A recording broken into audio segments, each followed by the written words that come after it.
Hello! Hello, everyone. Hello. It is I, Almantas. I am a former professor of sociology, a current VTuber, an old man who loves old things. How are folks doing tonight? How are folks doing tonight? I hope you are all having a lovely time. I hope you're all having a lovely time.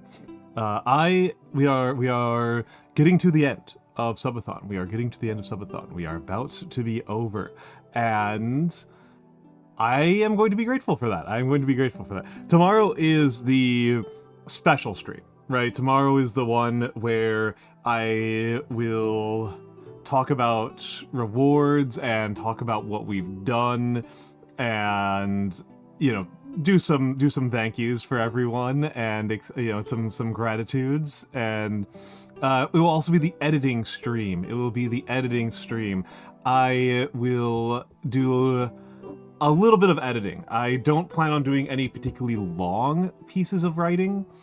I'll be doing some. I've got some short pieces of writing. I'll mostly be editing my own work, which is its own problem, right? Like there's a weakness in editing your own work, but hopefully it will be interesting for people to see how I approach my job, right? My other job, my non-VTubing work, to see what I think is the important things that I do and what I think is the parts that are kind of worth showing people. And it'll be a bit of a preview on some of the things that I am planning on blogging as we go forward. Because that's one of the things I really want to get done by the end of the year. It's one of those things I want to get up by the end of the year is I want to start posting some blogs. It's not the most exciting, most amazing thing on the planet, but there's quite a few things that people ask for my opinions on and my thoughts on, and I think it would be nice to write those down and have those thoughts, written and published in a place that people can access them in a way that's more thoughtful, right, than what I am able to do on stream. It's not that I am trying to say that I am thoughtless on stream. I hope I don't come across as thoughtless on stream, but it would be nice to have a reference place, right? To have a reference location,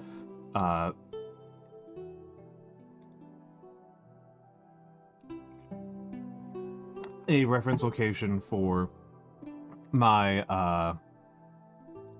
some of the more complicated thoughts, right? So some of the things that I say on here, it's not that I haven't put thought into them, but I think that they need some more time and space to breathe, then I can do justice to, well, live streaming, right? That they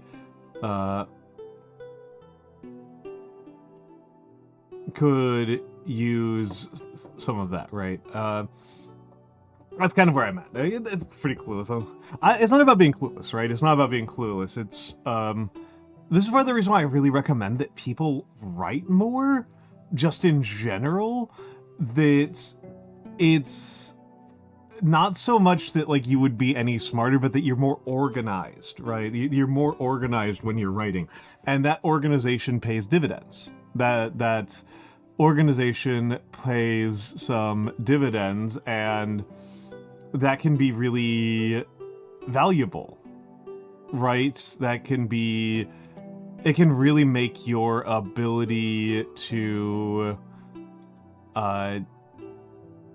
actually think through your thoughts. Like, writing is itself its own creative process. Writing is not just like a process where you already have all of the thoughts and then the thoughts are on the page. Like, that is not actually usually what happens. What actually usually happens is that as you write, you learn things about your own thoughts that you wouldn't have before.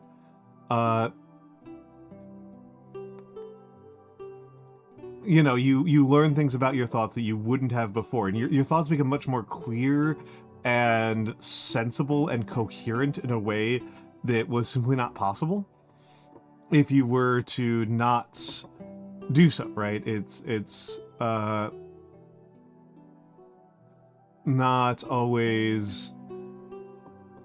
You just kind of can't do it. And even if... So I'm a big believer that if you want to be a writer, you should write some short stories and try to get those published as quickly as possible, right?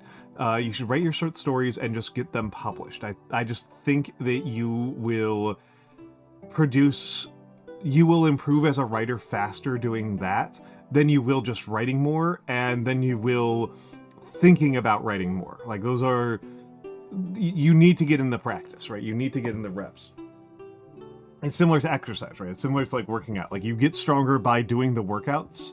You don't get stronger by thinking about doing the workouts nearly as much. You've got to go and do the damn thing. And in particular, again, like I said, if you're trying to become a good writer. However, if you don't really care about becoming a good writer, but you do want to know about what if you do want to be able to articulate yourself and understand what your own arguments are, it does help. It does help to get out a pad of paper or the Notepad app or Notepad++ or whatever, or Google Docs, and just start writing. Just start writing what you're thinking about. And you don't even have to write it particularly coherently, right? Like, this is the thing, is that we all kind of... There's a bunch of writing cliches that don't really help you very much. A very famous one is, the starting from "in the beginning, God created the world" style.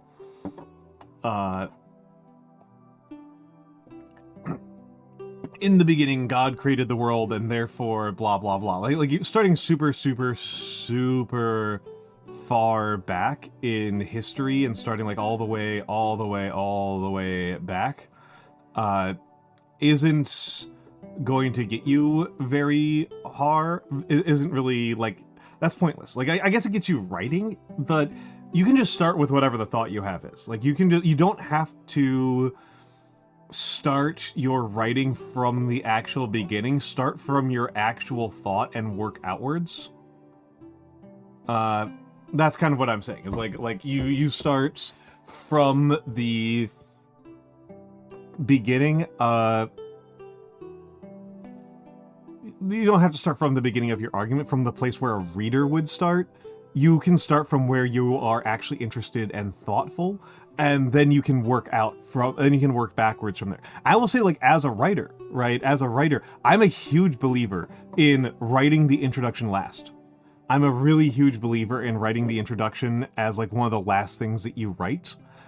I tend to write the introduction and the title as, like, the last couple of items, and I tend to use a placeholder title so that I can find the damn thing, and then I go back and I change it back when I have a better idea of what the piece is about.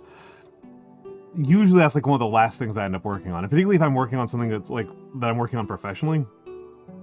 Coming up with titles is, like, me and the other editors get in a call, and we just throw stuff at the wall over and over again until we just throw stuff at the wall over and over again until we get the stuff until, like, something sounds really funny, or really eye-catching, and then we go with that, right? Like, we try, like, a dozen or more titles, and we just go wild, and then inspiration hits, right? And that works for titles. It doesn't work as well for, like, longer forms. But yeah, just throwing stuff at the wall and seeing what hits works pretty well for titles.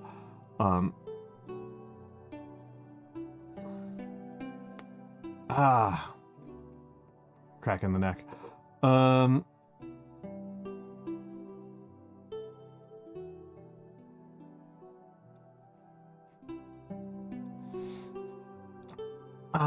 I mean, we are always, until we stop writing, we are writing history, right? That's how that works. That's how that works. But yeah, I would, it's, yeah, so I will probably show off some of what my process looks like. I am a very editing, I'm a very editing heavy writer. I don't really believe in writing straight through. I fairly frequently don't start with draft 1. I start with draft 0001. You know, you gotta give yourself the option to get up to 10,000 drafts, right? You don't want to get up to draft 1,000 and run out and realize that you have to change your entire numbering system. So that's kind of how I roll. Where are we on the time? Where are we on the time? Like something's weird about my calibration.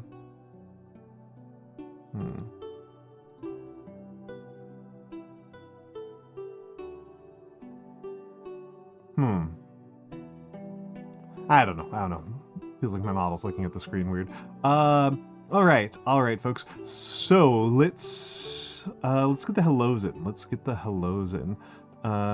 Let's get the hellos in and go all the way back. Hello to me. Hello to Seriebot. Hello to VT. Hello to Almantas. Hello to Tilted Over. Hello to Lil Save Hogo 8. I have to pronounce that name very specifically because I keep on thinking that it's supposed to be like Hog Save or something like that. I keep on getting that one backwards. Lil Sav Hogo 8. Lil Sav Hogo 8. Lil Sav Hogo 8. And hello to Gringotts Underwriter. Hello to Gamma Churchill. Hello to Nap. Hello to Nap. We gotta give a little shout out to Nap. One of my favorite streamers. And of course, hello to all of the lurkers and the VOD watchers. I appreciate each and every one of you.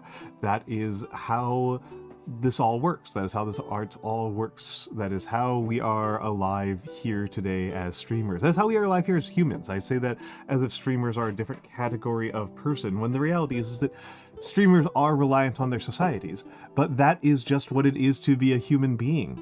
To be a human being is to be reliant on society. I think fairly frequently about a hermit. We do an actual for real hermit who truly lived in the woods and never talked to other people for decades, and he lived by stealing food from the community around him. He did not grow his own food. He was a thief. He was reliant on the society around him, even if he was not much of a participant in it, even if he was self-consciously not a participant in it. We have a raid. Hello, Cider Martin. Hello, Cider Martin. What were you up to? For the raiders, my name is Almantas. I am a former professor of sociology and a current VTuber, an old man who loves old things. I do lots of calligraphy and I paint miniatures, and I play games that involve lots of math, like Kerbal Space Program. So that is the type of person I am. We are at the end of my subathon, and we have one more day left. One more day, and then I will be. Tomorrow will be my affiliate anniversary observed, as opposed to my affiliate anniversary actual, which was Monday.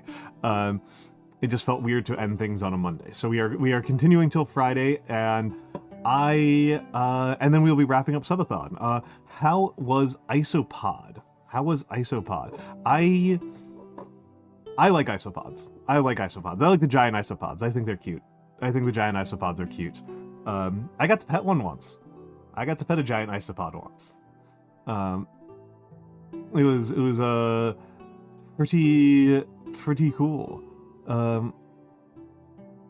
It is pretty cool. It's a very cute game. That's excellent.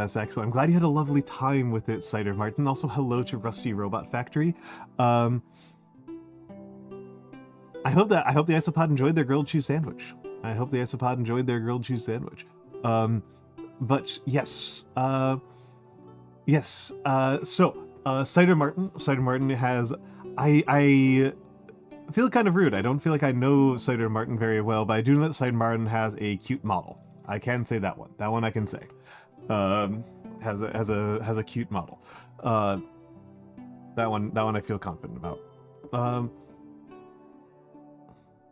No, don't do that to the isopod. That's so sad. That's so sad. Don't do that. Leave the isopods alone. They're just trying to eat ocean detritus. Just let them eat their ocean detritus.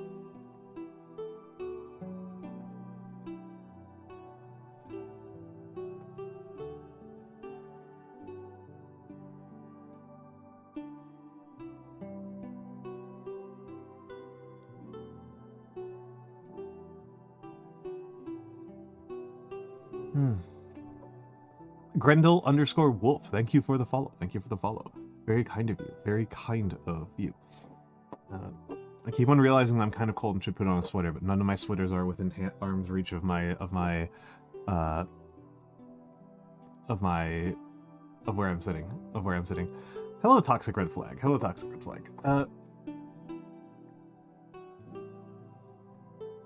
But yes, let me take some more water.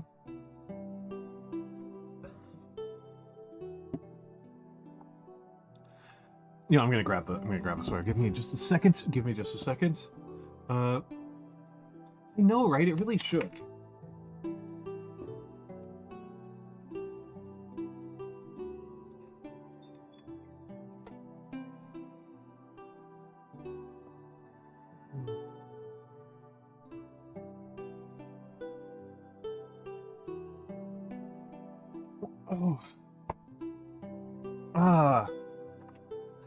I really want a version of my... So the sweater that most people who watch my streams probably most associate with me is my green Fair Isle sweater. And I wonder if I should maybe get a version of my model that has the green Fair Isle. And what's driven me a little bit nuts is that the company that makes it discontinued it. And I was hoping to get like a similar one in a slightly different color, like a blue one, and does not look like a serious possibility. It does not look like I can realistically do that. So I don't know. I don't know entirely what to do.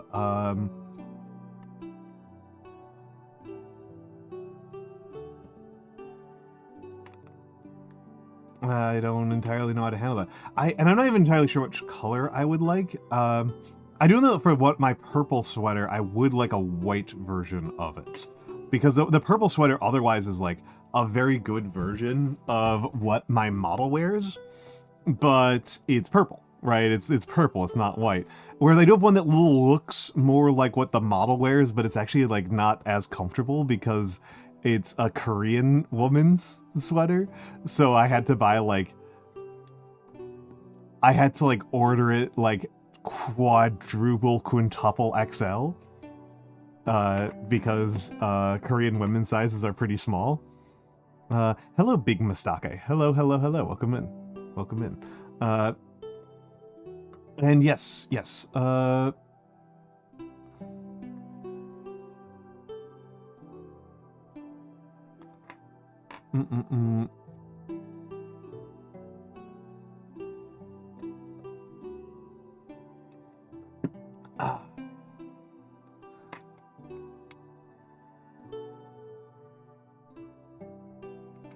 I don't know. I'm not so today was going to be my choice stream. It was going to be a professor choice stream. It's going to be something that I'm just going to do something. I'm just going to do a normal, easy to follow, regular stream. A stream for us, right? A stream for the people. And the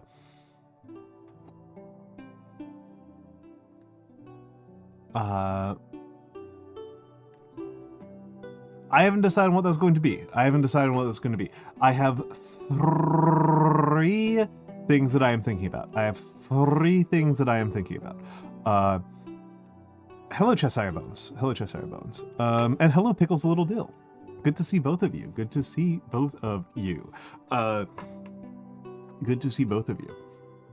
So, I am... And hello, Eclipse Bun. Well, how it's going is, I would say, well, I had a very lovely dinner, and I should probably be posting more of my cooking photos around, because I made a large... I stir-fried a bunch of cabbage, and had that with some leftover tofu and some white rice, which is just... It's honestly like kind of my go-to meal, is stir-frying cabbage and then having it with, you know, a tofu dish and some fried rice. Not say fried rice, some white rice. I have... It's really easy to say Cheshire Bones. That's really not a challenging one, Cheshire Bones. That's like... I hope I'm not like offending you. It's just very easy. It is actually very, very easy for me.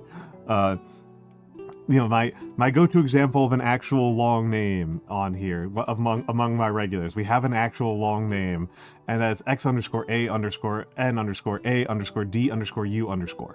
Like, that one's actually kind of long. It's not the trouble. It's not the trouble. Yeah, even without, I would say that tofu is actually kind of sweet. It's kind of sweet. If your tofu tastes sour, that's a sign that's kind of started to go bad. But it should be like slightly sweet and slightly nutty. It's fine on its own, and I know some people have a texture thing about it, and there's not a lot to be... Well, there's a lot to be done about that, but like, you can do a lot with cooking techniques with tofu. I am probably going to do some more cooking experiments with tofu, and not even specifically with tofu, but with using induction. I have been kind of enchanted with induction cooktops for a minute now, and I know it's not like a huge difference, but they are different to use, and they do have the advantage of, if I want to do cooking streams, I pretty much have to use induction. I cannot set up my my streaming setup into my kitchen, and it's asking like way too much of my roommates to do so I'm not going to. Instead, I've been using it when I've done cooking streams, I've used my induction cooktop on stream, but I am very in the habit of baking my tofu. I am very, very in the habit of baking my tofu instead of frying it. So, you know, I press it, toss it in cornstarch, possibly with a little bit of seasoning, and then put it in the oven at about 400 for like 30 minutes. You know, basically as long as it takes me to make rice. And that gets a nice crispy tofu. Deep fried tofu is common, Gamma Churchill. It's common. Deep fried tofu is the normal way that you get tofu at a Chinese restaurant in America. It's very common. I prefer baking. I prefer baking tofu for 2 reasons. And the first reason is one that I don't think a lot of people are going to care about very much, which is weight loss. The most, when I have been successful at losing weight and keeping my weight down,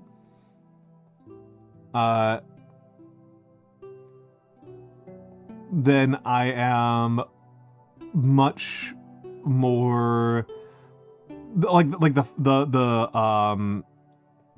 what do we call it? The oil. Cooking oil is actually one of the most is actually like one of the biggest contributors to my to me being too fat. So cutting out cooking oil has always been very helpful for me when I've lost weight successfully. I'm currently relatively high up, but I think I could get it back down. And the other element of it, yeah, oil is super calorie dense. Oil is super duper calorie dense. The other element is that I'm kind of, whenever I fry oil, the oil spatter, I hate it. I hate it. I hate all the oil spattering. You've never had Scaldy. Hello, Scaldy. You've never had deep fried tofu. Interesting. Well, I've never deep fried tofu on my own. I have pan fried tofu.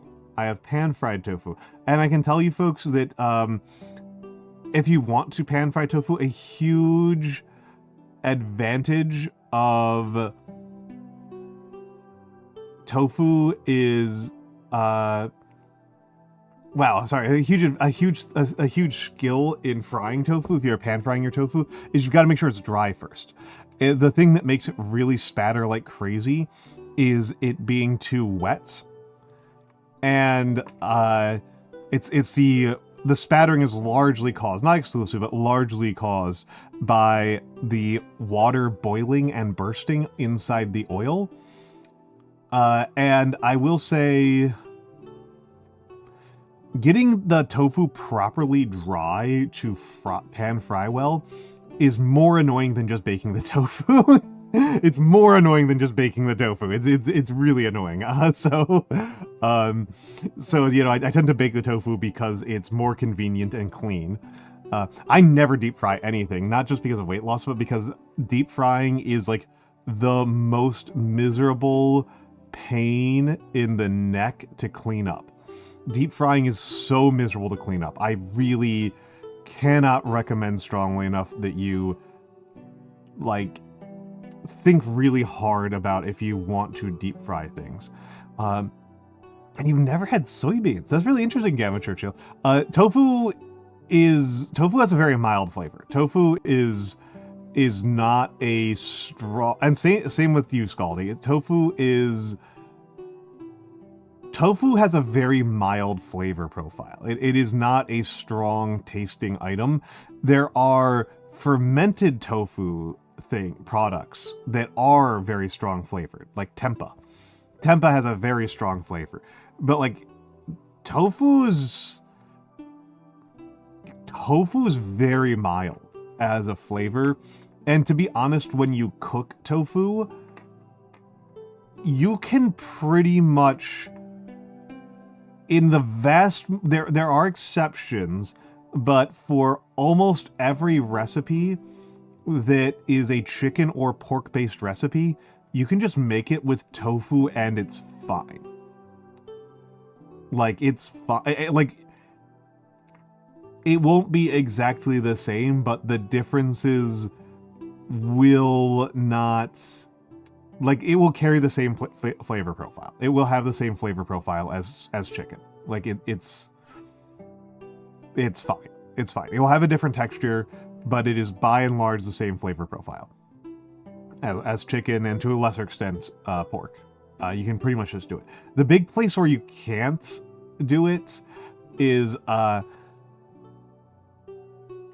you can grill tofu, but I don't think you can grill tofu on an American grill.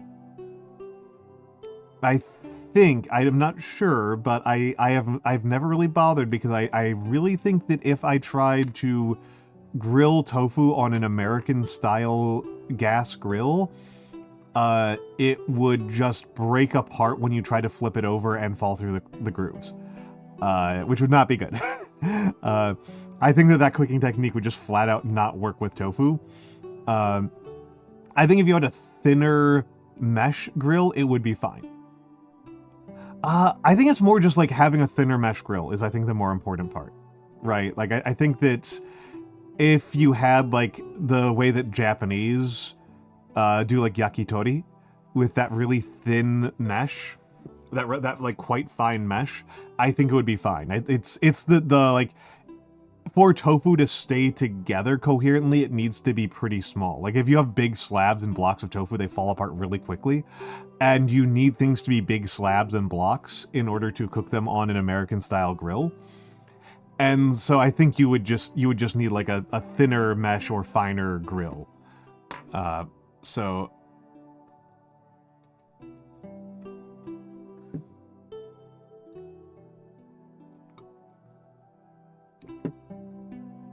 grills don't play video games. Oh, that's not true. Matthew the Rice Seeker does. Matthew the Rice Seeker does. Hello Mix. Hello Mix. How are you doing, Mix? I know that your sleep has been complete chaos of lately. Your sleep has been complete chaos lately. So R.I.P. to you. And hello, Beautiful Angel. Hello, Beautiful Angel. Hello, Beautiful Angel.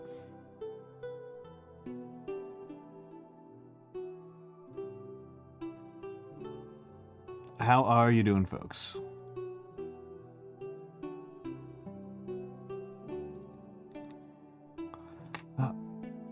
Did you get to stream today? I think I literally slept through your entire stream slot. I'm gonna go over to mix.uav. I keep on saying the dot, even though there's no dot there. Mix UAV. You skipped today? Okay, okay. I don't feel as bad. I don't feel as bad. I was going to feel slightly guilty.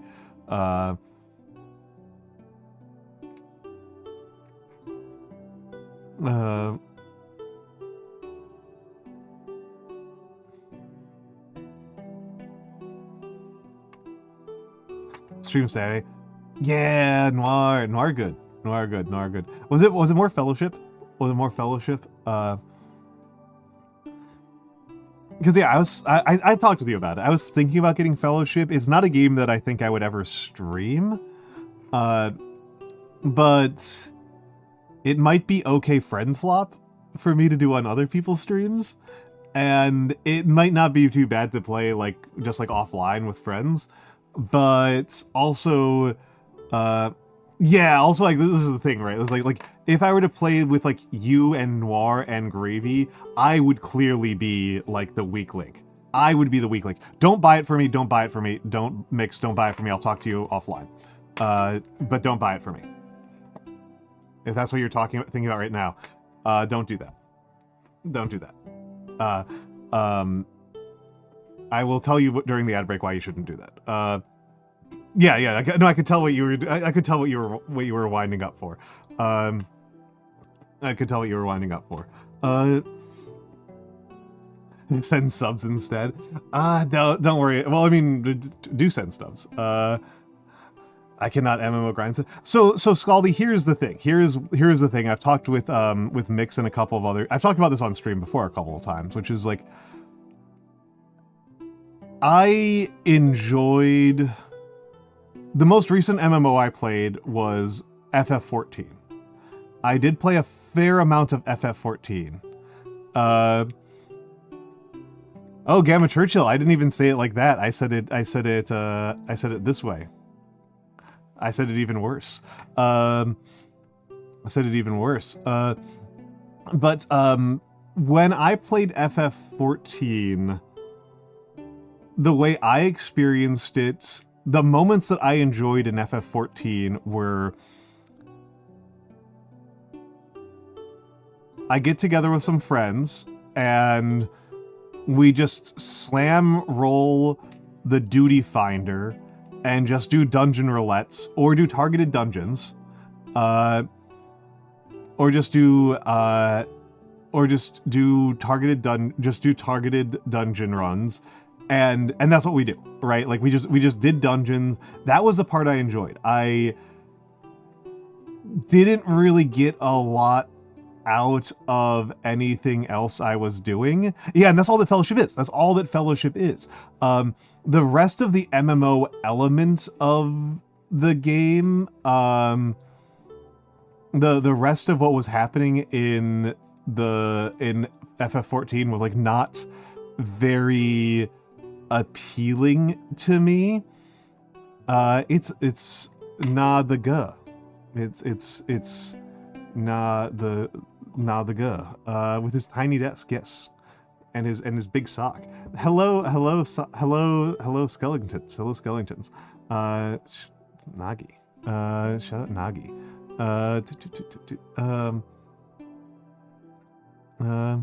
You are an anti-slop kind of person. I actually kind of enjoy the way that, I do kind of enjoy the way that slop has lost its meaning, that slop has become just absolute gibberish as a concept.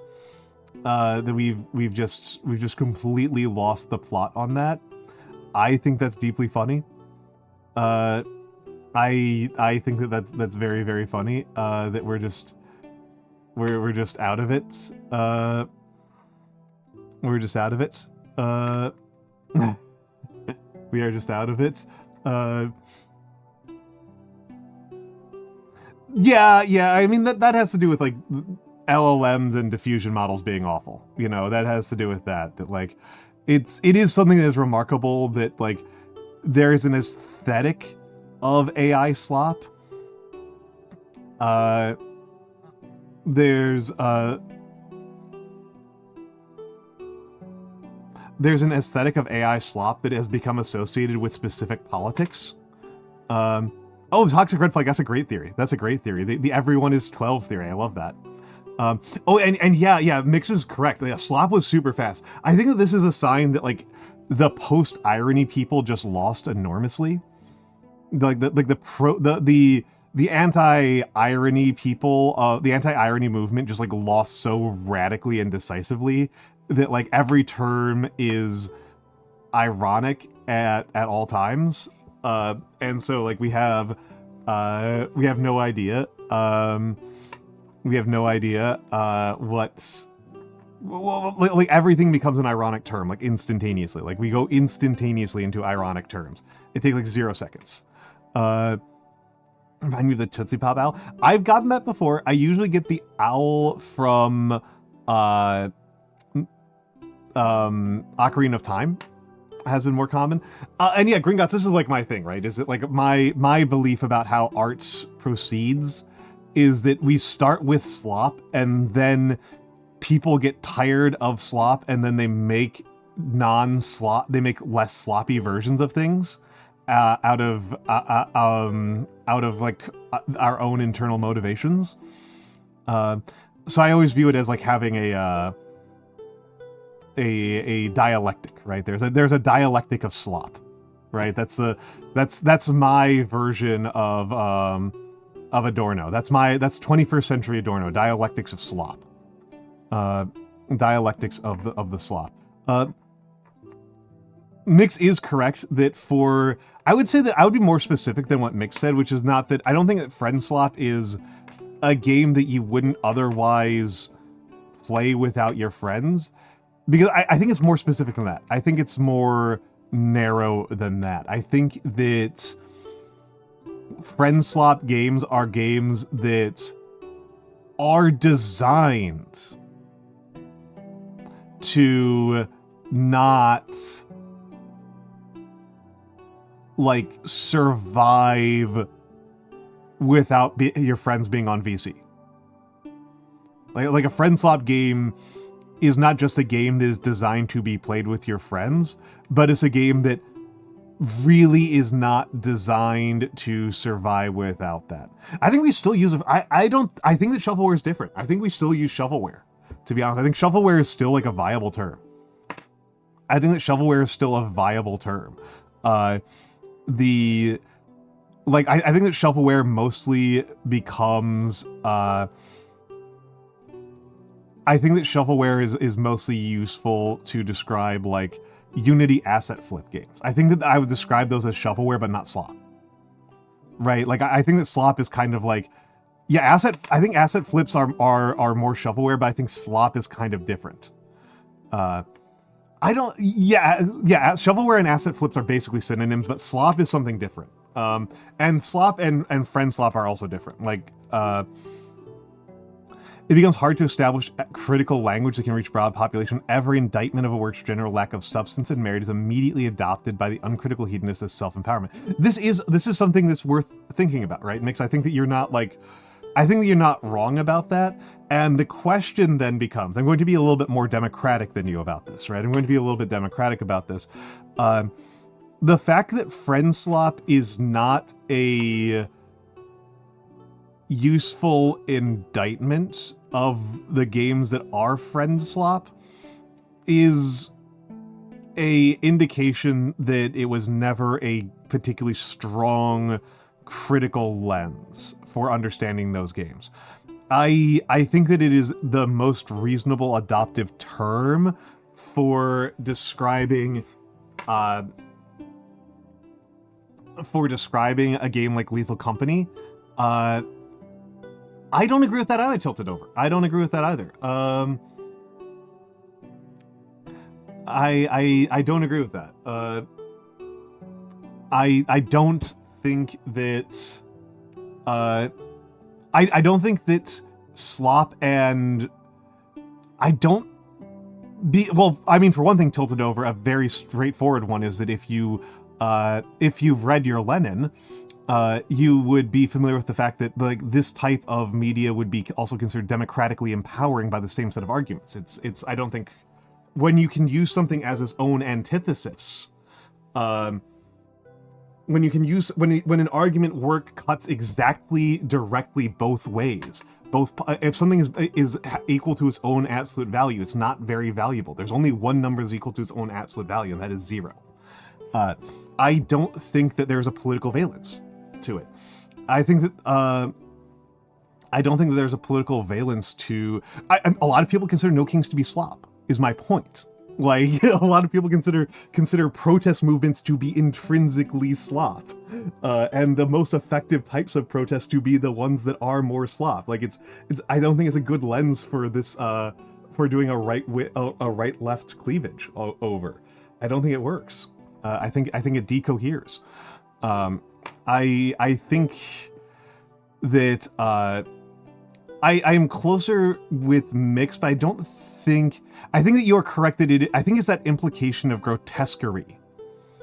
I think it's that implication of grotesquerie is the more valid part. Is it slop? Yeah, I mean it is asinine. That's my point. Is it like we're talking about?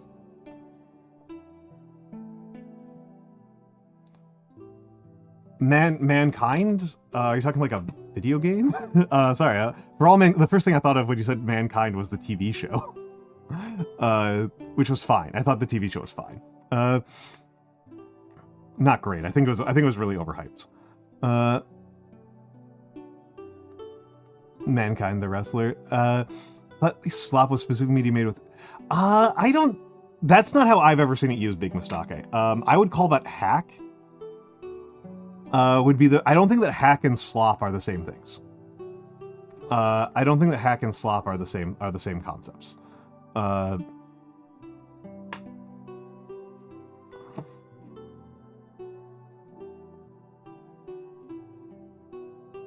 Oh, McFoley. Okay. I haven't watched this. I'm not going to watch this live on stream. But it is going in the queue. Yeah, it's McFoley. Too many terms in English. English is a language of vocabulary. English is extremely a language of vocabulary. We have so much vocabulary. We have so much vocabulary. But I think slop is. I think the thing that makes something slop is an absence more than a presence. I think it mixes right to point to grotesquerie, but I think that English is that like slop is something where it's. What's the word I'm looking for here? I think it's more the absence of like a coherent structure to it. That's kind of what makes something slop is like, and I guess this is kind of why it's intuitive to us as a metaphor, right? Is that like what makes a food slop is the lack of texture. That's what makes a food slop is the lack of texture. And like one of the games that has become like a real, like a game that is a slop game but is not friend slop is Marvel Rivals. Marvel Rivals is a slop game. This is not the same as calling it bad. This is not the same as okay, this is always a little bit goofy. There we go. There's a... But you're a sloth. That's fair. That's fair. I mean, I guess. But yeah, there's a certain lack of, like, soulfulness, right, to something being slop, right? There's something... That's kind of what that to me is the thing that unifies things. Like, I'm going backwards, right? I am going backwards from things that I can observe being called slop, and I go, yeah, that makes sense. And then things that are not called slop, I'm being very descriptivist, as I usually am with my linguistic considerations. I'm being descriptivist and then developing a theory from the word there. Well, grotesque isn't the same as looking bad, right? Like, grotesque is not the same as looking bad. I think that everybody would agree that H.R. Geiger is grotesque, but not bad. You know, I think that it's a lot of things that are grotesque are actually look quite good. It's the lack of, like, intentionality and soulfulness. Okay, we got rated by Mina. Hello, Mina. Mina Bun. Welcome in, Raiders. My name is Almantas. I am a former professor of sociology, a current VTuber, and old man who loves old things. Thank you for entrusting your community with me. It's my little mascot. It's my little guy. Yeah, it's my little guy. Welcome into the Raiders. Usually my streams are I do calligraphy or I paint miniatures. Yeah, they're so cute. Mwah. Love this little guy. Mwah. I normally paint miniatures or do calligraphy. I am either going to paint a mini today or I'm going to play a video game. The games I play tend to not be popular games. My favorite games for the last couple of weeks have been... We do have that, Blue. You've used it. You've redeemed it. What are you doing? I spent today troubleshooting it. Yeah. Here, I'll redeem it. There. I'm gonna snooze the ads for the moment. But yes, I am a... Yeah. Did I change the name? I thought Headpats was fine. I thought that was perfectly parsable. I finally made a redeem name that was, like, coherent and made sense, and then people don't understand what it is. Jeez. Have I tricked you all? But yeah,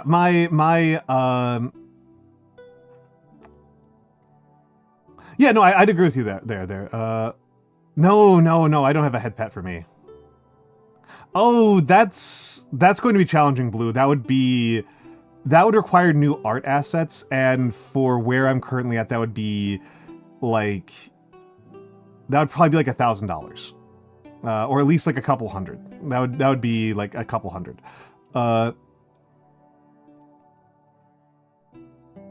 Like, that would be quite a bit of work. Oh yeah, no, I should have clarified. When I say, like, the games that I like are not popular, the games that I am thinking about are Kerbal Space Program and .age are the two games that I've been playing a lot recently. Did that fire off correctly? I didn't catch that. Did that not fire correctly? Tilted over, I'm not going to play a video that I haven't watched before on stream. That's the issue. I'm not a React streamer. That's the issue. I'm not a React streamer. I don't know what's in this video. I don't want it on my VOD and on my channel. I'm aware of that. Tilted over. Yeah, good. Yeah. Can you please react to Scooby 2? I cannot. Yeah. No. Shark Ray understands me. Shark Ray understands me.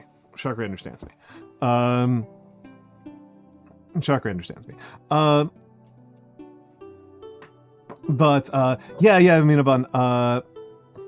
No, I won't. I don't want a Scooby snack. Are they even vegan? But yes, Mina, I'm sorry. This has been a little bit of a chaotic chatting right now. A very active just chatting stream. But Mina Bun, obviously, if you need to raid and run, please feel free to do so. Folks, Mina Bun is a cute little vampire. She's a sweetheart. I still didn't figure out what the take off your skin redeem does. I just saw that and I was like, I should redeem this just to see what happens. So I still don't know what it does. I didn't, because I wasn't listening at all, because I was literally doing that while talking to chat. But yes, if you need to raid and run, please do so. Please do so. Have a lovely, lovely time. If you want to stick around, and if the raiders want to stick around, please, I would love that as well. I'd love that as well. We were having a discussion about the concept of slop. Oh, okay. That's why I didn't understand what it was. I thought it was going to be a model redeem. I was like, this sounds like an intriguing model redeem. This sounds like an interesting model redeem. Mina Bun's going to turn into the Invisible Woman. Not the one from Fantastic Four, but the one from Venture Brothers. The Venture Brothers version of the Invisible Woman. The No-Skin Man. Yes. Do you know the No-Skin Man? The No-Skin Man. The No-Skin Man. But yes. Big stretch.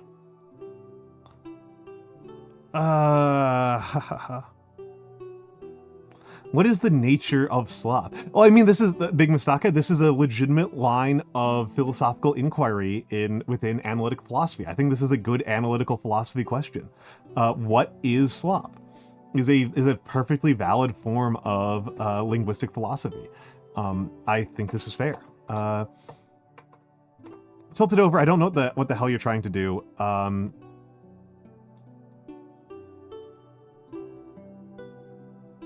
Well, where it started off from here, Mina Bun, was people. Yeah, thank you, Mix. Mina Bun, where it started off from was the question of friend slop. The question was of friend slop was the question. It was like is that a reasonable line of inquiry? Is friend slop a reasonable framing? Right? Is that a reasonable framing device?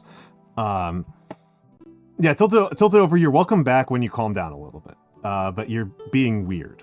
I think you gotta take a break for a minute. I think you're normally pretty chill. I don't know what's gotten into you tonight. You don't think friend slop is true slop? Yeah, I think it is kind of a this is an interesting question about language, right? Is friend slop actually a type of slop, right? Or is it just a linguistic derivation? Because linguistic derivations don't have to reflect their etymological roots. That's just not a guarantee. Yeah, no, absolutely. Absolutely. No, Lethal Company is the friend slop game. And Repo is another good example. Peak is a really good example. RV There Yet is a good example. Well, Beautiful Angel, to me, the test of a friend slop game is that a friend slop game is that what makes something a friend slop game is that the game doesn't actually function as intended unless you and your friends are riffing on the game. And it is a slightly different from a party game. I think it's similar to a party game, right? A party game is designed to it literally bricks. Pictionary, right? Pictionary literally bricks. The entire game just fully fails if you are not riffing on it with your friends, whereas Lethal Company is still playable if you are just playing it, but it is not really the intended experience if you do not have people that you're goofing with. Whereas Warframe is fun to goof with. but it works better with your friends, but it's still fine without them. Whereas like Lethal, like really, Lethal just deflates. I think that's kind of my thing. It's like a party game fundamentally breaks. Well, the thing is, like, a party game actually breaks, right? A party game actually breaks, whereas a friend slop game is just radically weaker. Lethal Company and Repo still work without people, but they're really radically reduced experiences. Whereas, like, Pictionary, yeah, it can be played slow. It's just, yeah, Mix is following me. Okay, so I am explaining myself well enough. Yeah, the game works. It doesn't break. Whereas like actual party games, like just like fully do not function. Yeah. Yes, absolutely. Mix has a straight. Also, I would say that they also break if people are good at the game. Not break, but they fall apart if they work at the game. I'm gonna use another snooze because this is actually a really good conversation. But yeah, I think that you can't just goof around. I will say that like Lethal and Repo haven't clicked for me at all. Yeah, their core mechanic, and it's not just that. I feel like the social interaction has to be a core mechanic. It has to be a game that still like functions without them. Also, hello, broth soup gravy. Hello. They have to still work, but not well. Whereas again, like Among Us isn't a friend slop game because Among Us is just a different genre of game. Friend slop is, I think, a genre of game that is built to be a co-op game that I think Risk of Rain gets close. The game that is older than Among Us is Mafia. Yeah, Among Us is just Mafia. Yeah. I think the game that is the closest to a friend slop game that was pre-friend slop is technically a competitive game, right? It's technically not a co-op game, but I think Mario Party. I think that Mario Party, if Mario Party is either played solo or is played with like a serious mind towards competition, the game falls apart. Like the good version of playing Mario Party is the one where you are kind of engaging with the game ironically. That's kind of what I'm going for. And yes, you are correct, Big Mistaka. That is the social deduction game is the usual term for Among Us, right? Like again, Among Us is, as Mick said, it's Mafia. It's Mafia. It's very dependent on just joking around, yes. And you can break that by either not having the right type of people who are not joking around enough, either by being too serious or not being serious enough. Right? It's a speedruns fall in it. Like, are you talking about like a Lethal Company speedrun? Is there a Lethal Company speedrunning community? That's weird. Speedruns in general kind of have their own kind of thing. Speedruns, though, are really useful. Speedruns of Mario Party. Okay, that's weird. That's weird. No, board games are not by default 1000 Skeletons. Not by default. Absolutely not by default. There are ones that I would say are... I actually don't know that there's any that I would say are friend slop. I think that friend slop is... I think you could make a friend slop board game, but it would be unusual. Jackbox is close. I think it is not, though. I think Jackbox is a party game.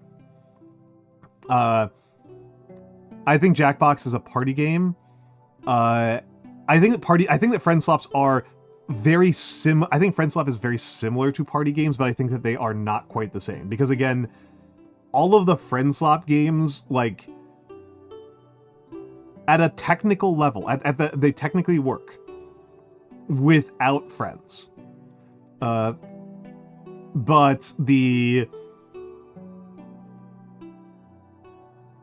that's a good point. That's a really good point, Big Sake. That's actually a really good point. Whereas, like, most games, you are either... Actually, Big Mistaka may have hit on a real insight here. Big Mistaka, you may have hit on something like real clever in here. You may have hit on something very clever here. Magicka, yes. Maybe. Magicka's pretty close.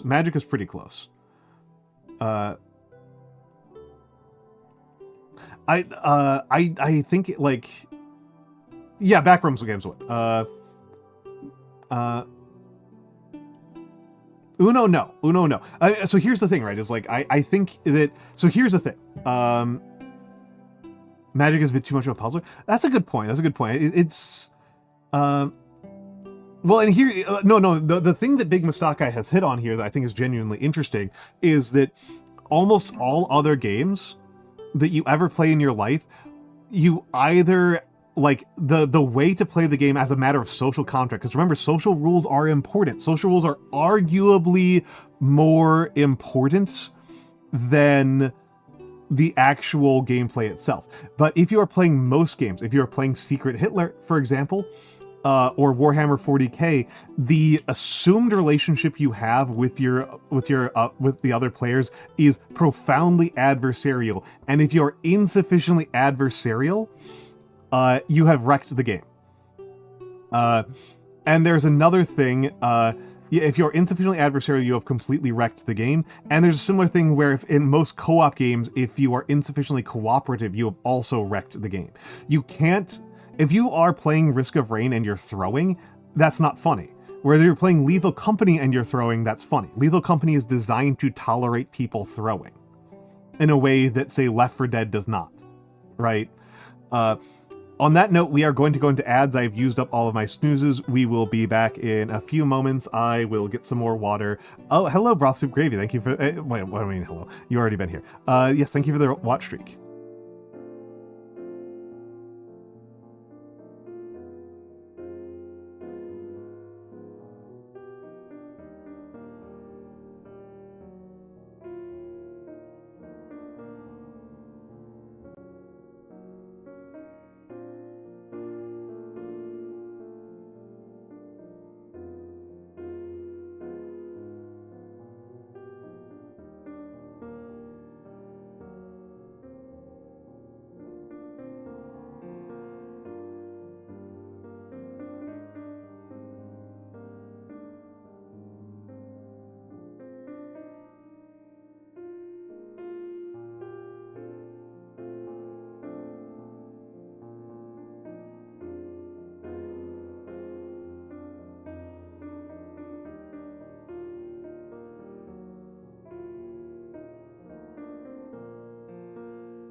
All right, all right, all right, all right. I'm back. I am back. What did I miss? What did I miss? Their model had rules it didn't. I'm assuming, Matthew, that you mean the models in a tabletop wargame? Because for a second I thought you meant like the model for like their model.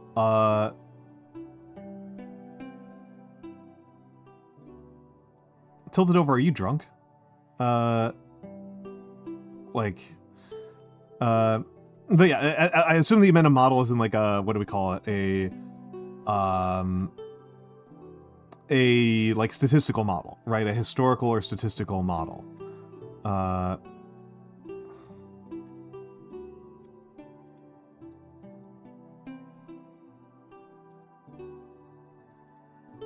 Yeah, Tilted, this is very unlike you. You're being really weird. I don't know if this is like somebody else.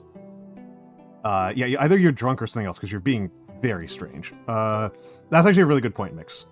This is... yeah.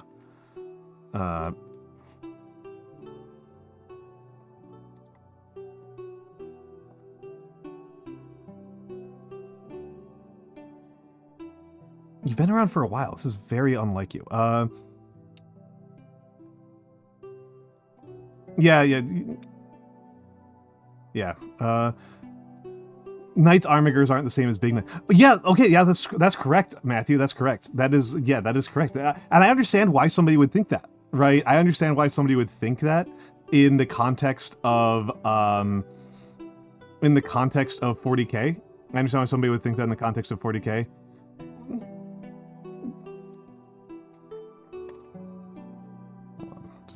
Oh my god. How do I... how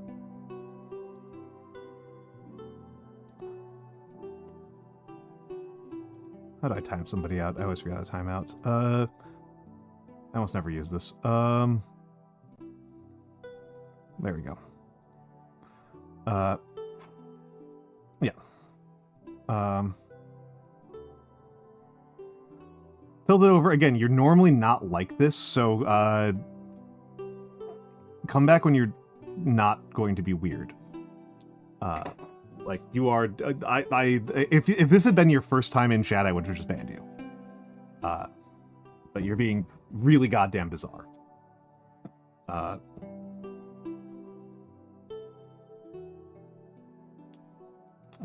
Come back when you sober up or are your older brother.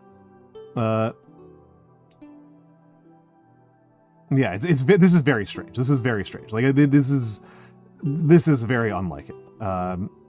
This is very, very unlike him. Normally Tilted Over is perfectly chill. I don't know what the deal is here.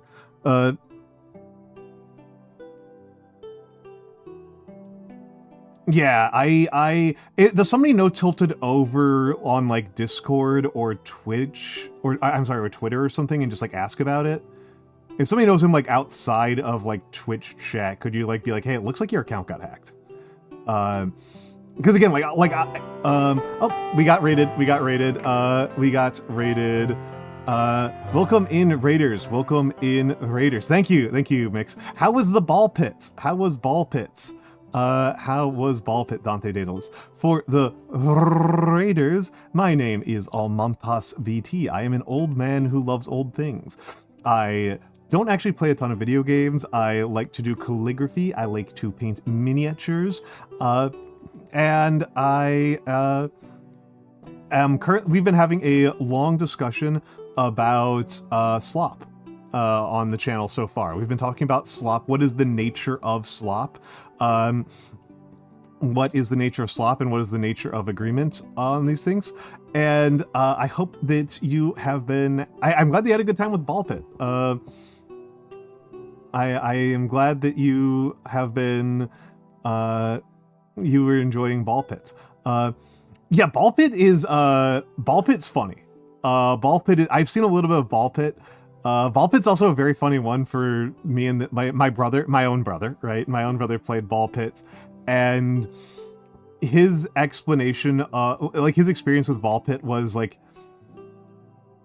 he played it for 1 hour and 59 minutes, which was enough for him to recognize that it was very similar to Vampire Survivors, which I like Vampire Survivors, but for my brother, Vampire Survivors is his like standard reference game that he never understood the appeal of.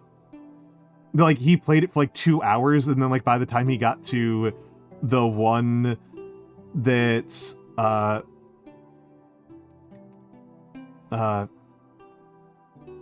it has a lot to do with balls. It has a lot to do with balls. Banana ball. Gringotts, it's banana ball. Block game mixed with a roguelike and a town builder. To me, I didn't think it was a block game. I thought it was a shmup. I thought it was a roguelike shmup. Oh, Breakout. Okay. Yeah. It's quite a few things. It's Vampire Survivors Breakout. Is that like maybe the most accurate way to put it? Vampires. The town builder part feels very Loop Hero to me. The town hero reminds me a lot to be Loop Hero. Some of the bosses make it very shmup-like. Yeah. The game that has completely sucked me in is Dotage. I actually really like Dotage. I apologize, I didn't do the full shout. Dante Daedalus, I'm glad you had a good time. I'm glad that we're able to talk about the game that you came in with. I don't own it right now, and I would not want to buy it right now.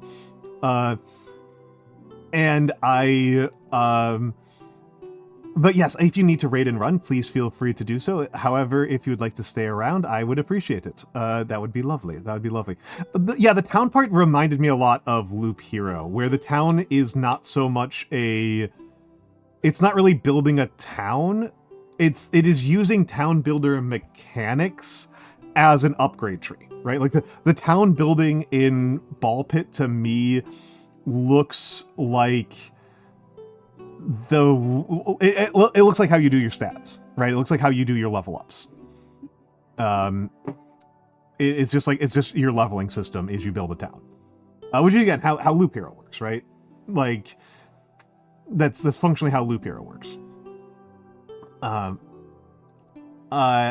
did think it was really funny in when I saw Bear. I did see Bear playing a little bit of Ball Pit, and the part that really amused me was that you build a bunch of the way that you build things is you have to bounce balls off of them. That amused me quite a bit. Was like you have to put down the foundation, and then you have to still set up like builder shots in order to get it. Like it's a game that's very built around those breakout mechanics. By the way, did anybody ever read that book about Breakout?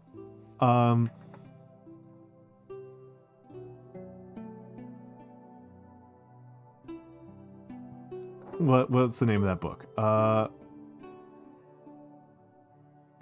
It's like a visitor in a digital era or something like that. Pilgrim in the Micro World. Pilgrim in the Micro World. Pilgrim in the Micro World. Would be... Pilgrim in the Micro World's crazy. I haven't read it, but like every description of it makes it sound insane. It's like several hundred pages about... I don't even know if it's several hundred pages, but it's like 100+ pages about... Yeah, 161 pages about Breakout. Basically, a pianist got insanely into Breakout, and he got so into Breakout, like he spends like up over a page talking about how the controller feels. Like he's getting deep. It's like deep into what Breakout is and what it is about. And of course, you're rereading Camus. Well, it's only 161 pages, so it can't be that long. It can't be that long, right? It just sounds strange to me, right? It just sounds very, very strange to me. It just sounds like a very, very strange book to me. What's the word that should mean the opposite of slop? I don't know. I would say that observationally, it seems that people use slop and kino with mutual exclusion. They seem to be mutually exclusive concepts, which is why I think like the focus on structure is so important. That like kino, the way that it is used in 21st century English, people say that it means good, but what they really seem to mean is that like there was a really strong peak. Kino slop. Kino slop is funny. You have slop kino. Oh, I don't know. I've not heard this. You can have moments of kino that use slop, right? This is a distinction that I make fairly frequently in streaming that I still feel like is important, and maybe I will die on this hill as an incomprehensible madman rambling like a lunatic over this particular point, which is that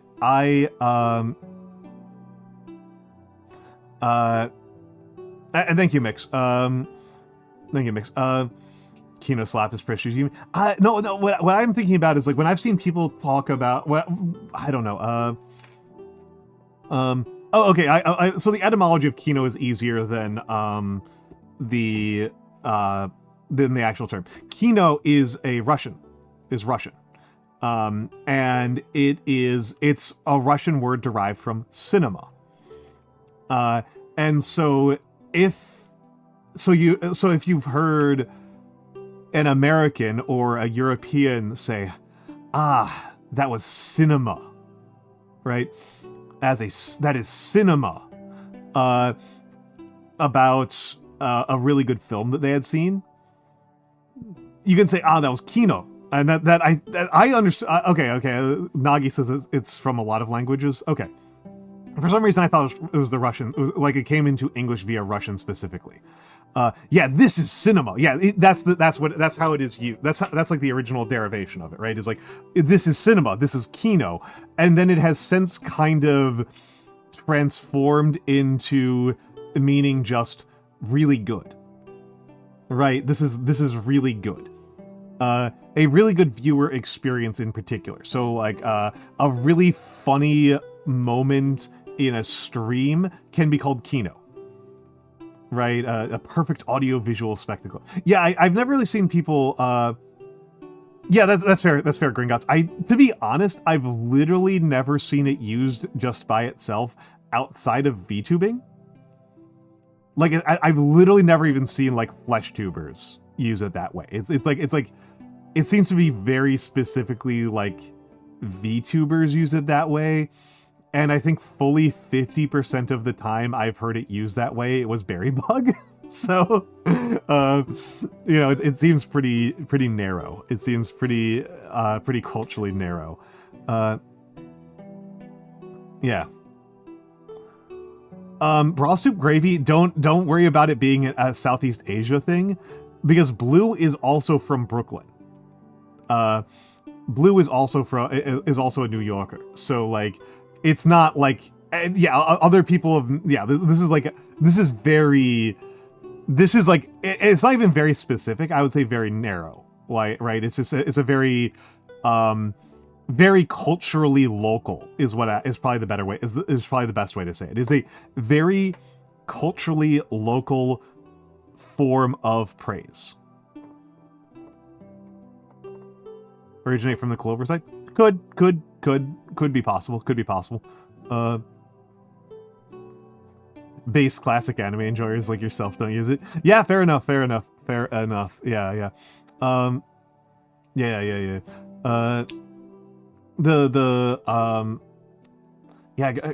Gringotts, I think Gringotts' favorite, correct me if I'm wrong, Gringotts, I think your favorite anime is Macross, which is not like a recent one at all. That is not a recent one.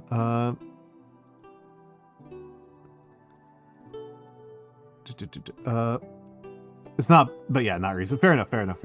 It is very colloquial. Yes, it is very colloquial. It is very, very colloquial. It's very colloquial, very recent slang. Like last, not even 2 years level recent. This is very recent. If you don't know it, it does not say anything about your lack of knowledge or like English speaking. Right? It's very, very recent. It's very, very recent. I don't even think it's super widespread, right? And I don't even think it's super widespread. Again, I have mostly encountered it in VTubing.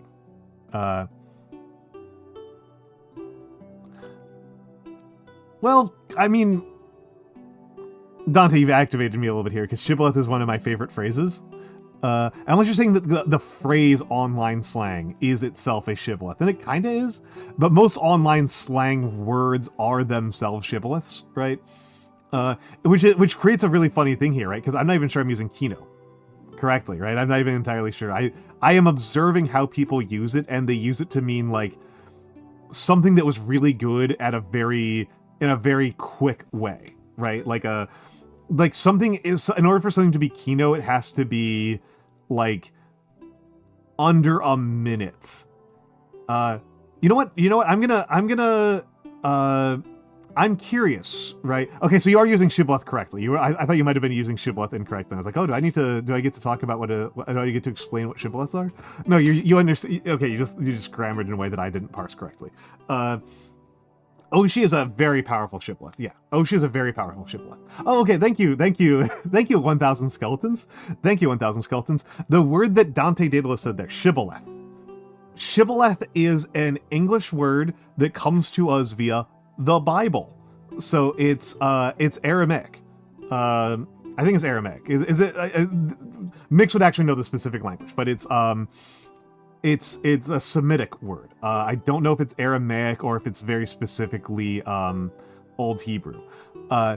And Classical Hebrew, yes, Classical Hebrew. Okay, so shibboleth is from a story from the Bible. Was it Kings?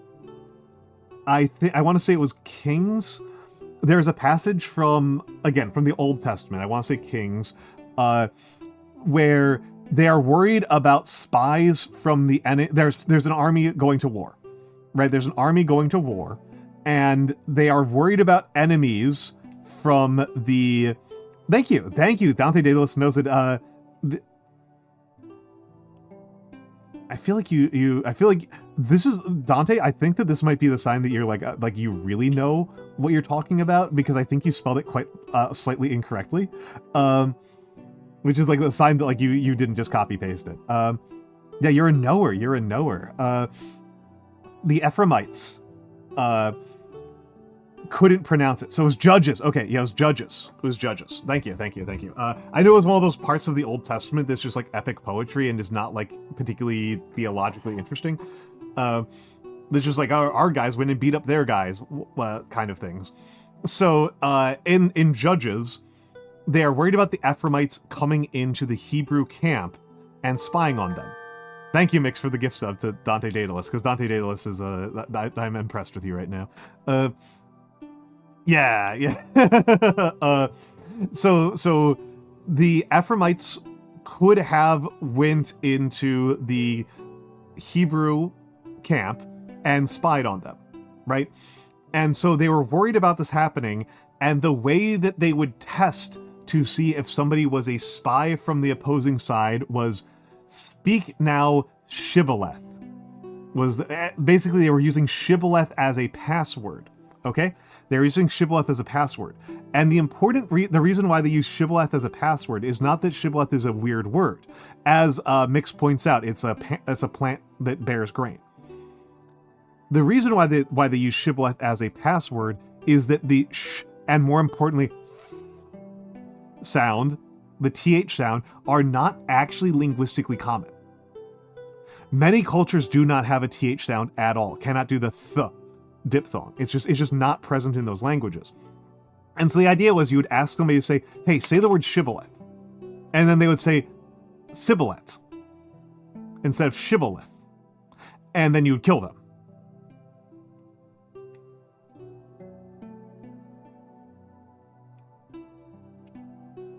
Can do the same thing with RR. So there's a couple of these. There's a couple of these, right? Like English speakers struggle with saying Joe. you have to like English speakers say Zhou and Zhang incorrectly. As a rule, we say Zhou and Zhang. And if you teach somebody like halfway how to say Chinese words, they'll say Zhou and Zhang, but it's Zhou, Zhang. And English speakers are relatively okay on this one because English has a very, very wide,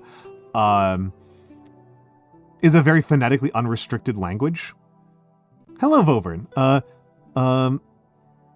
It's a very phonetically unrestricted language. We have a lot of phonetic options here. We have an enormous amount of phonetic options here in our language, but there are still some phonetic terms, some phonetic things that we do not use. There are still some phonics that we do not use. They should run in to get somewhere. Well, yeah, and Mix is correct in pointing out that I say rough, right? I say rough. English speakers do tend to struggle with umlauts. This is true. Nope, Shibboleth is from Old Hebrew. It's from the Bible. Yeah, I and I've never spoken a language that uses umlauts. My most use of umlauts was for the video game Brutal Legend, where I definitely rolled the R instead of adding an actual umlaut.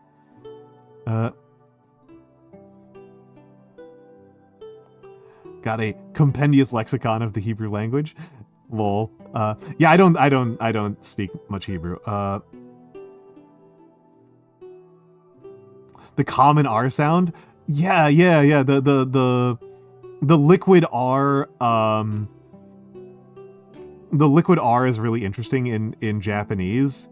That one's really interesting to me. Even I still kind of am lazy. I kind of actually say just the English language R in Japanese. Lovecraft was pretty anti-Semitic. This is true. I do want to take a brief moment here because we were talking about anime. The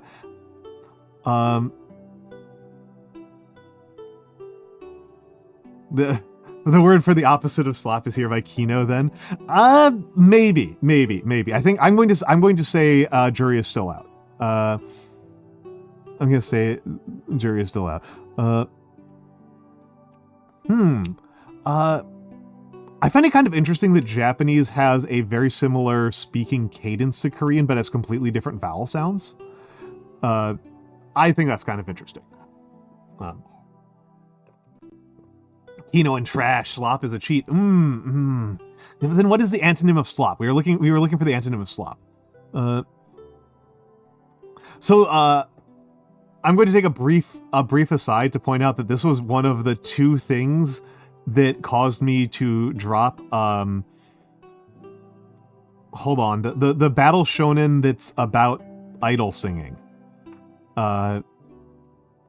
What is the name of that? I know that Mix and I have talked about it. Symphogear. Yeah, this was one of the two things that caused me to drop Symphogear. Yeah, Symphogear. That like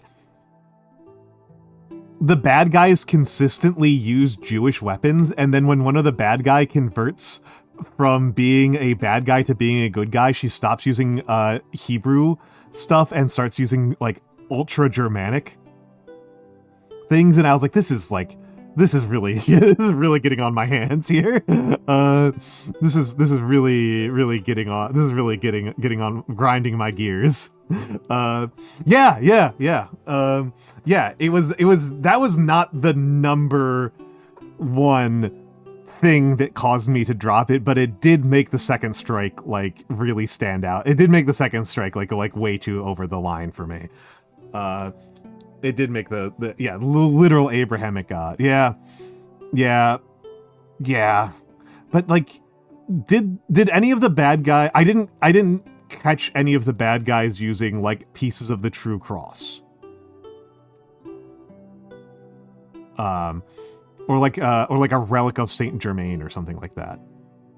Or Excalibur, right? Excalibur would be an intensely Abrahamic mythological weapon.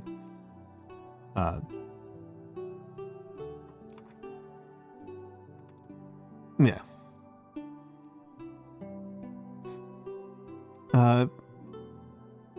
I remember being the bad guy. One of the bad guys was using the staff of Moses, and then only one of the bad guys is yeah, that was kind of annoying. That was kind of annoying. Vovern raises a good point. Shui. Yeah, no, Mandarin. The Mandarin. So Mandarin XU is Shui, right? It's just Shui. It's just Shui. Is there anything I'm missing about that? I'm not the best Mandarin speaker in the world. I'm in fact actually a very bad Mandarin speaker. This is yeah. The X sound is just Shui.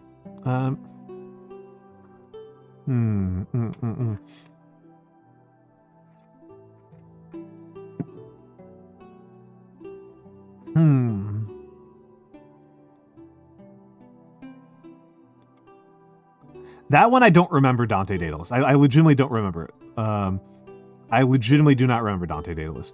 The part that caused me to drop Symphogear was in the second season pretty early on, when they were sexualizing 10-year-old girls like way too much, like way too much. And I was like, I can't watch this anymore. This is grossing me out.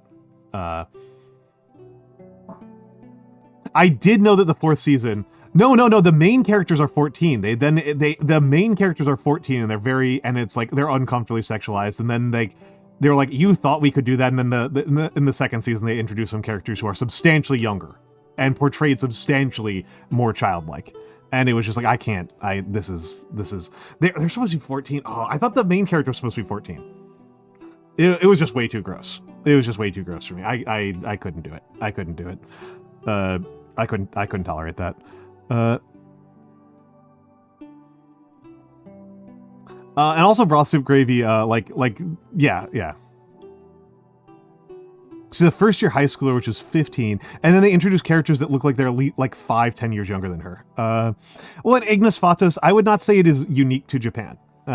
As an American, I cannot in good faith act like this is something that is localized to Japan. It's also Big Mustaki, you're so true about Dungeon Meshi. Dungeon Meshi isn't Dungeon Meshi written by a woman though? I thought Dungeon Meshi was by a woman. I'm gonna look this up. God, Dungeon Meshi rocks.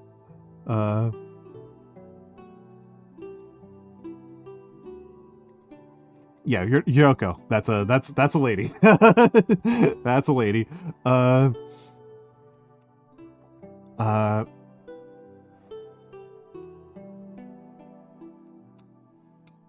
Sekire.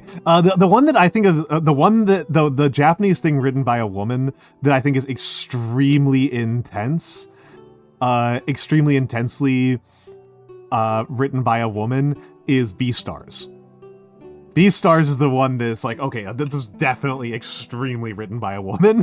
Like, that was very intensely. Is there an American equivalent to Kodomo no Jikan?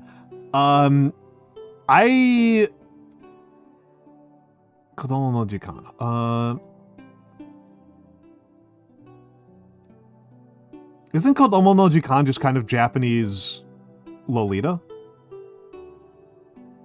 And not like the book Lolita. But like the movie Lolita. Mix, how much are you going to die mad about the fact that we managed to make an entire movie that was an adaptation of the book Lolita, and everybody thought it was about how Humbert Humbert was like cool and good? And yes, that is correct, 1,000 Skeletons.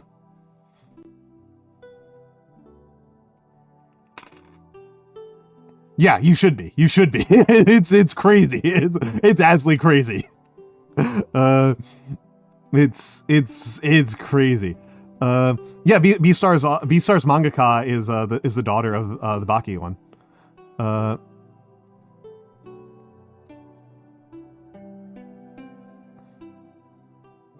Yeah.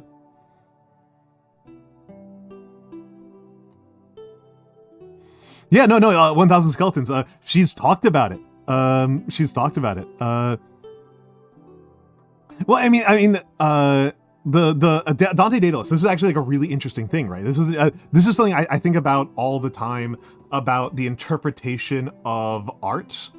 The interpretation of art is like,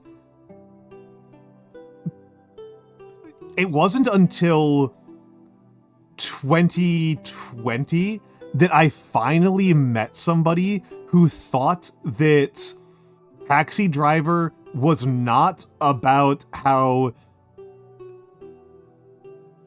here's a really cool guy who is being held back by a system that doesn't prize masculinity sufficiently.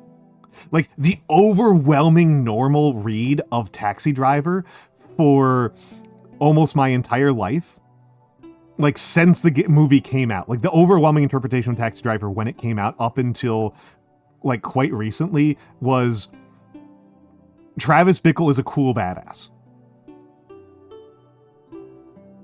Oh, I mean, Scully, there's all sorts of these things. There's all sorts of these things, right? Like, and it's the thing is, like, I don't actually think that that's an insane interpretation. I don't think it's how I interpret Taxi Driver. I don't think it's how I interpret Taxi Driver. I think that Taxi Driver is about a man who feels held back and then looks for and then creates via force of gunpowder a situation where he gets to be a hero. Right? It's about a guy who has a pretty miserable life and then looks for a way to be heroic and forces the situation to become a heroic, violent situation by hook or by crook. Right? Like, it's about having a hero complex. But that's how I interpret it. And I don't think it's crazy to interpret... Well, I mean, Starship Troopers, right? Starship Troopers is actually an excellent example. Starship Troopers is an excellent example. Oh, they don't take Jeff of the Salesman School. No. Starship Troopers is actually an excellent example because the movie and the book have different purposes, right? Like, Verhoeven, Starship Troopers, the book is fascist propaganda. And Verhoeven is using is just basic, like, Verhoeven isn't even doing that much to the book, right? Verhoeven is just taking the book and just emphasizing its ridiculous elements and just showing how ridiculous Heinlein's philosophy is. Right? Like, I don't even think that's no, the original book is not a critique, Shark, right? It's not. It's not. No, Heinlein was... I mean, Heinlein was not a straightforward fascist. Also, Dracula, thank you for the follow. Heinlein was not a straightforward fascist. He was a libertarian who understood that the outcome of his political philosophy would be a radical loss of freedom, and just thought that was fine. Like, very strange guy. Cool Bounce, hello. Yeah. The book was the basis of the movie. The movie was intentionally a satirization of the concepts that Heinlein was endorsing, because Verhoeven was making fun of Americans. I am not a fan of the number of movie critics who thought it was just fascist propaganda. I feel kind of embarrassed by those people.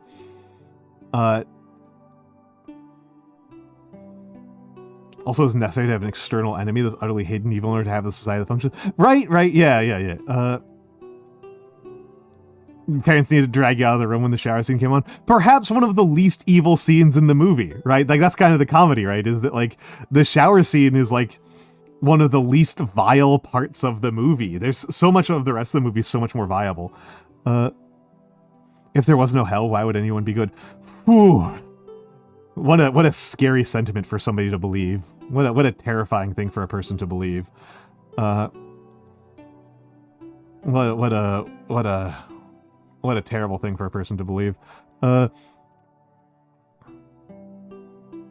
yeah, failures to communicate with the RoboCop. I will say Dante Daedalus that I think that if a person really wants to interpret things in a specific lens, you can't fight that lens. Yeah, Broth Soup Gravy is from Southeast Asia. He's I don't know exactly which country, but he's not Americano. He is not gringo. House in Borderland. I don't even know what that is. And Void Labies, thank you for the follow. Interesting name. Thank you for the follow. But yeah, it's Gringo janai. Gringo. What I mean, Big Mistake, the least subtle propaganda film I have ever watched. I have watched actual propaganda. Like actual no shits North Korean, Chinese, communist propaganda. I have even watched some Nazi propaganda, because this is important stuff to work with if you are a sociologist.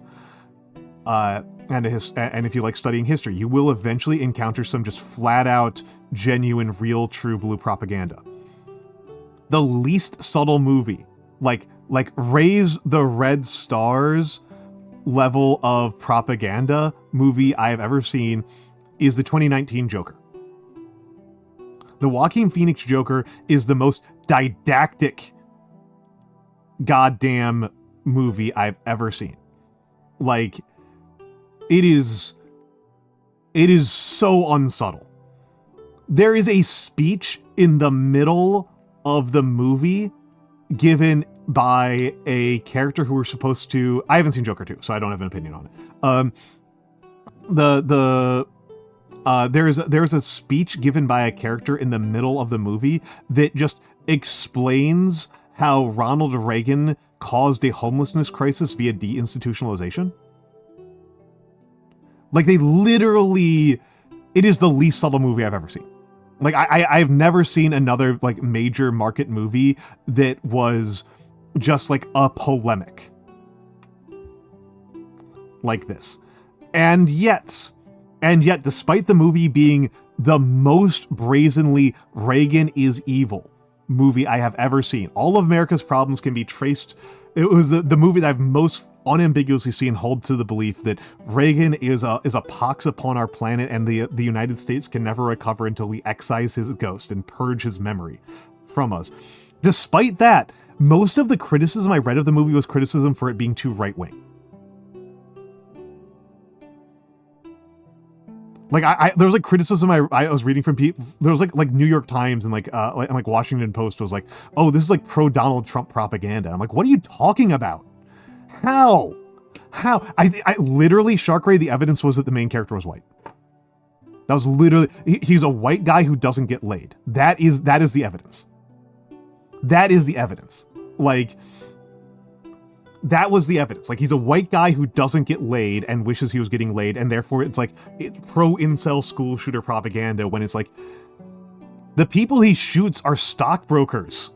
Like, he shoots stockbrokers who are harassing women on the subway. That's the inciting event of the movie, is he shoots some stockbrokers that are sexually harassing a woman on the subway. Like, my theory, he also shoots the TV host. Yep. Yeah, it was literally maybe mental health is important. Yes, and it was about solidarity between oppressed peoples, right? It was about solidarity. It was so... I don't think it was particularly good because it was so didactic and overcooked. Like, I thought it was so blunt and unambiguous, and then yet people still misinterpret it. And there are two thoughts I have about this. The first is, there's a thought that I have that's less important. There's a part that I think is less important, which is that starts with them having a wasted meeting with a caseworker. Exactly. Well, the Ignis Fatuus, that's what I was going to get to. The less important one is that the Christopher Nolan Batmans are right-wing, right? The Christopher Nolan Batmans are right-wing, and people were not willing to say that The Dark Knight was a right-wing movie because it was so sad that Heath Ledger died. And the Heath Ledger Joker is a right-wing icon. Matthew Rice Seeker, have a good night. Heath Ledger Joker is a right-wing icon, but nobody was willing to say it at the time because he had just died. And so this was people were often, it felt like a lot of people were critiquing the Dark Knight. They're critiquing the Heath Ledger Joker, not the Joaquin Phoenix Joker, right? Like, it's just like literally just like dusted off. Literally just dusted off a critique that they wanted to publish like a decade prior and then just published it.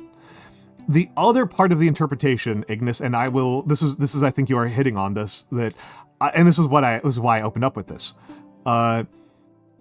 This is why I opened up with this, which is, if you are really devoted to a political lens, to interpreting the world in a certain way, if you are really devoted to interpreting the world in a certain way, you cannot make art that can cut through that. You cannot make art that can cut through that. No, if you were young, it's not obvious that if you were an adult when The Dark Knight came out, it was really, really obvious that what The Dark Knight was about how George W. Bush was right. That's what The Dark Knight is. That's what The Dark Knight is as a movie. That's what the Nolan Batman movies are. Is that George W. Bush is actually protecting Americans and is not just is a necessary and laudatory figure. That's the Nolan Batman. So like that is his move. That is his project. Is that Batman is George W. Bush. Like that's what the movies are. And I would say that Mix. Here's the thing, right? Is like the Joaquin Phoenix Joker is just a political movie that's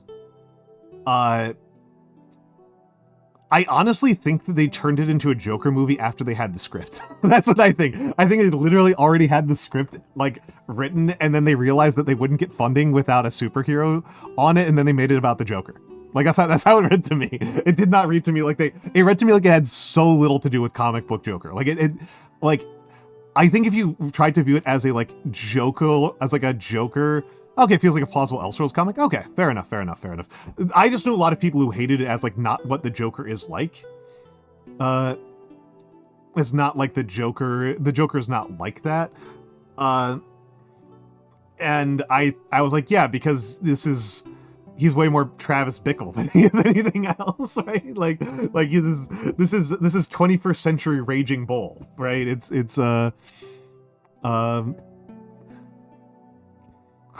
missing something. Perhaps the world's most valuable intellectual property. Exactly. That's kind of how it looked like to me. It just looked like it cared so little, right? He's Travis Bickle's King Kami. It just looked like he cared so little about the DC cinematic universe or like DC continuity or DC concepts. It just felt like it just felt like the movie cared so little. It just felt like the movie cared so little about those things. Mm-hmm. Joker is a Victor Hugo character. You're not wrong. You're not wrong at all. You're not wrong at all. And Ignis, I've seen that claim. So Ignis has inadvertently stepped on a thing that I think is really interesting. Is that Big Masaka, I'm not even disagreeing with you. I'm not even like completely disagreeing with you, other than the fact that like I didn't think the movie was particularly subtle. That's really kind of it. But I guess like how much do you think something is subtle is a matter of interpretation and choice. It's like that's a thing that like different people are going to feel like different things are more or less subtle. I in my moments of despair, I think that it is entirely impossible to make art that is like meaningfully subtle. But I'll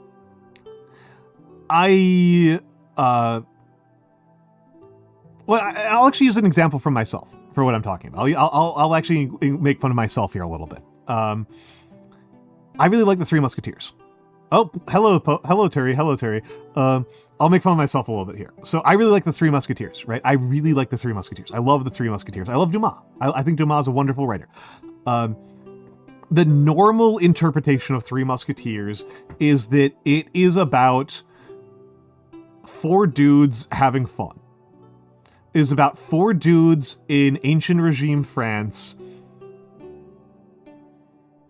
having fun and being bros and being loyal to each other and standing up for truth, justice, and the French way. Okay? That's the normal interpretation of Three Musketeers. The thing is that, like, what the Three Musketeers actually do in the novel is they kill like hundreds, if not thousands, of people out of a principled defense of misogyny. They're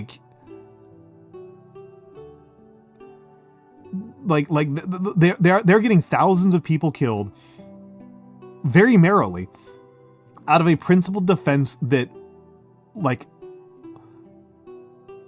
a man's infidelity is fine, but a woman's infidelity is a death penalty offense, and that poor people need to be kept poor, and that religious minorities need to be persecuted. Like, these are very strong political stances that the characters have, right? That, like, women are property of men, poor people have no right to complain, and religious minorities need to be purged by the sword. And I think that a society that is built around injustice as an organizing principle is a bad society that shouldn't be defended. And that's a thing that I believe as a person. And so it's very hard for me to read the Three Musketeers and be like, this is a cool, fun adventure story about guys having fun. I have read the Three Musketeers, and I don't even think I'm wrong here. I think this is a colorable read. The Three Musketeers is about how it is about the components of the French ancient regime and how the three estate model of the French ancient regime held back France from modernizing. That France has the three estates, and the three estates are bound together with regional parochialism. Regional parochialism plus the three estates combine together to turn ancient regime France into a kind of nightmare state. A nightmare state that could only possibly be solved not by reform, but through revolution. That's how I read the Three Musketeers. I do not think that's the typical way that Americans read the Three Musketeers. I don't think that's a normal way to read it. But I don't think I'm wrong. It's just, it's very hard to convince me that it's about how Athos, Porthos, and Aramis are, and D'Artagnan are like good guys. Yeah, it does. Yeah, it absolutely. Like, I think it also does work with, like, Dumas, like, everything else Dumas does with his life. You know, Dumas was not a harsh and violent man. Like, he was not a harsh and violent man. He was weird about women. Yes, he was weird about women. I don't think as weird as, like, Athos was, right? Like, Athos, like the final act of Three Musketeers is that they hang a woman for having extramarital sex. Strictly speaking, I think they cut off her head, but they lynch a woman for having extramarital sex. Yeah. So fun thing about literature debates. I don't think, and it's. I would say, like, it's a question of, like, this is the reason why I like the phrase colorable, which comes to us courtesy of the lawyers. Colorable is a phrase that means an interpretation that you think makes sense, but it's an interpretation that you think makes sense, but that you do not yourself believe, that you think is like supportable. A colorable read is one that is a read that you understand where it's coming from and you think is supportable, but is not, like, necessarily yours. It's not one that you're advocating for. Could estrogen have saved Alexandre Dumas?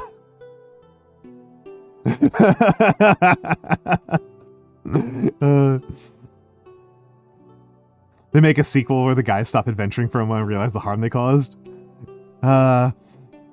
I mean, I guess that's also part of what's happening in it, right? Is that, like, they're so trapped inside their own society that, like, they cannot even understand that what they're doing is just, like, evil, right? That Cardinal Richelieu is the good guy. Like, they have managed to make themselves so evil that Cardinal Richelieu is the good guy. But yeah, Alexandre Dumas.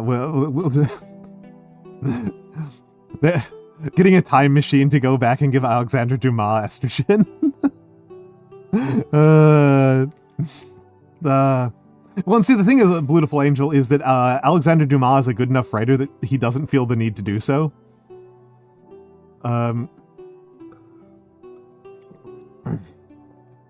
He just doesn't feel the need to do so. He's like, this is the thing. It's like really good authors don't have to tell you, right? They don't have to tell you. Which again, like I said, I didn't hate the Joker, but I didn't love the Joker, and my problem with it was just like too didactic. It's not that I disagreed with his politics, it's that I thought it was just like it's just laying it on way too damn thick.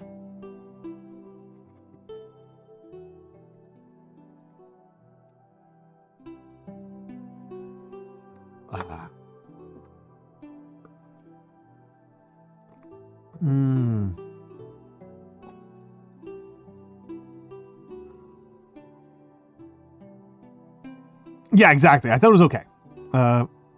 Yeah, no, that's the thing, right? It is an extremely okay movie. It is a 3 out of 5 movie, right? It's a 3 out of 5. It's like the most 3 out of 5 movie that's out there. Maybe I would put it as a 2 out of 5 on my own rating system. I think most people think that's harsher than what I mean. But it's not a 1 out of 5. It's not a 1 out of 5 movie. It's not a 1 out of 5. It's certainly not a 5 out of 5.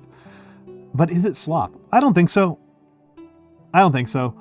I think that for something to be slop, I think that like it's the lack of internal coherence that makes things slop, right? You know, I think that's the reason. I think that again, it's one of those things where like we use the metaphor, right? The metaphor weighs heavily in our souls.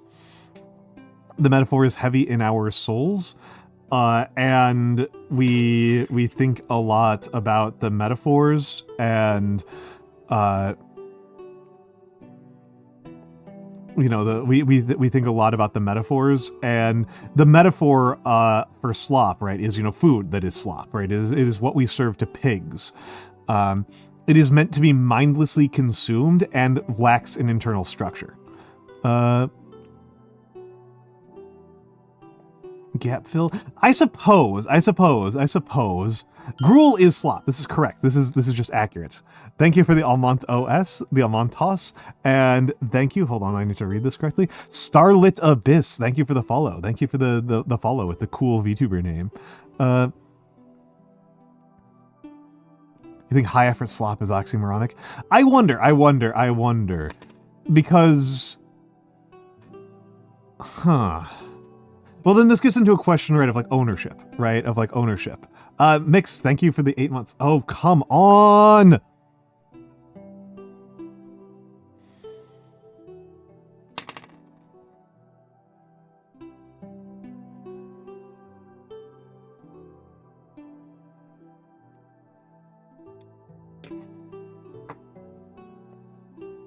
Okay, am I back? Okay. Looks like I'm back.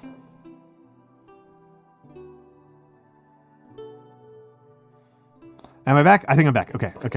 Hello, hello, Starlivis. Thank you for the... Yeah. I don't know what that was. It fortunately looks like it did not interrupt the ad timer, because the ad timer was just about to start. So even if it did do the ad timer reset, we only would have lost like 1 minute. So like, that's not a big deal. That's not a big deal. That's the thing I hate really about getting the reconnect, is that it restarts the ad timer. So if we're like 40 minutes out from an ad, offline for 3 seconds. Okay, whatever. That happens. It wasn't an internet interruption. It was specifically OBS. The rest of my internet was fine. It shouldn't. It was not VTube Studio. It was OBS.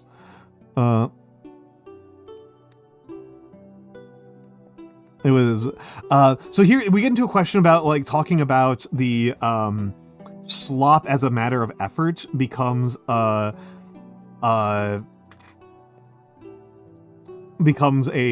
thing that is I'm just gonna hold a slop discussion circle.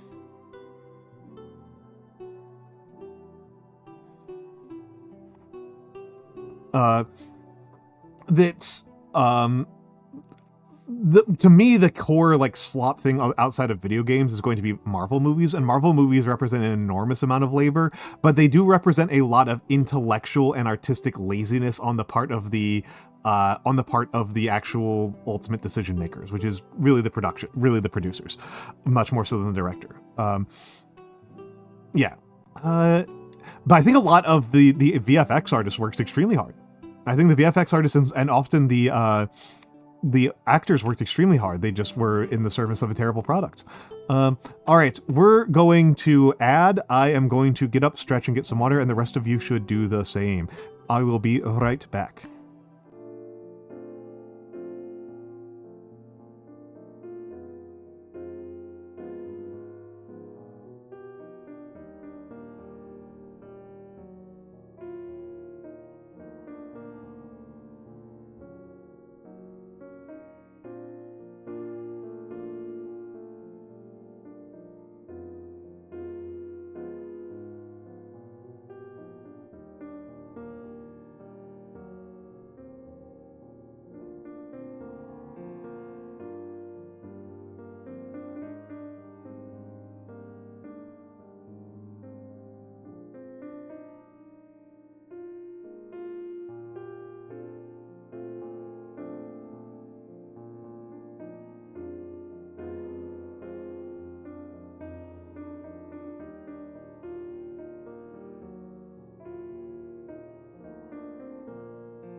And I'm back, and I'm back, and I'm back, and I'm back. Hold on, I missed a bunch of things. I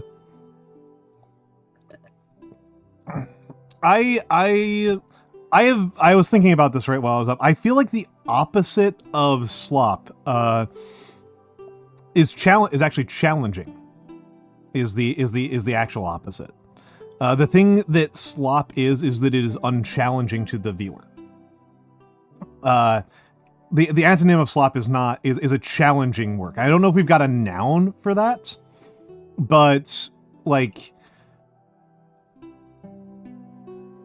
yeah, and this is, I think, why I'm going back to the metaphor, right? I'm going back to the metaphor. What is the thing that makes slop as food items? It's that, like, you don't have to chew on it.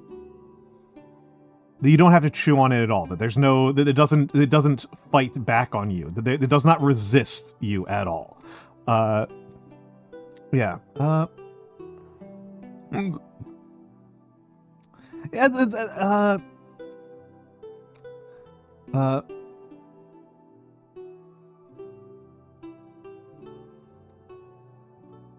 And yeah, and we're back to me having a body. Also, I didn't make the joke at the time, but the moment that I disconnected, the last thing that happened before I disconnected on my end was Mix resubbed with the Kari punching emote. So it looked like so to my end, it looked like Kari punched my stream out of existence. That's what it looked like to me. But yes. I feel actually kind of satisfied with this. I actually feel kind of good about this. I mean, she is the techno show. You messed up. You messed up. Yep, no underscore. No underscore. The cleverest pun name in the business. It really should have occurred to me once I figured out how clever her pun name was, that she was going to be like that as a person. It really should have occurred to me that it was not a mistake. This was not like her having the cleverest pun name was not a one-off. This is something that she just keeps on doing forever and ever and ever and ever. She's just always like that. You hate underscores, ban them from Twitch. I do not like that. Hello, your favorite shut-in. I do like your favorite shut-in. I do not like that we have as a society decided, and this is like old. This is way older than Twitch. Like Twitch is inheriting a feature of much older programming where people decades ago decided that white spaces were unacceptable, but underscores were not. And so if you've worked with old databases, you'll see fields like this. City name. Time of day. And it's like, this sucks. From a typing perspective, this sucks. This is awful. I don't know why we went with this. And to be honest, if I go back to working with databases again, there's a very real chance that I will set up a custom keyboard where the spacebar inputs an underscore. Like, legitimately, I might do that if I have to do this shit again. like legitimately might do that. Yeah. I don't know. Well, I mean, here's the thing, Broth Soup Gravy, is like the decision that space could even be read as %20 is a decision that somebody had to make, right? Somebody had to make the decision that space should not be should not be its own thing. Like a human had to make that, right? Like I just really need to emphasize that, like, computer languages are not outputs of physics, and they are outputs of decisions that people make. Options to name functions variables with spaces. Yeah, I mean, the way that you did it right there, Starlit Abyss, is how I kind of prefer to do it. And of course, I am actually a maniac, and so I will use really baroque, what do we call them? acronyms as variables.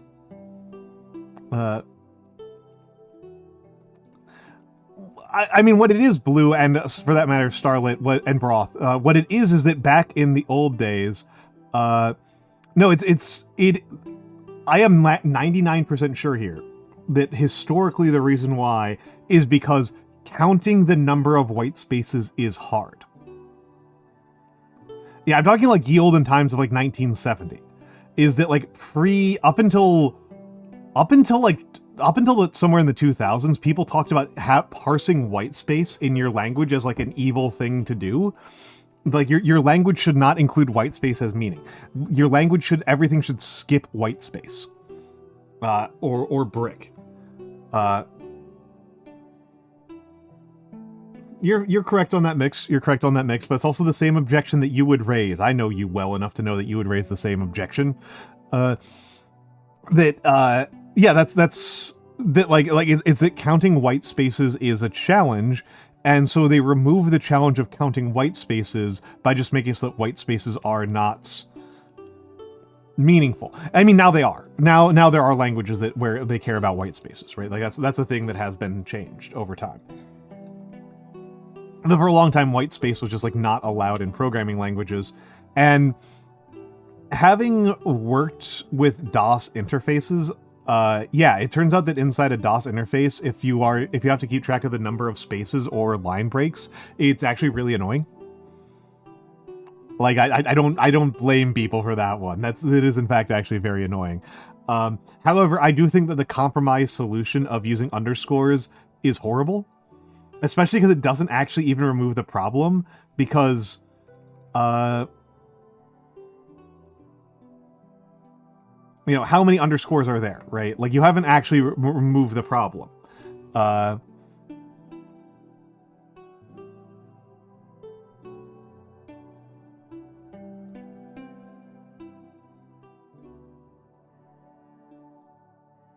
Right, like, you're not actually removing the problem. I mean, that does add the sense, right, that like those have breaks in them. Those have spaces in them that like make it easier to tell what they are. And it does also involve not having to hit shift. I really don't know why we went with. And some languages, some people do that. Some people do that. Sometimes you will see databases that will say, they'll say this, right? And of course, like I said, I'm a maniac. I type it like that. That's what I do. That's what I do. If you give me the option. And of course, all of this was a horrible adaptation for me to even learn, because I come from like from the sciences, right? If you do the physical sciences, you end up distinguishing between alpha and A all the time. You use alpha and beta and gamma and delta all the time, all the friggin' time. Like, you're using them constantly. And you eventually use up all of those, like, pretty quickly. And so then you have to go, like, okay, so I did 15 experiments, right? I did 15 experiments. I have 15 experimental runs of this, right? I had 15 experimental runs of this attempt. And I need to label all of my vials, right? Let's say you're working with vials. You're doing vial assays. You've got 15 assays in different vials, and you have to write on the side of the vial so that you can keep track of your notebook which one is the one that was pH of 2, and which one was the one that was pH of 2.5, and which one was the pH of 2.1, which one was the pH of 2.5, but it also has metallic potassium in it, blah, blah, blah. Okay, so you got to keep track of all that stuff. And the way that I would do, what I did was, to save space, I started using Japanese. So this would have made doing computer science entry even harder, that I was just using kanji as, for if I needed an arbitrary variable and I didn't want to reach for the Greek alphabet, I would just start using Japanese. And people will be like, what the heck is this? I'm like, it means rice field. And like, yeah, but what is it? I'm like, well, it's an arbitrary variable. It doesn't matter. It's just an arbitrary variable. It's arbitrary. Like, it just indicates that it was this one. Like, I don't know what to tell you, man. It's just like, it's the one that says fire is the one that corresponds to fire, right? Linear A. I mean, linear A would be nice in the sense that like are we still struggling with linear A, or are we pretty confident on linear A? I always forget. If we like actually finally made breakthroughs on linear A. I remember hearing from a non-good source. Yeah, no, linear B I know we're confident on. Linear B we know we're confident on. Linear A I know we've got. I just remember hearing somebody say like, "Oh yeah, we've pretty much figured out linear A, and it's just actually boring." It's just like we figured it out, and it's just like nothing.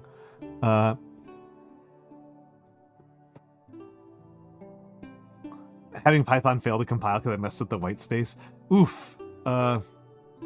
Way better understood. Okay, fair enough. Yeah. That makes sense to me. That makes sense to me. I mean, the percent chances, right? Like it's almost certainly Mycenaean, right?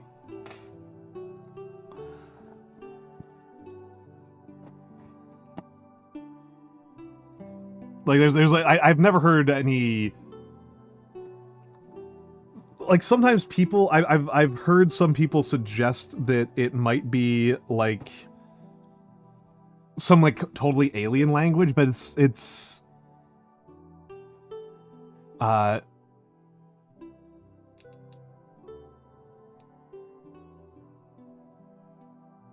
okay, so no, it looks like it's a completely unclassified. It's completely undetermined. Yeah, it's probably just Mycenaean, but like we actually don't know. Okay, that seems to be what's going on. Okay, that's cool. That's pretty cool. That's pretty cool. It is pretty crazy that, God, you're gonna make me want to play Age of Empires. This is like the horrible thing, right, Mix? Is that like I learned about who the Minoans were because of their presence in Age of Empires 1. Right? That Age of Empires 1 has the Minoans in it as a civilization. And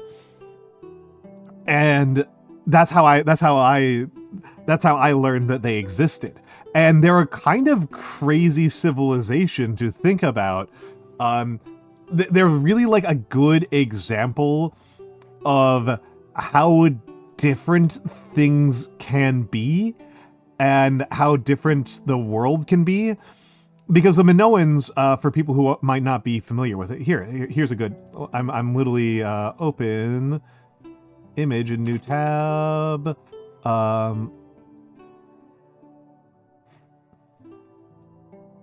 How else would they be able to name the language in English 1,000 years before it existed? Cute. Thank you, Big Mustake, for that one. That's cute. That's cute. Let's go over to this one. Oh, hold on. We don't need that. You don't need to see my floor. I should have paid attention to that beforehand.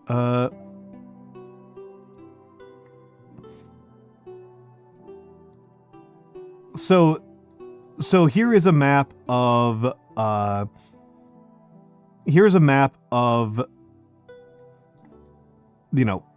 this is Crete, right? This is a map of Greece, and the red thing is Crete, okay? That red thing is Crete, and that's where the Minoan civilization was, okay? That's where the Minoan civilization was on the island, the modern island of Crete, and this was like a major power.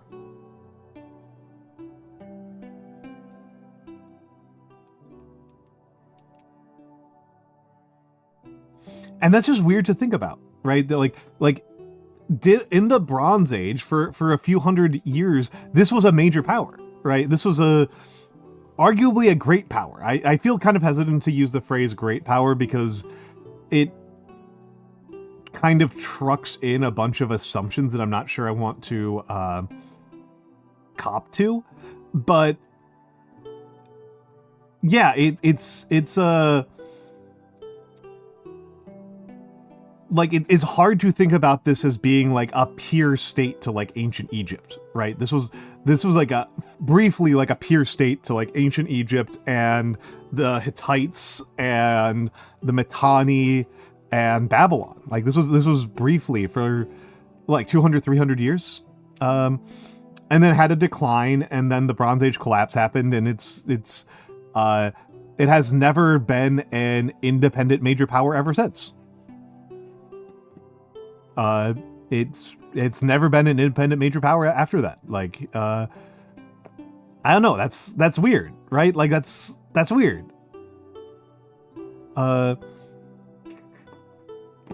That's weird.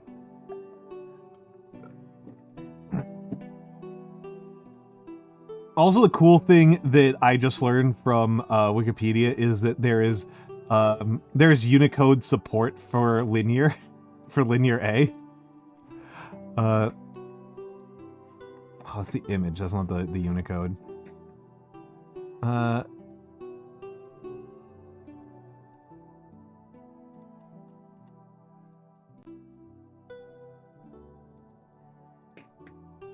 Well, yeah, there's Unicode support for linear A, and that's funny. It texted me.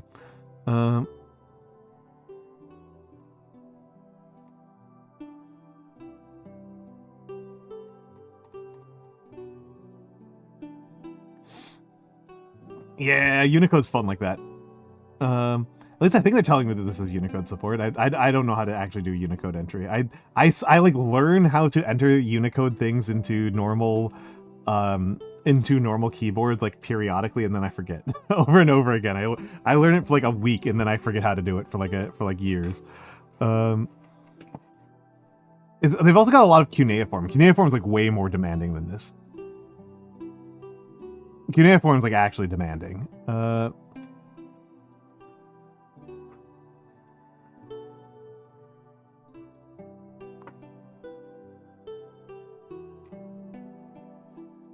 Behold linear A, yeah, question mark. Yep. It's not rendering on my end at all, so I might not have proper Unicode installed on this piece of crap computer. Windows 11 doesn't even support Unicode. Some of these are cool.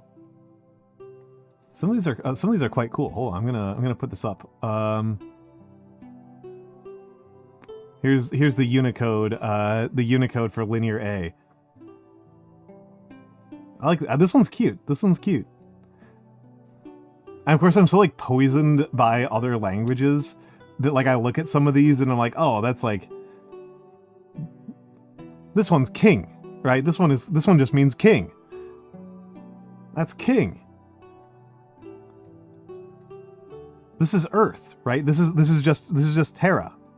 And this is Yoko Taro. Look, we found Yoko Taro.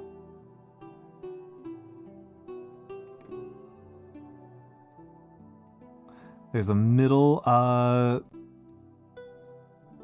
not doubting him, oh, I see it, up here. Yeah, middle. There's middle. Or a bowling ball? I mean, what is Yoko Taro if not a bowling ball? What else could Yoko Taro be? Keep thinking of initial D for some reason whenever you say linear A.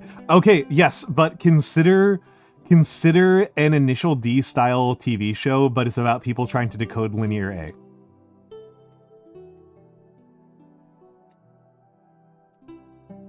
I'm rotating it in my head right now. This is definitely making me happy. This is good. This is good. Illegal underground linear A coding. Yeah. I'm amused by these two being considered separate. These two being considered separate is like, I would not assume these were separate characters. That would not be my assumption. I would not read those as different glyphs. I would absolutely read those as the same glyph. There's a hot cup of coffee. One has good aim, one has bad aim. I think it's one is on top of a wall and one is on level ground, is how I was reading that. Hello, Xanadu. Hello. Good to have you here, buddy. I like all these ones that are different types of jugs. This amuses the crap out of me. Like, this is the sort of thing that like really makes you feel like this was a trade language. One is aiming for his foot. to get out of military duty. He could also be drawing. He could still be drawing his arrow. There's drawing techniques where you start with your bow pointed low and then you rotate your left arm upwards. This is linear A. This is linear A. This is linear A. I don't know how we got onto linear A. I genuinely don't know how we got on here. But this is an undeciphered language. An undeciphered written language that was spoken on, that was used on Cretes. You referenced it. I don't know why though. I don't remember why it felt important. Yeah. Oh, it's an arbitrary indicator. Yeah. There it was. Yeah, because I've been using I tend to use Japanese characters when I need to like add variables to something. I tend to use Japanese. Which other people do not appreciate. I will say I do not find that most English speakers are happy that I have decided that our arbitrary this file folder is going to be the rice paddy character. They do not tend to like that. It tends to be like the simple characters, right? It tends to be. I don't tend to use like the more complicated characters. I tend to use characters that are like 4 strokes or less, right? Like, middle or fishhook, shrine. Well, shrine's more than 4 strokes. Shrine might be a little bit of a big one. Big and small, are 3 strokes each.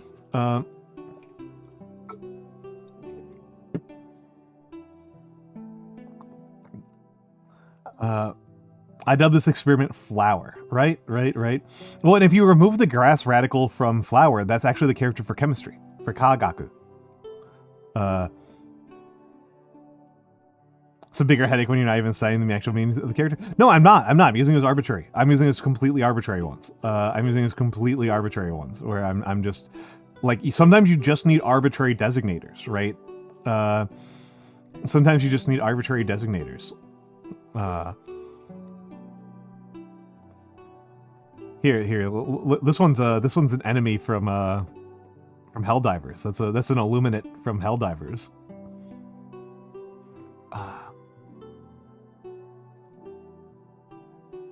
God, what an improvement in Helldivers 2 that they made the Illuminate actually kind of fun to fight.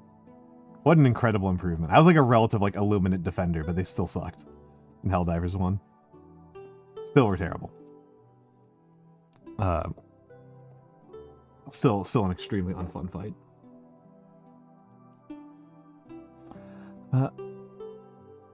Linear A comes from aliens. I mean, so many of these are baskets. These look very human to me. I feel like these look very, very human. These look very, very human to me. I don't think that these look particularly alien to me. I think that the encoding of them in a way that makes them more readable on Unicode makes them look more alien than they do when you see them in context, right? Like, let me go over. Let me find.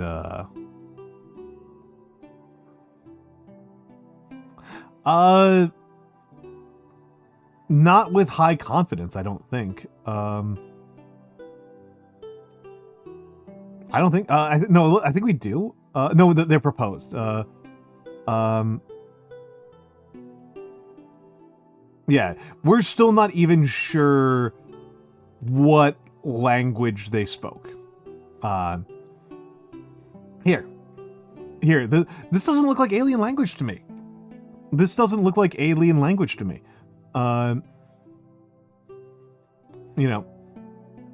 It just doesn't, right? Like this just looks like language to me. It's alien in the sense that like I don't know how to read it. Something looks like the Predator language. Probably the other way, right? Like probably the. Yeah, I think it's a trade language. I think this is the thing, right? Is like there's written languages tend to arise from one of 2 origin stories, and it's basically, as far as I know, all of the ones that I have seen developed for fortune telling or for accounting, right? Like as far as I can tell, they pretty much always arrive for fortune telling or accounting. And the accounting ones very quickly become trade languages, and both of them become administrative languages, right? Like both of them become administrative languages.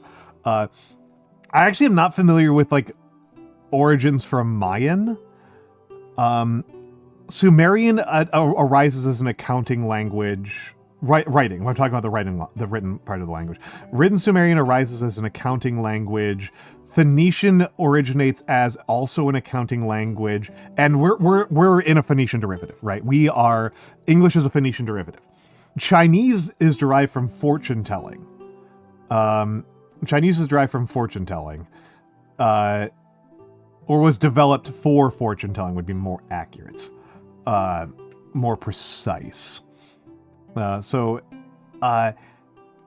Mayan would be another independent origin story. No, you are correct, Sandu. You are correct. Those are called the oracle bones. Those are called oracle bones. And so the oracle bones they would either be written on tortoise shells or on oxen scapula. And what you would do is that you would carve a question into an ox scapula or into a tortoise shell. And you would also add additional scarring to it. You would dig pits into it. You would pit the tortoise shell or the scapula with the questions carved into it. And then you would throw it on a fire, okay? You would throw it on a fire. And then, so you throw it on a fire, and then you would let it crack, right? Because this is what happens, right? Is if you burn a tortoise shell or an oxen scapula, they will crack. And then after it's cooled down enough, you take it out of the fire and then you interpret it. Right, and this is the earliest Chinese writing we have. This is the oldest Chinese writing we have. Is these questions written on scapula and on scapula and tortoise shells, and very fortunately for us, many of these oracle bones don't just have the question on them, they also have the interpretation, and in some very good cases, I don't think it's rare, I think it's fairly common, in some fairly good cases, we even have like, was it accurate? Right? A lot of them are very mundane questions. Is this an auspicious marriage? Will this person have a healthy child? When will the drought end? Right, they're very mundane questions as a rule. It is worth noting that they are not. You might be asking like, oh wow, if they're asking about like marriages, that must like add up to a lot. These are for rich people. These are for cultural elites. Like they were not asking like, is this an auspicious marriage about every single goddamn person in the society? They were asking about like, will this duke's marriage be auspicious? Do you wear wigs? I do not, Bug. I do not. I am a hairy dude. I don't need wig. Also, shoutouts to Bug. I'm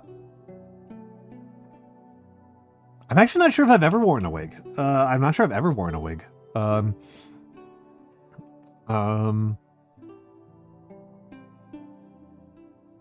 I don't think I have. What was the special event, Bug? What was the special event? Bug is friend Bug. Will you wear wigs? I don't know. Maybe. I don't know. Bug, it's hard to tell the future. It's entirely possible that I will drop dead live on stream in front of you, and then I will have never worn a wig in my entire life. It'll be easily resolved. And yeah, Xanadu, like, we've always been curious, we've always needed answers. And it's worth pointing out that, like divination, if we're being, like, really narrow about it, divination is not really the question of what will happen in the future. Divination is very often the question of, like, did the gods accept our sacrifice? Hello, Folka Zalberha. Hello, Folka Zalberha. I don't know if I'm ruining the German language. Oh, hell yeah, Crow Country. Hell yeah. Hell yeah.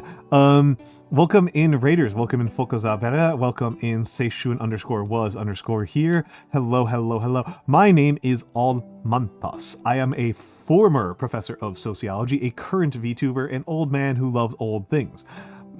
As a rule, I do lots of calligraphy and model painting and handcam streaming.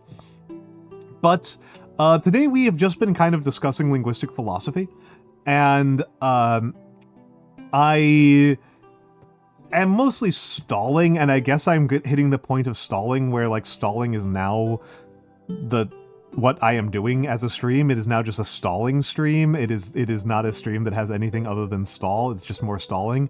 The stream is about stalling, and we're just stalling more. That's kind of just what we're doing. We're just stalling, which I'm happy with. Yeah.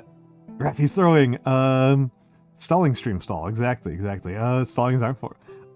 Was anything supposed to happen? I was planning on playing a video game.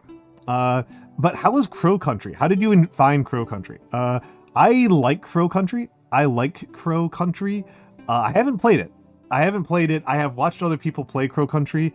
I do think it is deeply funny that Crow Country is the most Final Fantasy VII game, visually speaking, that has been made since Final Fantasy VII. Final Fantasy VII has such a distinct aesthetic, and no other games have tried to emulate it, not even Final Fantasy VII. And then, Crow Country, it's just Resident Evil, right? Like, am I crazy? It's just Resident Evil. It's Resident Evil that just happens to look like Final Fantasy VII. Yes, Resident Evil, Final Fantasy VII. Okay, I was correct. I'm correct. That's what I thought. Which is, like, not a bad thing. Like, if you are doing a good version of Resident Evil, you're doing a good version. Like, that's not bad. Like, I have not played it, but I did play Signalis, and I loved Signalis. And Signalis is, like, it's Silent Hill. It's early PS1 Silent Hill. Like, that's what it is. It's East German Silent Hill. Which is incredible, right?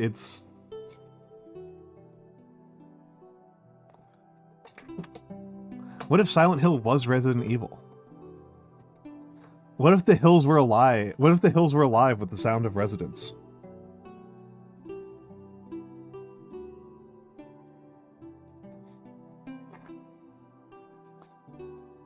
A lot of my friends have played Crow Country, and, like, it's one of those games that, like, nobody told me to play, and I still kind of want to play it, which is a really good sign for it.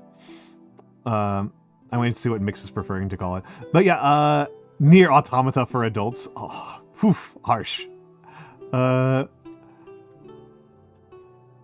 First time with a game like it. Fair.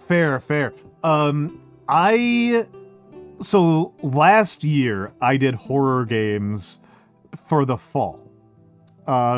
Somebody got me to play Signalis in September, and then I spent the rest of the year playing horror games.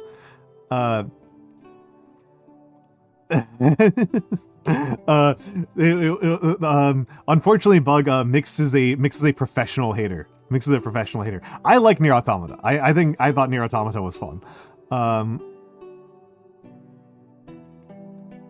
Just Automata. I think Automata has some less well executed segments, but I think that some of the better executed segments are really well done. Yeah,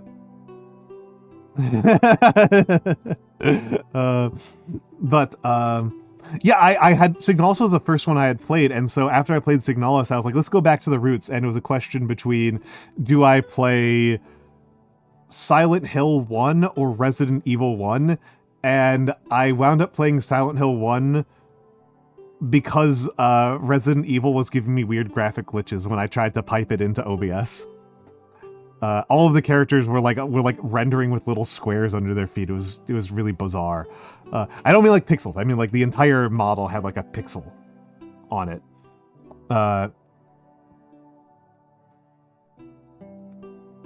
So it was it was like very glitchy looking. So I played Silent Hill.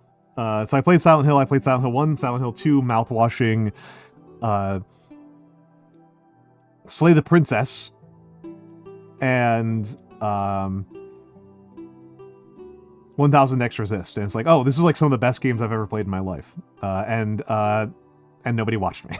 Everybody hated it.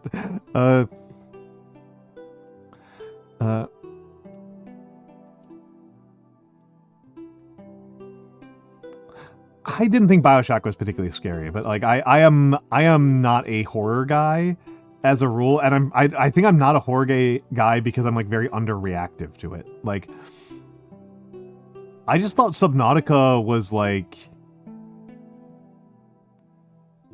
I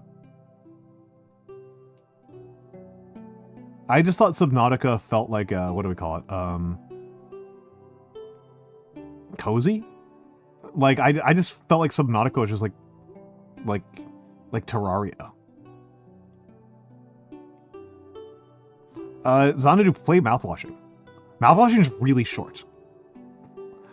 Subnautica is cozy if you aren't afraid of fish. Yeah, there you go. There you go. There you go. There you go. Mouthwashing, Xanadu, you should check out mouthwashing. Mouthwashing is really short. It's like 2 hours. It's like a lunch break. It's like a long lunch break game. Like, it took me like 4 hours to do it on stream while I was reacting and reading what people, and like I was like reacting to chat and I was like reading out the text on screen. Like, if I played it on my own, I think I could have done it in under an hour, to be honest. St. Francis Thalassophobia and put themselves through Subnautica. Brutal! Subnautica is like the most thalassophobia game of them all. Good for them on having the principles to do that.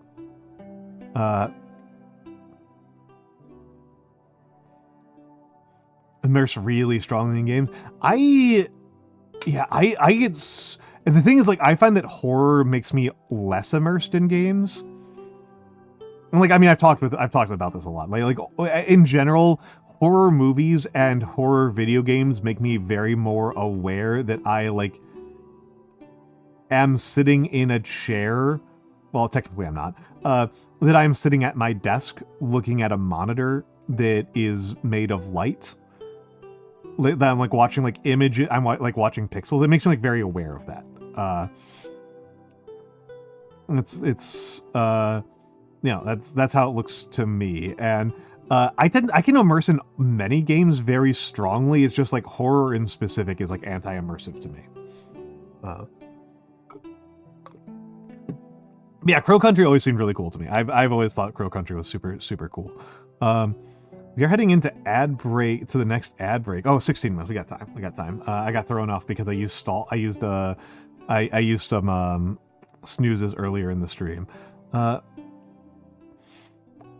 I find that it depends a lot on the game. And I think if a game has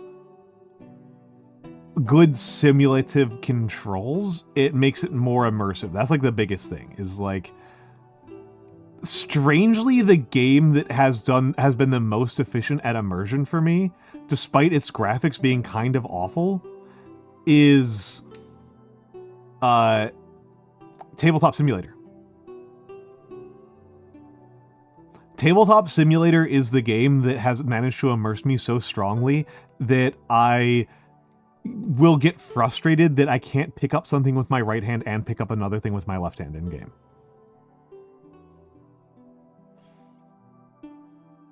Like, very strange sensation. Very strange sensation that it's just like,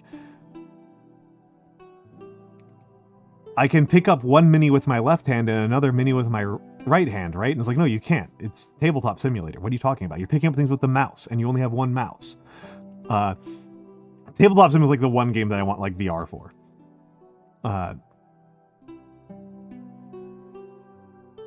Right? I told you, it's very strange. It's very strange. It's very strange. It's very strange. And most games I feel somewhat immersed in. Shooters in particular, I find myself at least like a medium level of immersion in. When I'm playing Apex, right? When I'm playing Apex, I don't feel like I am hitting the A key on my keyboard and moving and causing the light to shift the perspective to move objects rightward on my screen. I feel like I am moving to the left. You know, I feel like I am moving to the left when I press the A key in Apex, right?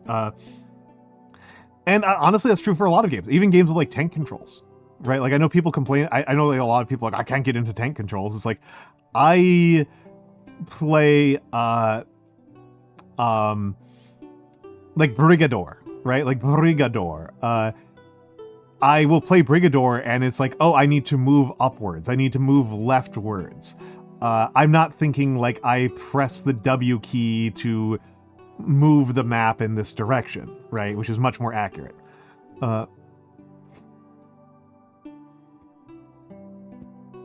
So the people you play MTG with would start trying to throw hands in VR. That would be funny. That would be really funny. That would be really funny.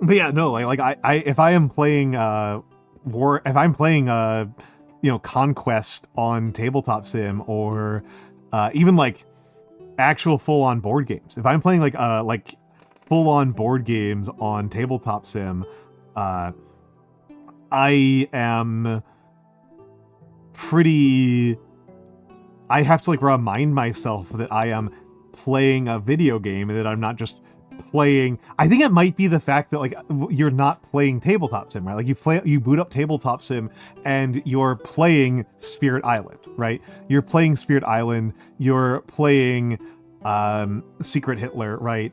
And that added layer of the fact that there are now 2 layers of mediation in the game, the fact that there's an additional game mediation layer, means that my mind kind of strips away the mediating layer, and I forget about that mediating layer, which is Tabletop Sim, right?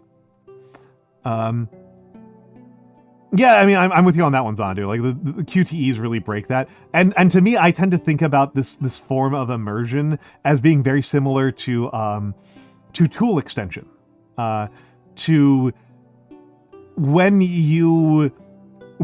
for most humans, I don't think this is true of every single person, but I think as far as I understand, the vast majority of us, when we use a tool, we feel that the tool is an extension of our body. Do people follow what I'm saying?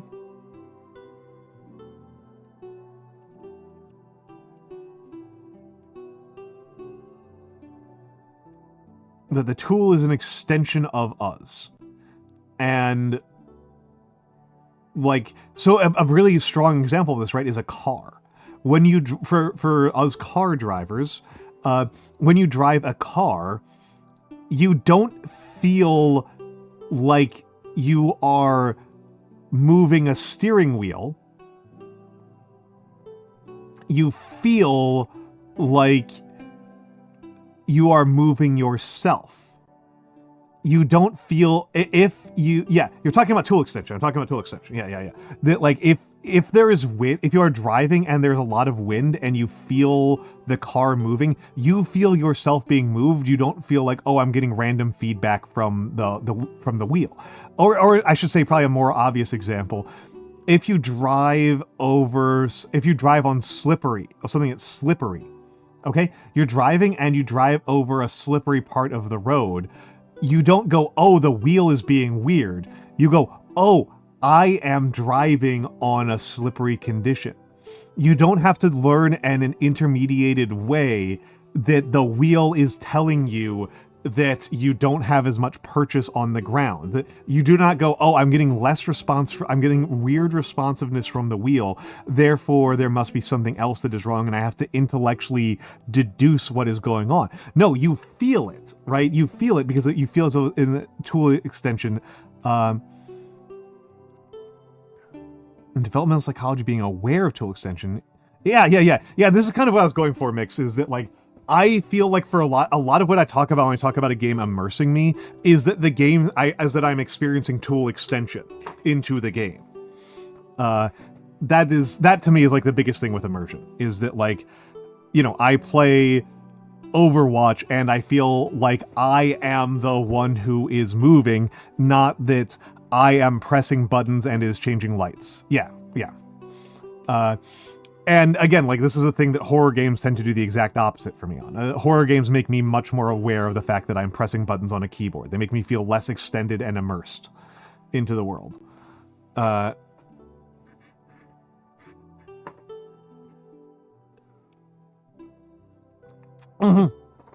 Yeah, and kind of, I guess what I should probably be saying about this is that, like, it is specifically horror movies and horror games that give me this response.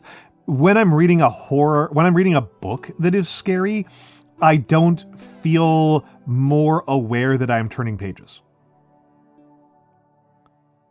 You do not experience tool extension. Yeah, that's a challenge. That's a challenge. That is a real challenge right there. That's a real challenge. But yeah, I when I'm reading something that's, like, scaring me, I don't, like, become aware that I'm sitting in a chair turning pages of paper. Like, in the same way that, like, if I'm watching a movie, I am aware that I'm sitting in a theater, and I'm aware that I'm sitting in a theater and that I am, you know, watching lights, right? Like, it becomes more apparent to me.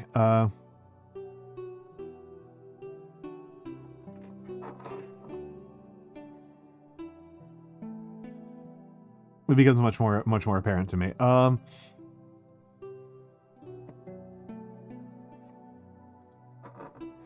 It's my little guy. It's my little guy. It's my little guy, Hardcore. Hello. Hello. Yeah, it's my little guy.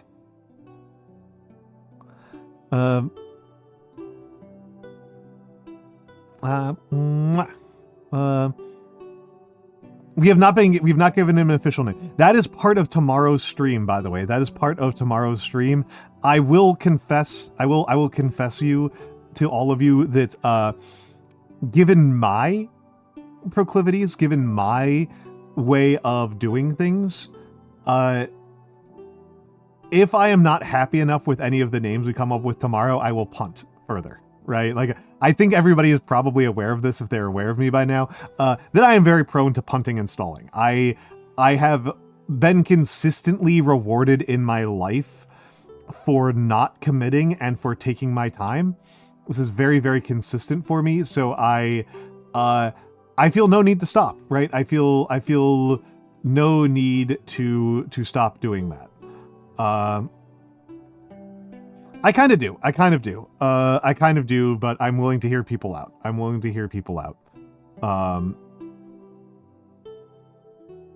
That is correct, Xanadu. That is correct. But also, I mean, it's just...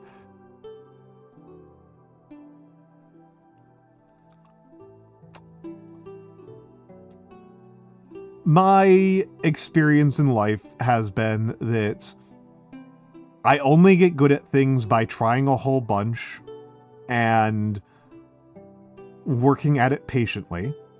All of my good outcomes have been the results of not necessarily hard work, but patient work. Have been either patient work or luck. All of my failures have been rushing.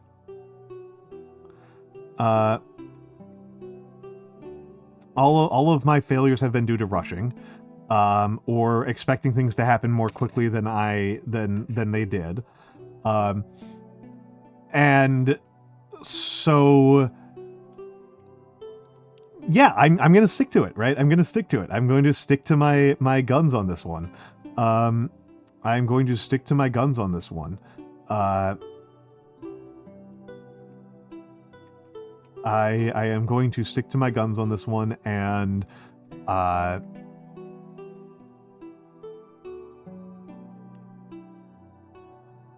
you know, if something hits me tomorrow and I think it's amazing, I'm gonna go with that. And if not, I'll sit on it. I'll sit on it. I'll think on it a little bit. To be honest, calling him my little guy is pretty good. This is my little guy. He's my little guy. I love him. My cute little guy. My cute little guy. Wonderful to have the cute little guy. A big fan of having a little guy. Recommend little guy. Obviously not a marketable term. But that's been working pretty well so far, and we'll come up with something. We'll come up with something. Chibimon.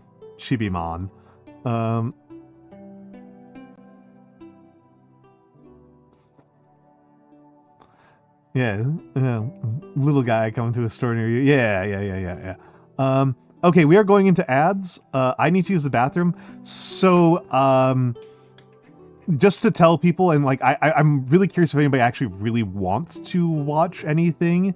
I'm kind of happy just continuing to talk, but there's a point where like I do kind of want to like do something with my damn hands, and I am torn between Kerbal Space Program, Dotage, and mini painting. Those are the three things that I have been thinking about: our Kerbal Space Program, Dotage, and mini painting.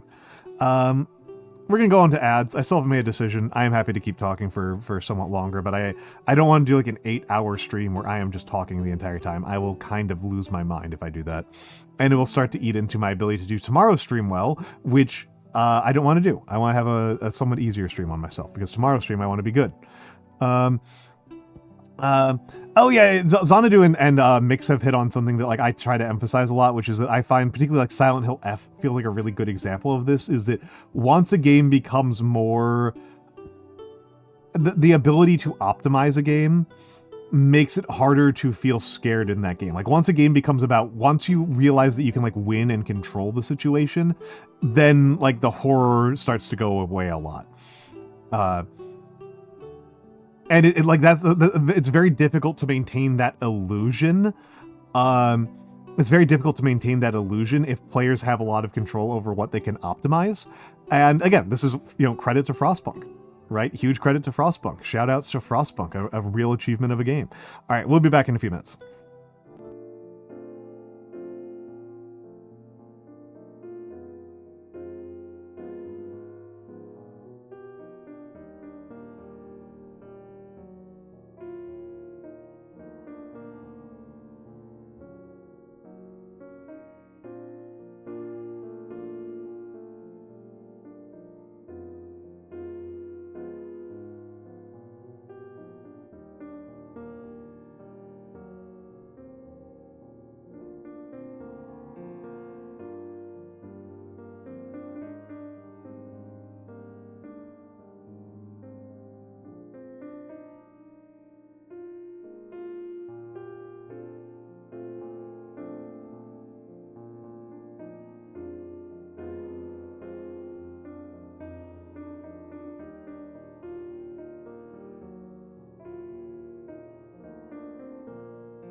Oh, right, I'm back. I am back.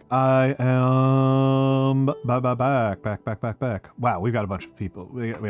Mix was writing some paragraphs in here. Um. Do, do, do, do, do, do, do, do.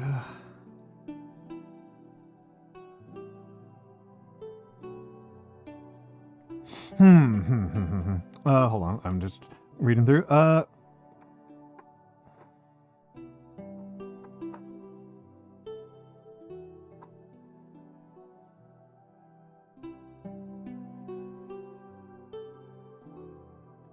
No, you're fair.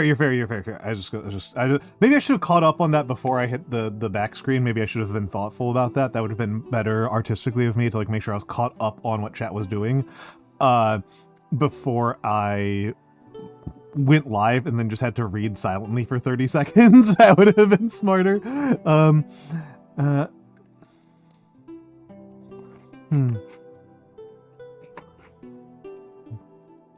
Well, in the case of Silent Hill F, I feel like I am critiquing its... I am critiquing Silent Hill F's... The marriage that Silent Hill F has between its combat mechanics and its horror framing makes it so that, like, if you are playing the game at all well, you are not scared of any of the monsters. The monsters are now Dark Souls puzzles. Right, there are now Dark Souls puzzles, that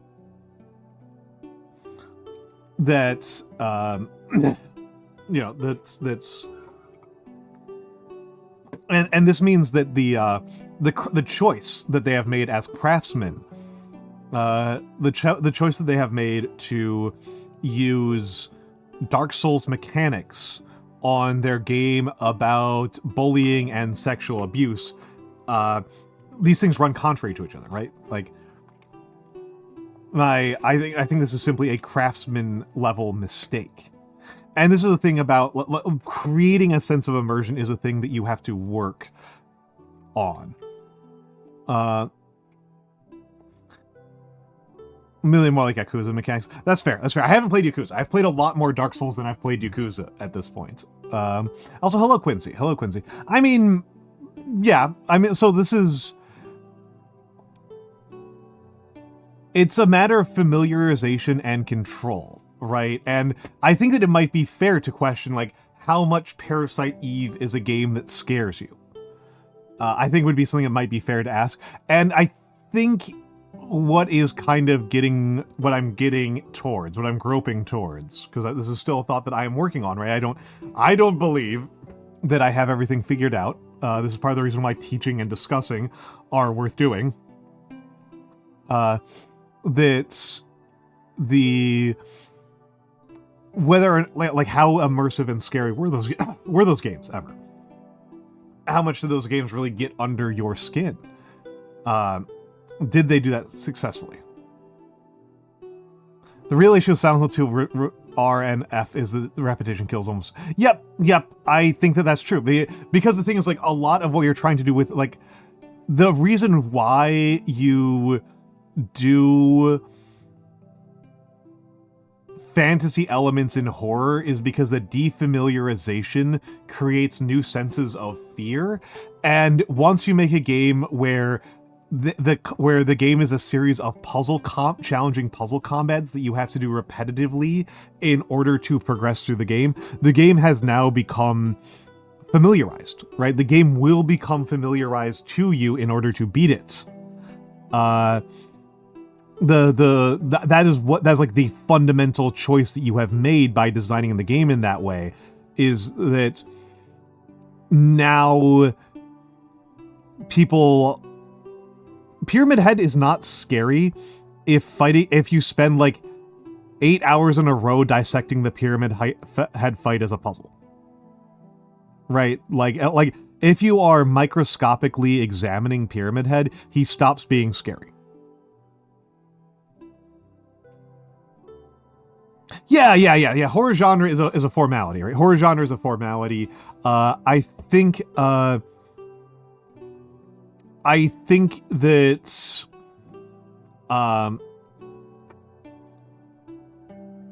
I think that I am much less of a horror guy than a lot of people around here. You know, I'm not exactly Grimmy, for example.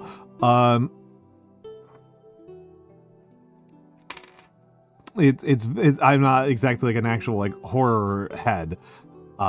But to me, it's yeah. Shout out to Grimmy. To me, it looks like who else is like a real like horror head in the space. I'm trying to remember. There's somebody else who I was remembering who's like a real. There are a couple others. I mean, obviously like Alice Sawyer, for example. There's a couple. There's a few around who are like real horror heads.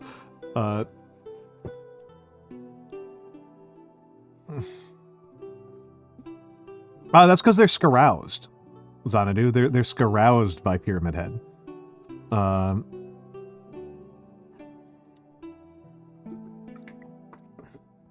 I think the monster that tends to be remembered as like the really scary one in horror games is Nemesis, right? From Resident Evil 4? 3? Not 1. I know Nemesis is not from Resident Evil 1.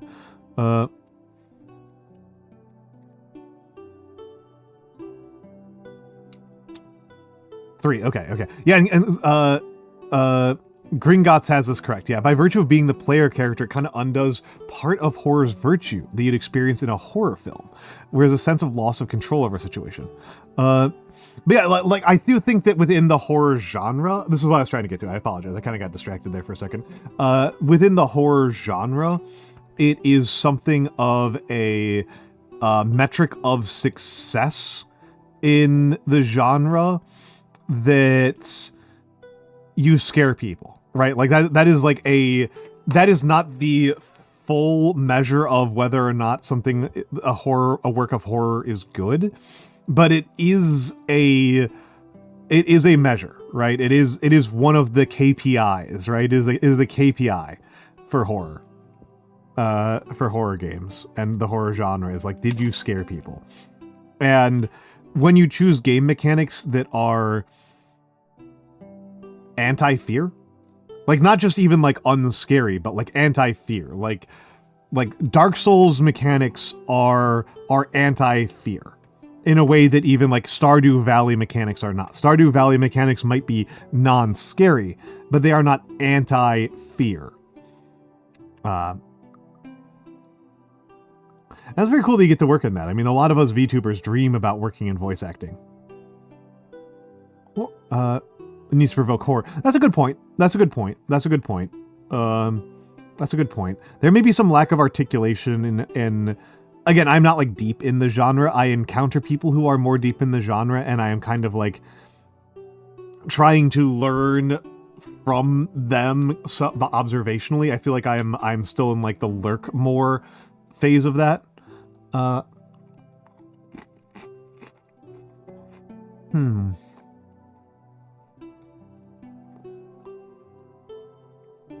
Can we be horrified at the situations in Silent Hill F without the production of instinctive fear? Oh, absolutely. Not a problem at all with that, Quincy. Not a problem at all.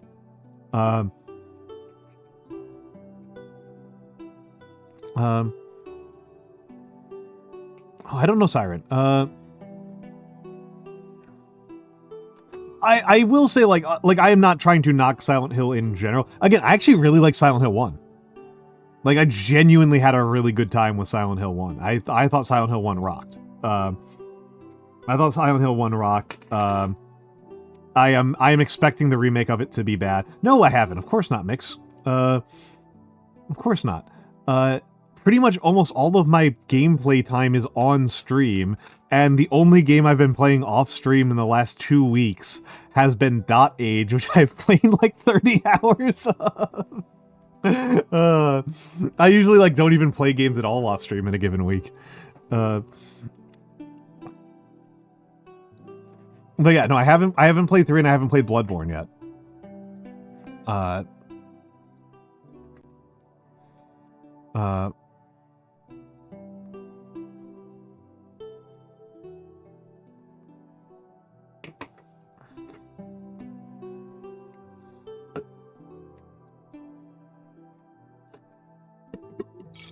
Oh, crap.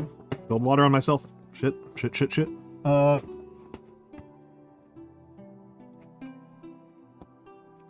Shit. Apologies. That was... I'm gonna... hold on, I'll just be right back. I'll just put on the be right back screen.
All right, I'm back. I am back. Hold on. Wow, we need to...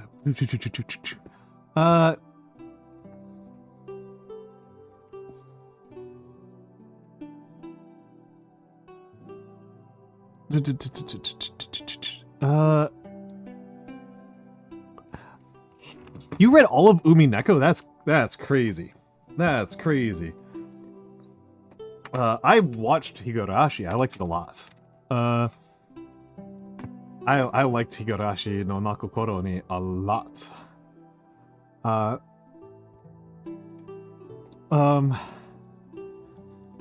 But I have not, my understanding is Umineko's insanely long, right? Umineko's like 500,000, it was like 2 million words long or something like that.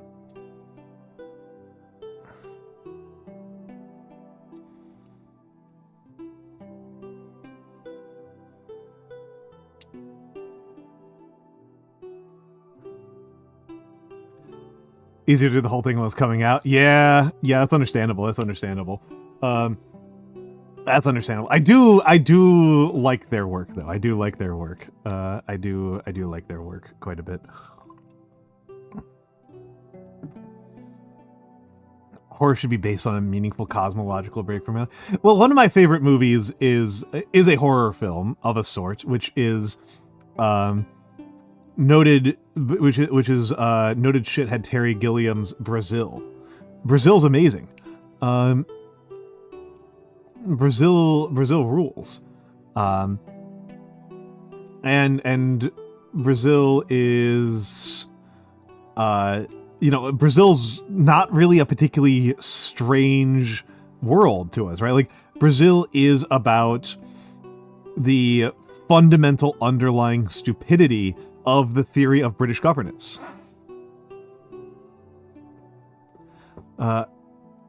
We should be taking our being owned as a sign of real craft. Right, I can see that. I can see that.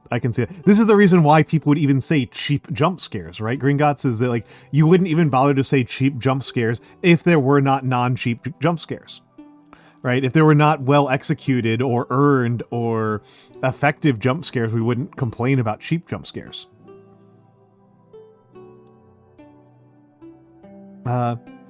Artists are motivated to appeal to audiences. That's true. That's true. Lil Savage _301. Thank you for the follow. I do. This is one of those things that, like, I always get annoyed in. If I talk about when it comes to talking about, like, games marketing and prices and stuff in the world, is that, like, they can't actually force people to like things. Like, you can influence what a person likes somewhat through the use of propaganda, but the idea that you can just unilaterally force people to like garbage, I don't think is true. I think that for one thing, having read how people produce TV shows and movies, they tend to follow audience more than, like, create audience as a rule. There's not, like, nothing to, like, creating audience, but, like, following audience is very important. And, like, if there is a long-term trend in macro scale art, I don't think it's actually very intelligent. I think it's a sign of not even copium, but a sign of anti-materialism. It is anti-objective, anti-real. It is an anti-scientific, I should say, even perspective to treat an audience's love for certain things as a result of pure propaganda. What makes a scary horror film in general? I may have missed it. I apologize.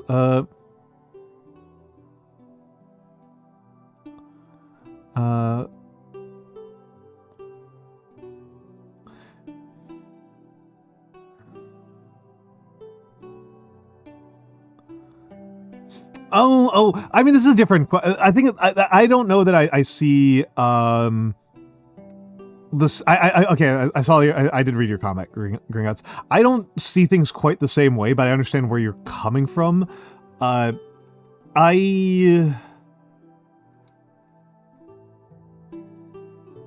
get it. I just am not 100% on board with it because I don't think that the question of character rationality is the most important thing in most genres.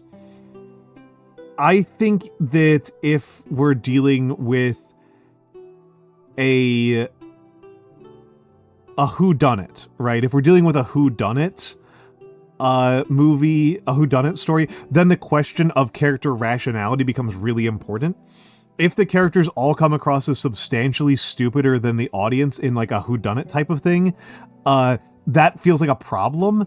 But if the characters feel really stupid to me in almost any other genre, it doesn't bug me that much. I think it's kind of. It can be. I think it's breaking the suspension of deletion before plot. There's actually. Yeah, and that can happen in most genres. There are genres where it doesn't work at all, right? Like.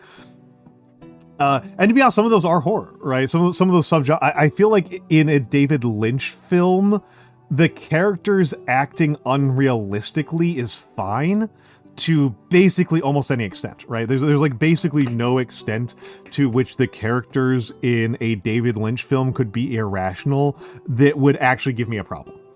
Because that's what David Lynch has set it up such that that's not really entirely a problem. And yeah, I like to get out a lot, Blue. I like to get out a lot. No, I mean, the one that tells you that I'm not, the thing that will tell you that I'm really not much of a horror guy is that I didn't like The Thing. I thought The Thing was boring.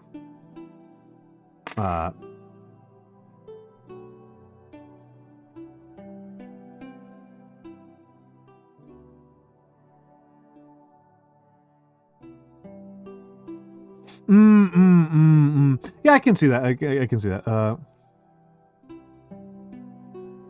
Xanadu, that is actually much worse than everybody being stupid. That is actually the worst option.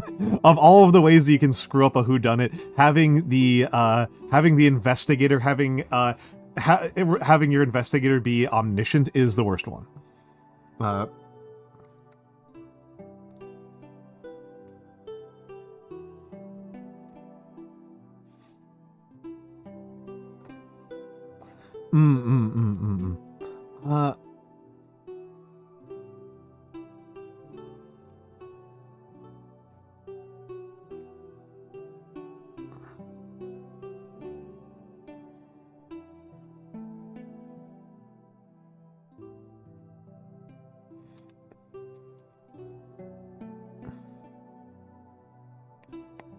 That actually rocks. But that actually is good. Okay, I know. I'm actually mixed. This is a good plan. This is a good story. This is a good story. What if the investigator was a time traveling wizard who has all the answers, but he's the antagonist to a gang of stupid but ultimately sympathetic criminals? This is actually good. This is actually good. I think that might be the plot of Payday 2. That might actually just be the plot of Payday 2.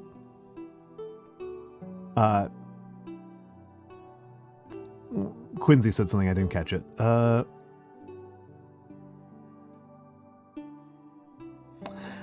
I don't know if it does, Quincy. I am going to say something that I think is incredibly uncontroversial, but I think some people may disagree with, which is that graphical fidelity is a tool.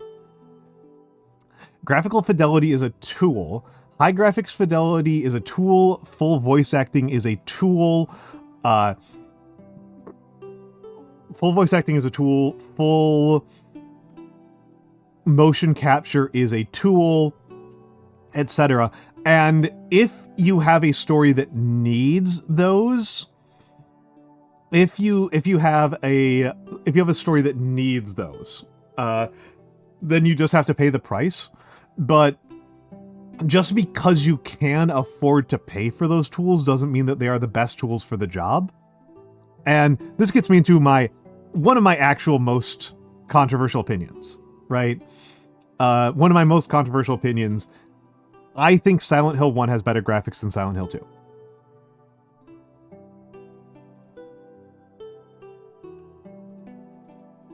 I think it just does.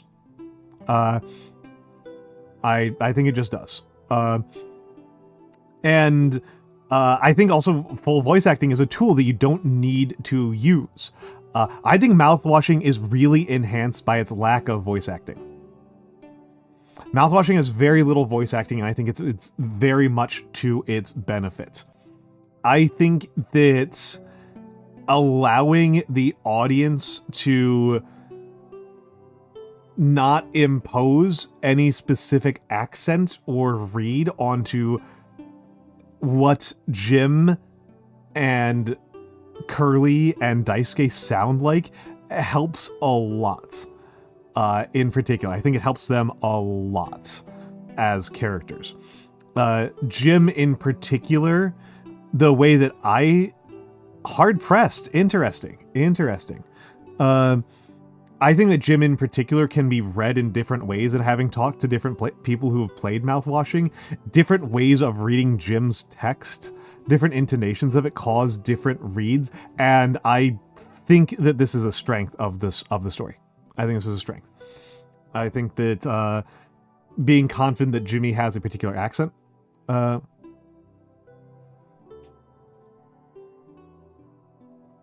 like it in action and hate it in drama. Interesting. Interesting. See, I am a books first person, is like part of what's also happening here, is that I'm such a books first person that as I tend to point out, this is this is me being unusual. I view almost all human beings on the planet view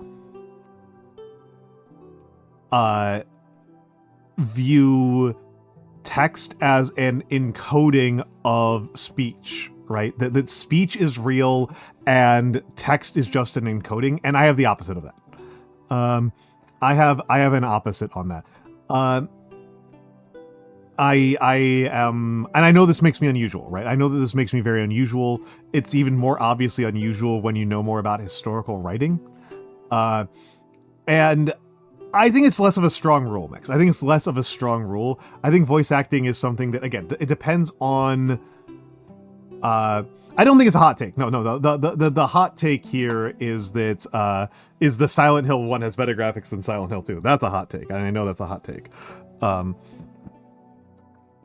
I think it's... I think voice acting, it depends on what you're trying to get done. Right, like doing full voice acting may or may not be the good idea, but it is not straightforwardly and linearly an improvement. A fully voice acted game, I see this like on Blue Sky in particular. Blue Sky in particular is very much of the opinion that like releasing a game without full voice acting is just unprofessional. Which is crazy to me, right? Which is absolutely crazy to me, because very few of the games that I really like have, like, any voice acting. Like, Kerbal Space Program, people just kind of go, meh, meh, meh. And then, like, God, imagine, here's one, right? Here's one, folks. So it's just sensationalist romantics all the way down. Yeah. Well, I mean, I don't even know what's happening in their heads at all. Like, I really want people to... I want people to close your eyes. I want you to close your eyes, and I want you to think really hard. I want you... You're at your computer screen, and you're playing a game, and that game in question is The Sims. And I want you to think really hard about playing The Sims, about The Sims going about their day, and... The Sims is going about their day, and they're getting into fights with the other Sims, and they're spilling their spaghetti on the carpet and having a mental breakdown because they spilled spaghetti on the carpet. Imagine if they were speaking in English. Imagine fully voice acted, fully spoken English language The Sims.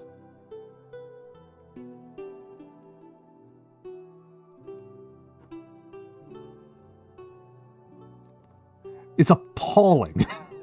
This is the grossest thing I can put into my brain right now. It's so awful. It's so awful. It's so awful. What's Billy Dubs got to say?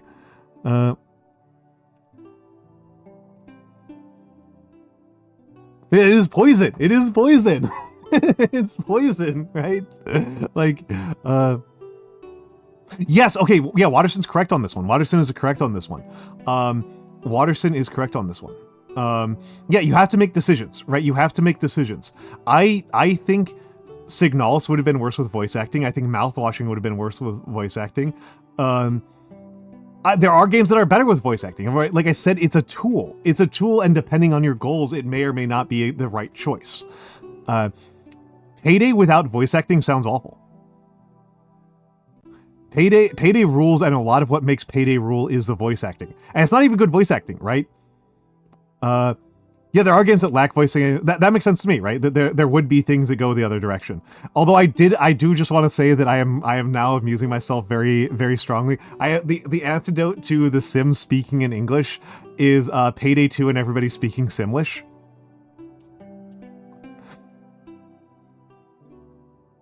Just making me smile really hard. The Payday 2, everybody speaks Simlish is really funny.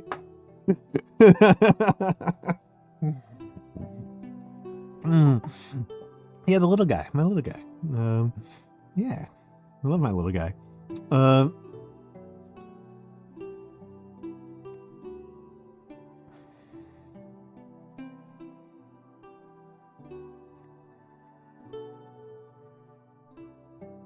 Every game might be improved by Simlish. You know what's a really good example of a game that would be much worse without voice acting? Is Stanley Parable.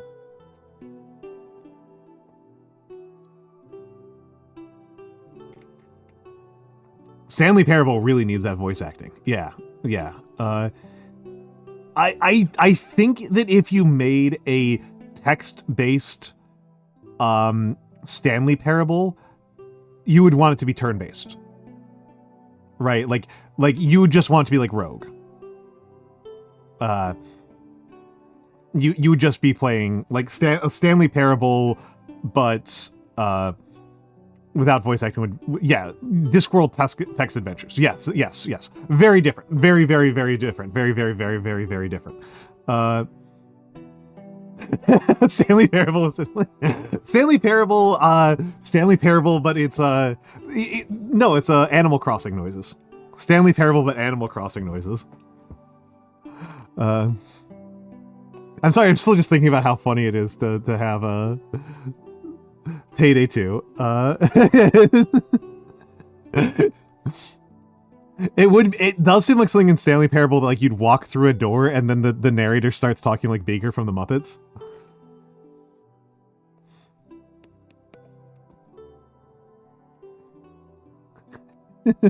I'm sorry, I'm just so amused by thinking about Payday, but with like Simlish or Animal Crossing sounds. It's so funny to me. Every game should have a Swedish Chef option. I know, right? Oh my god, Payday should have a how moddable is Payday 2? I know that Payday 2 is fairly moddable, but I don't know like if you can mod the Swedish Chef into it. I know you could mod the Swedish Chef into Left 4 Dead 2 would tolerate it very strongly, right? Like Left 4 Dead 2 with the Swedish Chef. There's already a Swedish. That's true. So true. There is already a Swedish Chef in Payday 2. That is just accurate. That is just accurate. Replace all of Wolf's line with Swedish Chef sounds. Yeah.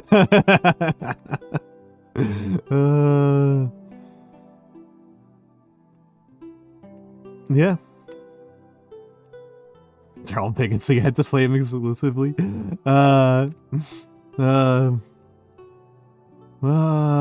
They made you do the voice. Okay, yeah, that's. Don't do what Wolf did. Don't do what Wolf did for a Payday 2. He actually did damage his vocal cords in the recording booth. Like he actually cannot record like that anymore. He cannot record like that anymore.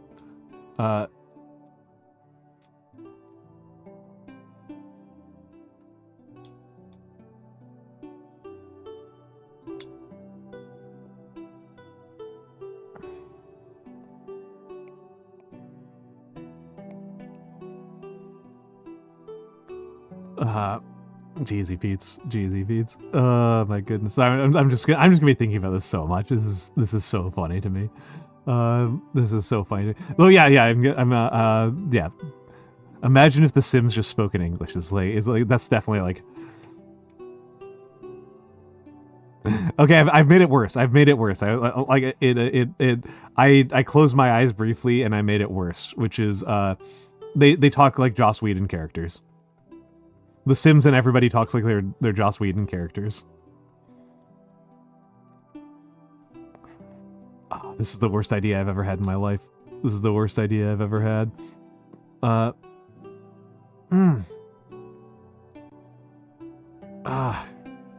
Horrible.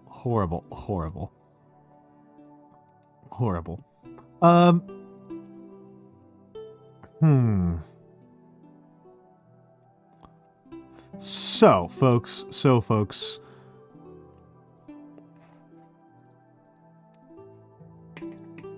It's poll time.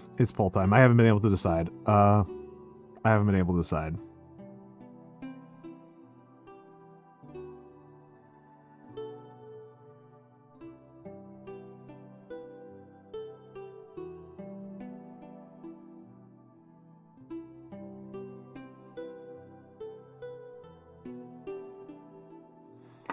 Okay, and I will allow additional votes, and I'll put it up for 3 minutes. Okay. I haven't been able to decide. So poll is up. Poll is up. Participate in the Republic of Almantas. Participate in the Republic of Almantas. Let me know what you want to see, because I can't really decide. I really can't decide. I really can't decide.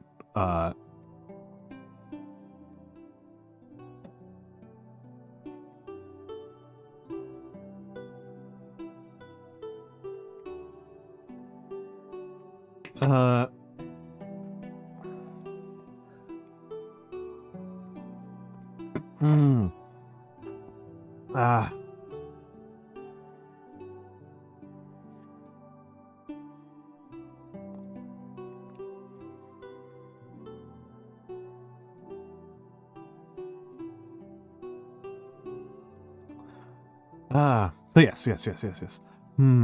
Both of these are really like math-heavy games. Both Dotage and Kerbal Space Program are really math-heavy games, and I've been enjoying them quite a lot.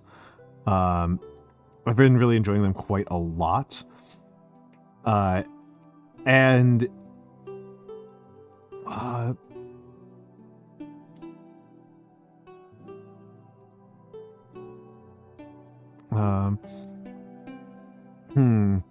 yeah, it's the horrible thing about me, right? It's like I can see things from lots of perspectives, and that means that I can see my own self from lots of different perspectives. I can see my own self from lots of different perspectives.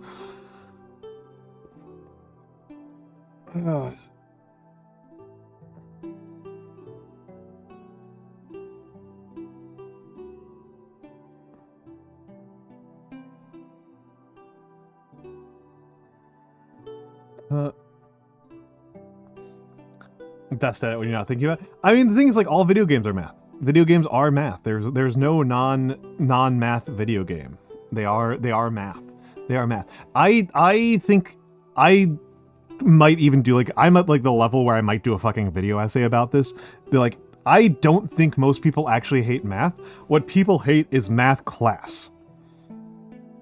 I don't think that I do not think is a flaw of your brain and how it interfaces with math. I think that there is a flaw between how it is taught. I think there's a flaw with how it is taught and how it is talked about. I think I don't think it's being bad at math. I don't think it's being bad at it that makes people particularly dislike it. Interesting. Okay, people want Dotage.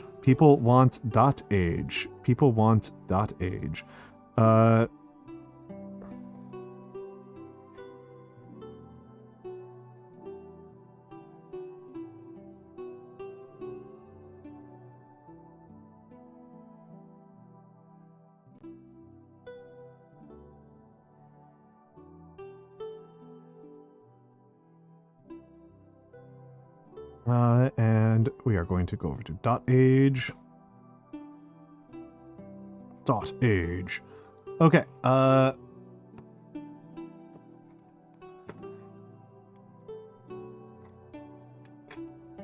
with even hypothetically correct answers. Well, bad news for you then. Because that is, unfortunately, that is in fact how math works, is that not only are there hypothetically correct answers, everyone can reach them. That is, they are not even hypothetically correct. They are definitely correct.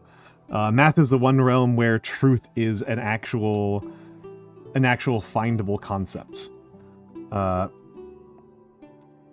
Where there is actual truth involved.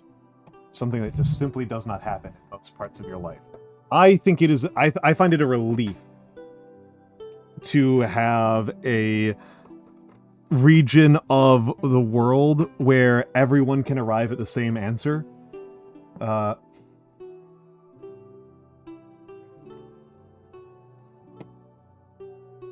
No matter how good they are.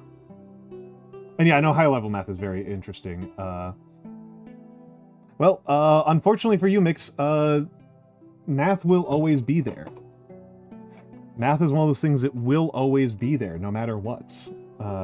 Math is so strongly true that its truthfulness transcends your ability. You could pluck out somebody's eyes and cut off their hands and cut off their tongue, and they would still be able to do math. You could somebody who is oh, that's silly. Yeah, no, it doesn't determine meaning. No, it's a tool. It's a tool. It's a series of relationships between concepts. It's a series of relationships. You can't determine meaning from that. That's gibberish. Reason must be slave to the passions. There's simply no other way. Reason must be slave for the passions. You could kill a man and math would still exist. Exactly.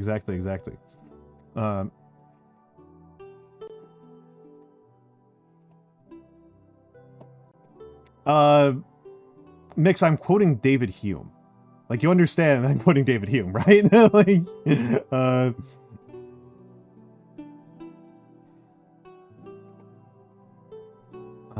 let's... You're just disagreeing with him? Really? I didn't think you would disagree with him on this count at all. I didn't think you would... because he's in agreement with you. He's overall in agreement with you.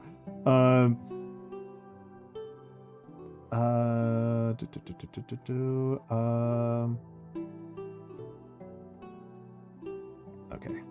Now, let's go over to the bare screen. We don't need the window grab. We do need EVGA.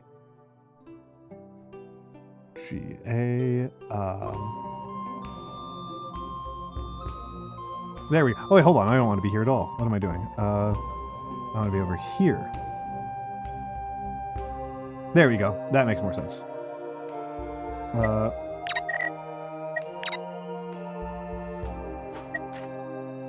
Okay.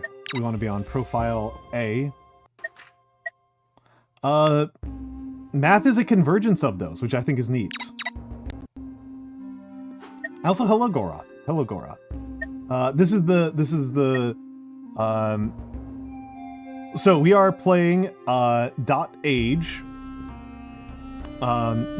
.age is a survival city builder. Hold on a second here.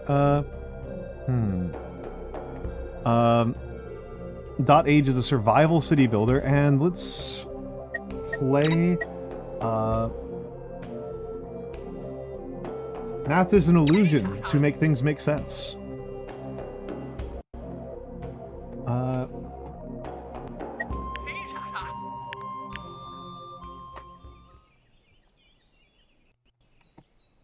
You know what? I'm gonna put you guys at the bottom.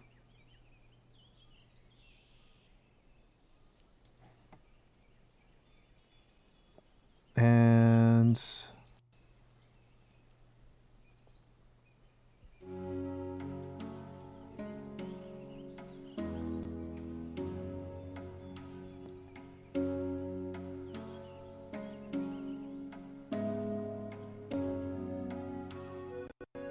how are people feeling like that? No, it's not of observable facts, Xanadu. This is what's very important about math. Math is not about observable facts. Math observations are not the observations are nothing. The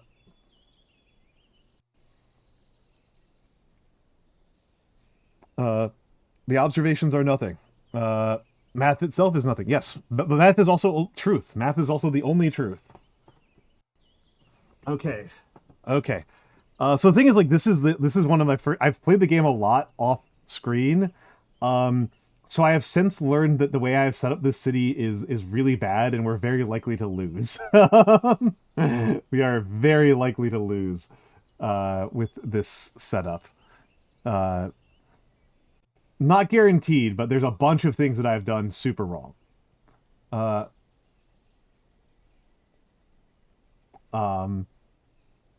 I kind of almost want to start over. First of all, you shouldn't be working there. That's stupid.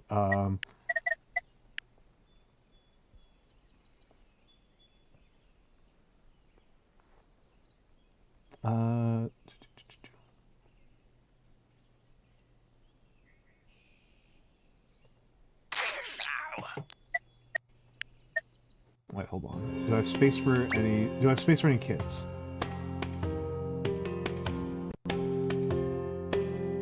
got a ton of space for kids. Holy crap, what am I doing here?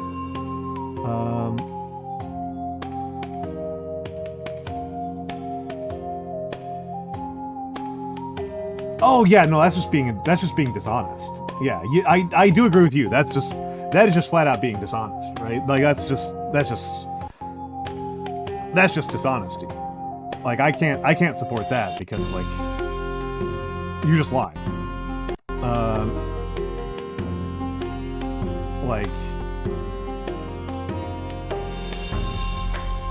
oh my god, I'm looking at this in such a tangled mess. I kind of just want to start over. like this sucks so bad. Like looking at this, we're 139 days in and I don't have scholars. Oh, this is terrible.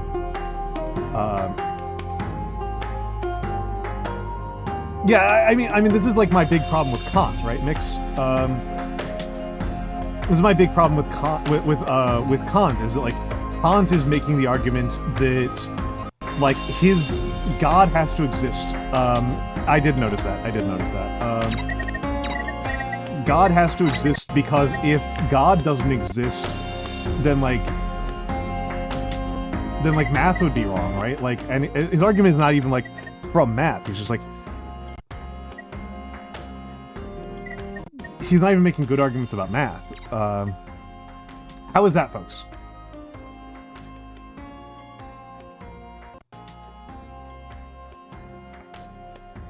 Oh no, Xanadu, that's the good stuff. That's the good stuff.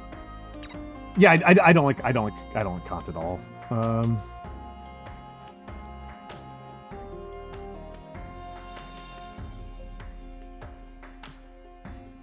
The thing I'm familiar with is real, so my understanding of cosmos would be... Yeah, what a... Friggin' hack. Friggin' hack.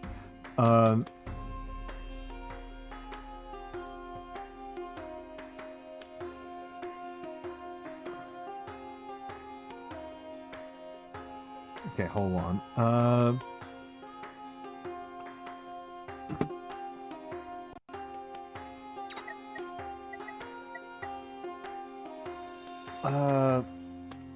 You know, I'm gonna go to the title because I just like I'm just like looking at the city and like I've learned too much about the game and now I'm just like, oh, the city sucks so bad. I don't want to do it. So the thing is, like, I have two profiles. And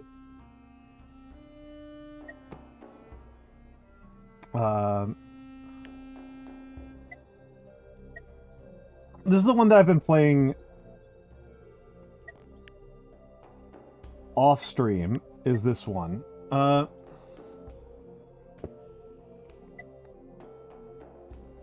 mean, that's fair in the case of Hume. I understand that. I think Hume is still correct about epistemology. I think he's still just got the more accurate perception.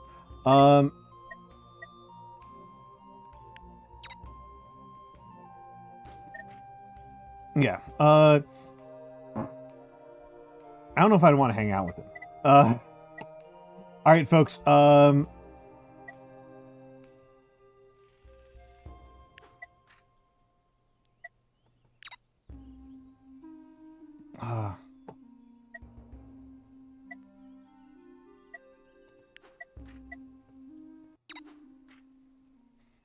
I'm just gonna start that city over again because that one was just gonna drive me insane.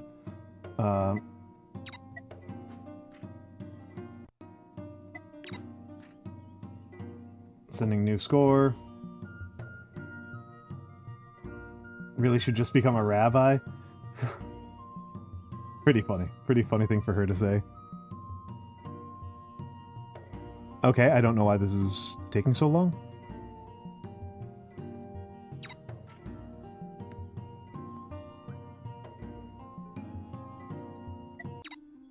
Okay. Okay, so I still only have Matus.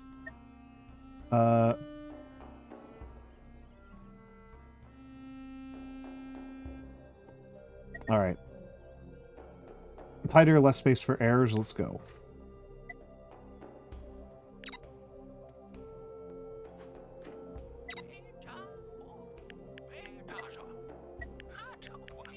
I'm going to hustle through this.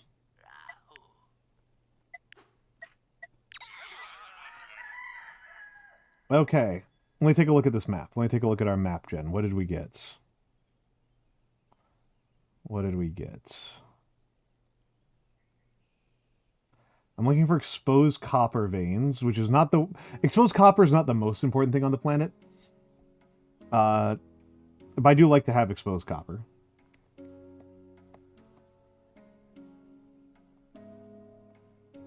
We have a couple of spots...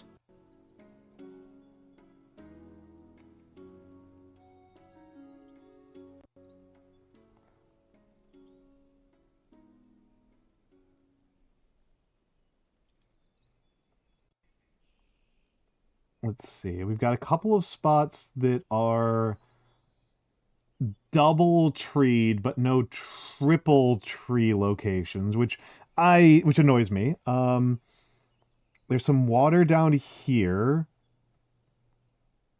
There's no super good water spots.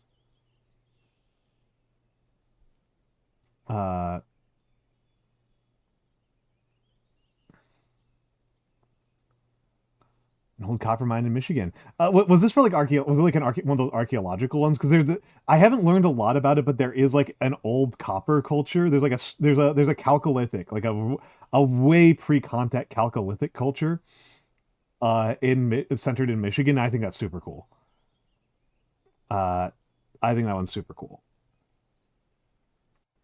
Michiganer, a Michiganer. Okay, so let's.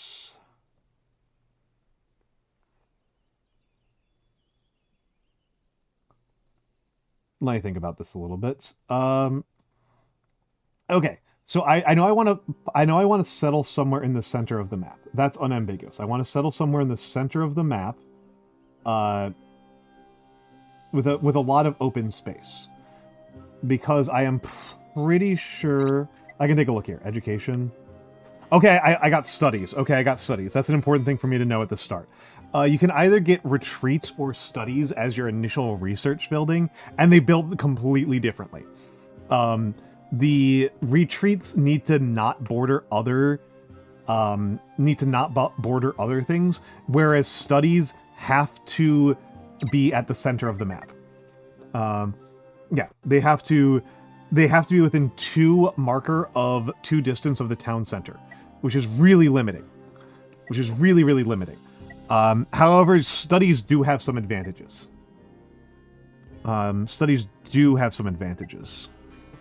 Okay, we got scrub fires and fans. I've never worked with fans before. Okay, fans produce cool with no inputs, not even water. No, the mouse 1840s European. Okay. Quarry. I don't know what quarries do. We're going to find out after the ad break. I will be back in a few moments and I'll figure out what a quarry does.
And I'm back, and I'm back, and I'm back. People are talking about cheese. I will simply allow people to talk about cheese. That is simply none of my business. Okay, quarries I've never had. I've never had quarries. So, stone gatherers... Oh! Huh. Hold on a second. I know. It's just well, the other one you can ask about is alcohol, right? You can ask you can ask how drunk they are. Okay, so stone gatherers are built on flat terrain and need to be within one terrain of stone. Simple enough.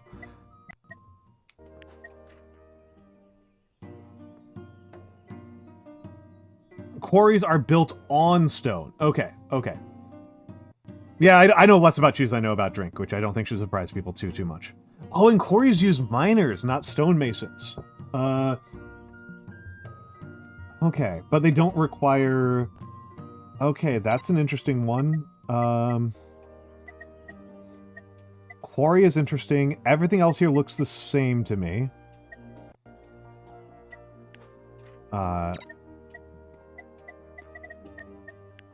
I know what that's going to be without even looking at it. No idea what that's going to be. What's going to be Forest Shrine? Ideological lactose intolerant. True.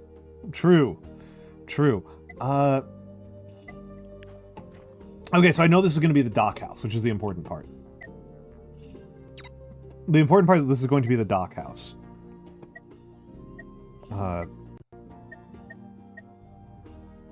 So I'm going to get a pharmacist stand, a dock house. Okay, and we know I'm going to get the cloth maker. Let's take a look here. Okay, I know I'm going to get the cloak maker. Okay, that's good. That's good. If I know I'm getting the cloak craft workshop, that puts me in good straits. I know I'm going to get the cloak craft. This is not going to be the pool. This is going to be something else in the pool. And... Oh, hey, I got carrots. Carrots, good. I like carrots. Carrots are good. Carrots are good ones. Okay, I gotta think about this a little bit. Yeah, this game is so fucking cool. So studies, again, like the way that retreats work, if your default research building is called a retreat, retreats can't be built next to other buildings. They force you to spread out. Whereas studies have to be built next to the town center. So, here's what I'm thinking about, right? Is that... What's their... let me double check how carrots work. I just want to make sure I remember this correctly. Yeah, +2 if crops building within 1. Yep. Carrots are trivial to make happy. Not the strongest by any stretch of the imagination, but they're trivial to make happy. Carrots are easy to make happy. Is there an alternative to the herb picker? Oh, there's 2 alternatives to the herb picker. That's crazy.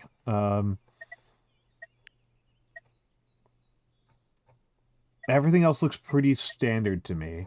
Yeah, let me check out carrots. Hey, we've got a quote bot for a reason. Please put it in. I like that one. Let me think about this. Okay. So here's the things I'm going to tell you are like the big question marks. Is that 2 of the buildings that I really want to make use of are scale with the number of people that they touch.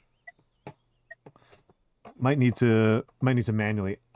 It's the quote redeem. It's the add quote redeem. I might just do it myself.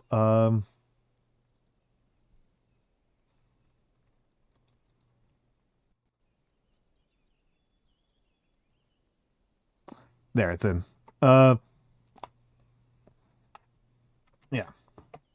I made it I put it in the redeems because I thought that would make it more visible because people kept on forgetting that it existed.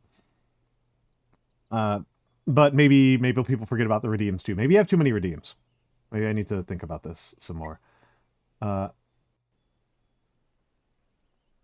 True. True. X's are always tricky. But yeah, so the dock house scales with the number of people. I'm just explaining some strategy about the early game.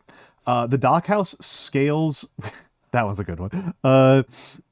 The dock house scales with the number of... with the civilian population that touches it. And so does the cloak craft. So does this thing. So does the cloak craft workshop. And we're going to... I want to build both of those. I want both of those. And so those are two things, right? We want cloak craft and we want and we want the dock house. And so the cloak craft wants, and so here's the big thing, is that the city center has the most population of any building.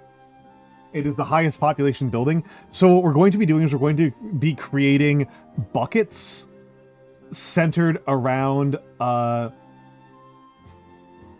Destiny 2, and thinking, huh, you know, there's some fun buried here under all the bullshit. Yeah, it's a lot of bullshit, though. It's a lot of bullshit. It's a lot of bullshit.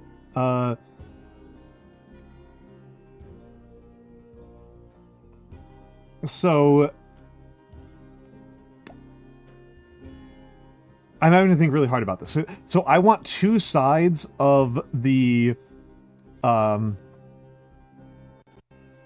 want two sides of the city center to be extremely heavily housed. Okay? Two sides of the city center I want to be extremely heavily housed. I wonder if I can get you guys to see my mouse. I don't think I can. So there's going to be two little circles centered around, two little loops centered around of houses, centered around the bivouac, and those will be our population center, right? I'm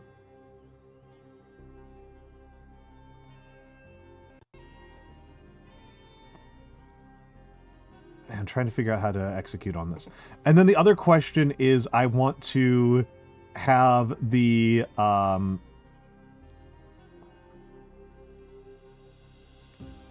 other thing that I really want is the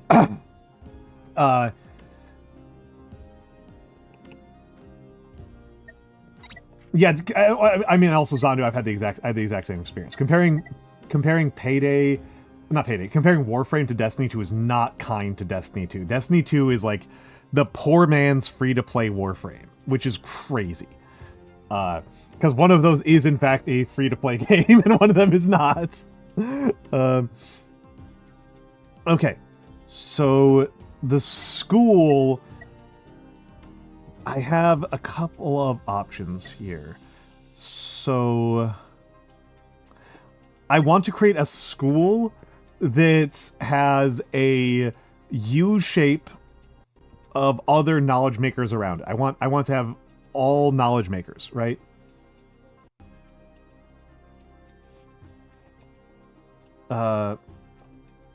Right, I want all knowledge makers bordering the school. Hello, Deathheart. Hello, Deathheart.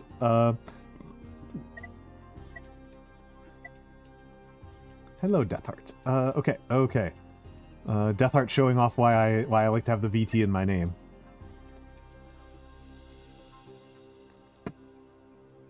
Oh, hell yeah. This game, Deathheart, this is a survival city builder. We are making a city. I'm planning this out, like, I'm giving myself a headache here because I'm not used to the start that we got. We got different technologies than I'm used to. Like, this game is about building a city to survive the apocalypse. 4 different gods are going to try to kill us, and we have to city build our way out of the gods killing us. The gods of disease, fear, the climate, and nature are all going to try to kill us. And so I am trying to figure out a more or less optimal I'm trying to figure out an optimal layout, right? I'm trying to figure out an optimal layout.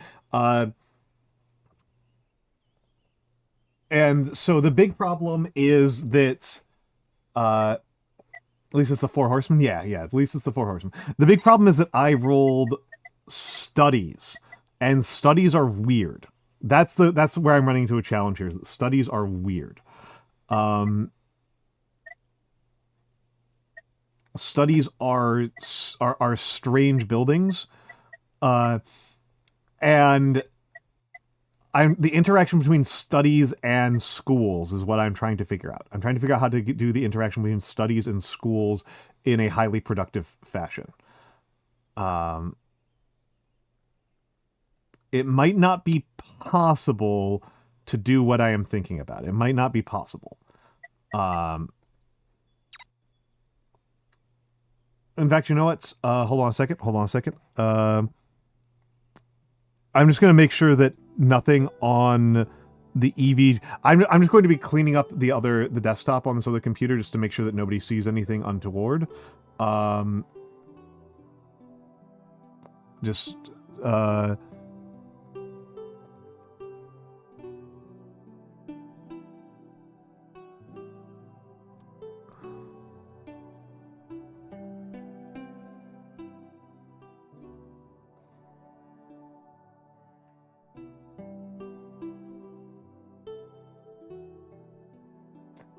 I'm gonna be doing some math here. You know what? Actually, hold on. I was going to use GIMP, but I think it's actually easier for me to use Calc. I think it's actually easier for me to use to do this as a spreadsheet than as an image. Okay. No. Fuck. Sorry, I Get out. I hit big picture mode. How the fuck do I get out of this? Oh my god. Oh. It's right next to the minimize button. Hello, Vex. No, big picture mode is not that. Big picture mode is not F11. Big picture mode is and hello, Keith. Big picture mode is a specific thing. Hello, Vex. Let's give Vex and Cat a shout out. I will be on Vex's channel on Monday. I'll be on...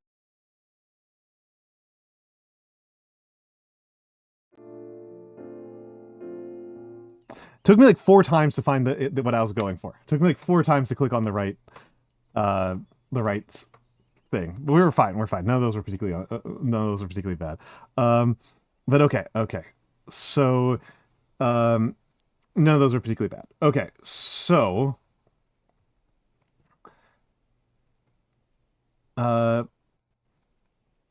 forest...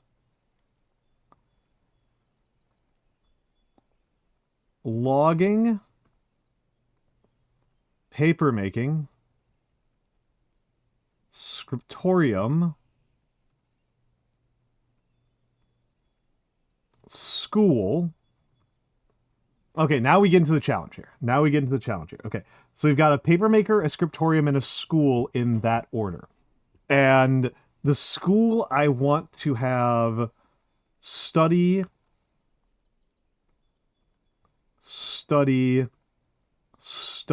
But this might not be possible.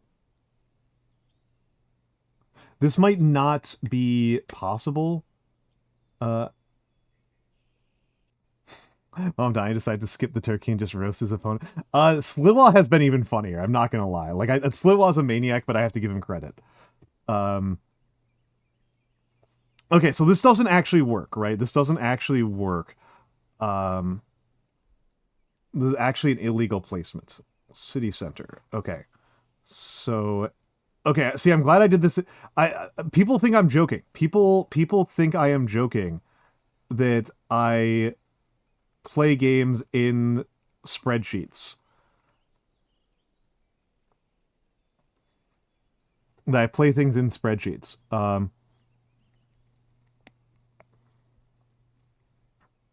I might need more than one. I'm going to need more than one paper maker.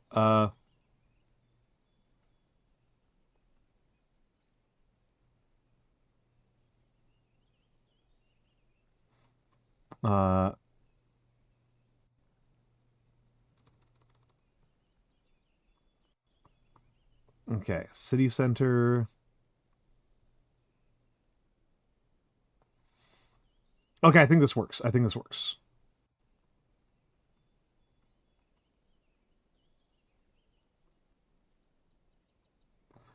I think this actually works. I think this works. I think this works.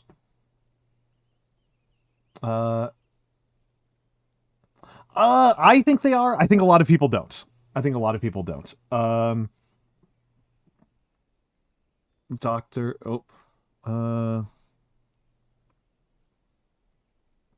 Doctor. And what do I want over here? This, if that was a doctor, then that was a doctor. Hold on.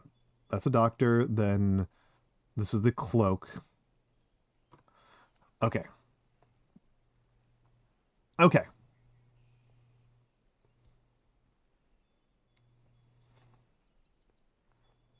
Intrinsic, all games are inputs and outputs. It's true. It's true. It's true.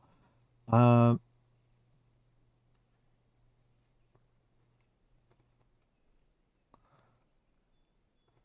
just shift that all. Actually, hold on. I can do this a little bit more easily. And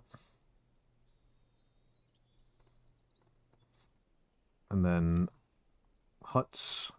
I can double cloak, and that will make my life largely easier if I do this. Okay.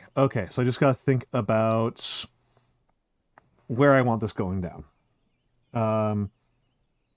Because I can rotate these, right? I can rotate this around pretty easily, but that will cover all of the things that I'm doing with the city center pretty readily. And I don't need 2 studies early on.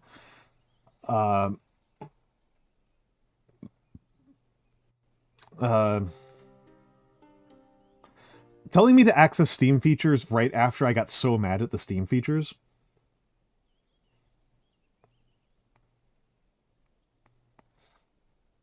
Let's just bold you.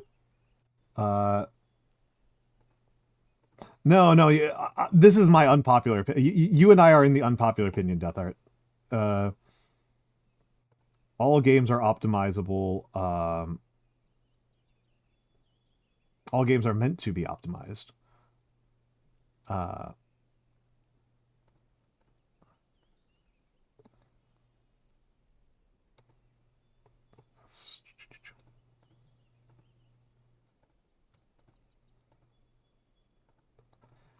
Okay, this is just going to make it a little bit easier for me to follow what I am doing.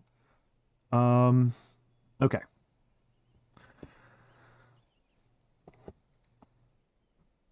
Okay, I think I can do this. I think I can do this. So 2 diagonal spots away. In between, right? 2 diagonal spots in between.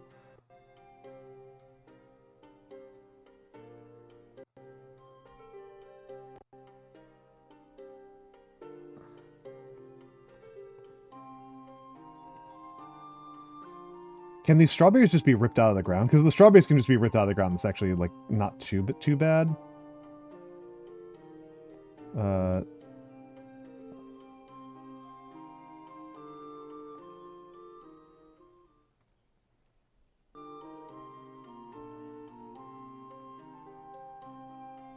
In which case, I'd probably want to go here. Right, I'd probably want to go here.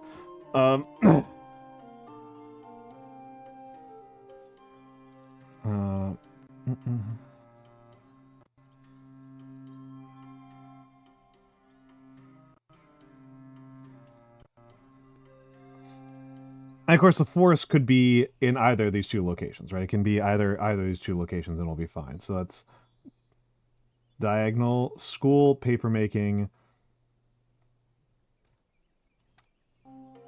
So I just need to remember that I need to have space for the school and the paper making. This one actually works, right? School, paper making.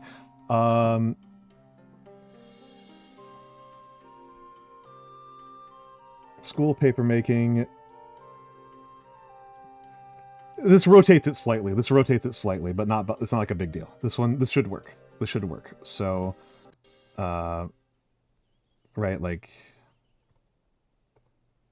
pay special, transpose. Oh, whatever. Okay.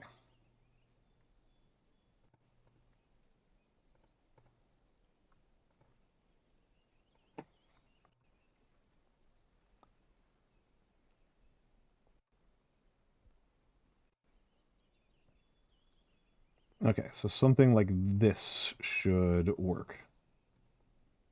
Okay. Okay, so yeah, the doctor's district is going to be to the left, the scholar's district is going to be to the upper right, and the lower left is going to be farming. I think that should do it. I think that should do it.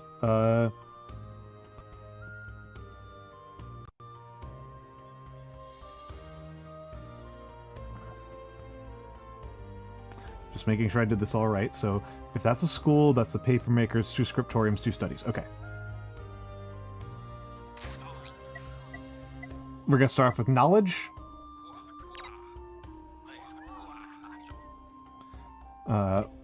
Okay. That was an enormous amount of setup, but I like to think. I like to think.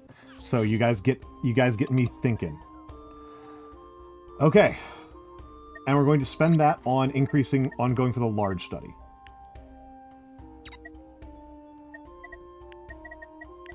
And so first turn.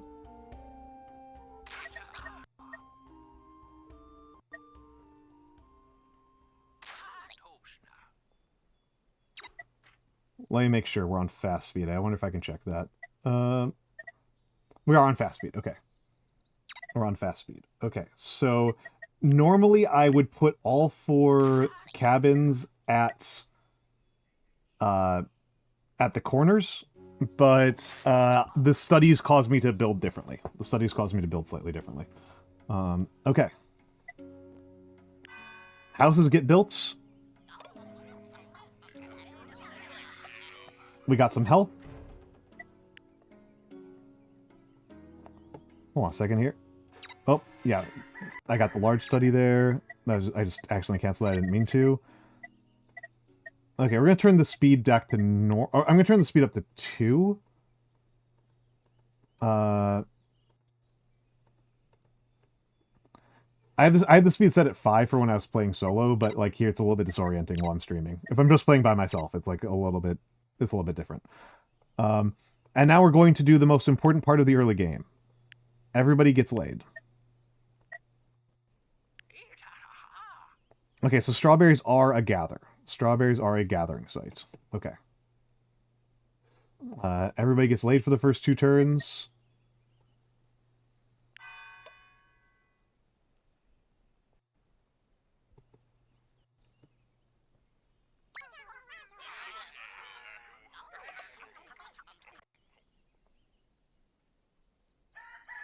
So that's day 1. That's day 2. Here's day 3. Everybody gets laid on day 3.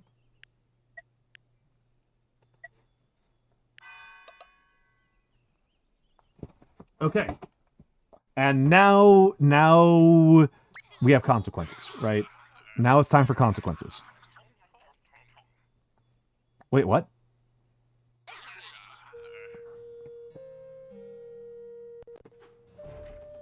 Lucky saviors.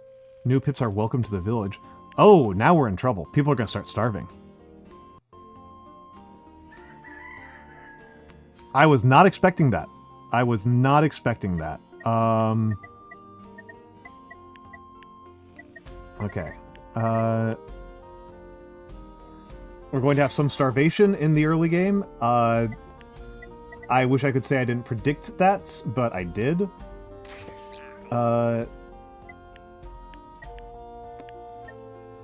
And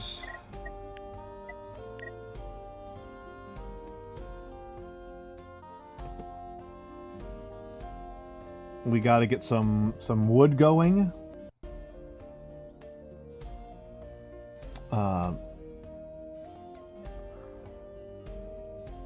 These ones I'll have to tear down later, right? I'll have to tear this down later, but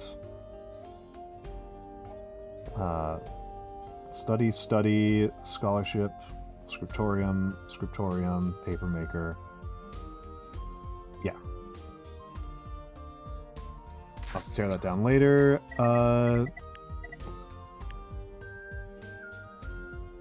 That's not a big deal.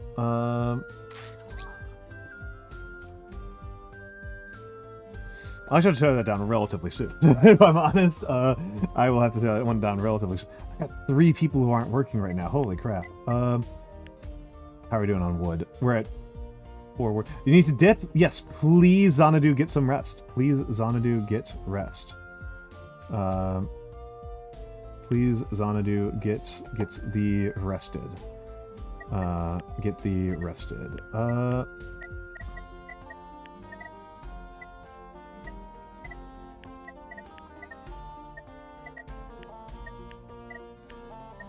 Okay, we have a little bit outpaced. Okay. Wasn't expecting that. Usually Lucky Saviors would not be a bad thing, but I am running a very tight budget. So, yeah, we got a bunch of people starving.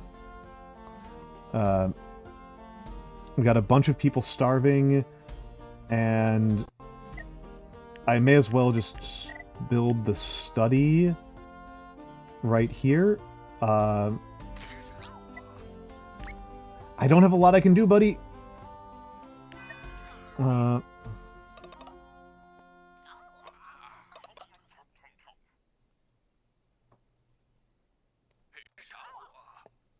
The apocalyptic vision. So I'm going to have to prioritize health, like, really fast. Health cascades are really nasty.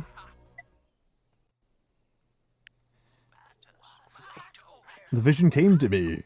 I saw the future. The world is doomed. The apocalypse is coming. You brought us here to die? Don't be stupid. We are here for a reason. We can stop this. Let me tell you about my prophecy. Okay, here we go. Prophecy. What have we got? We'll encounter many events in the near future. And a doom event awaits us at the end. We must prepare for it.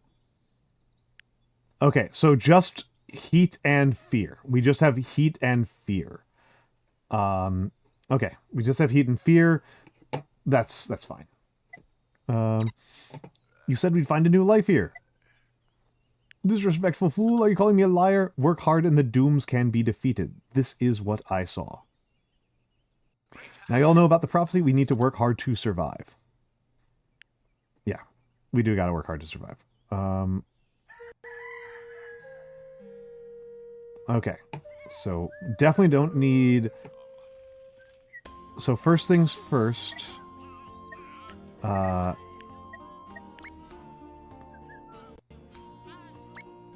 First things first, get on those. And we need a second woodcutter camp. I need to train somebody up to be a thinker.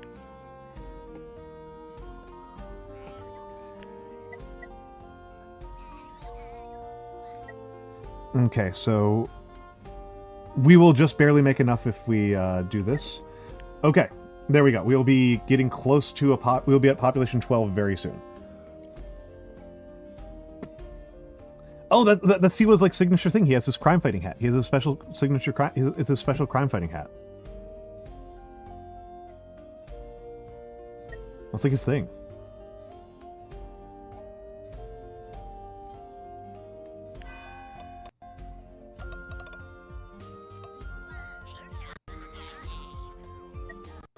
I'm sorry. That's what he does. Oh,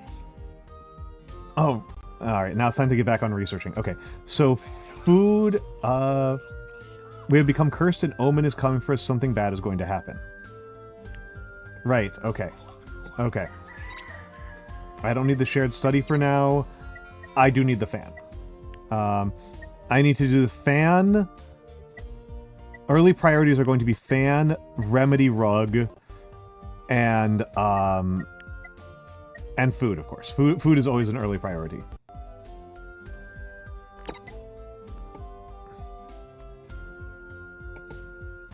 Yeah, it's just kind of genuinely hard to describe to people, like, how actually insane the guy is.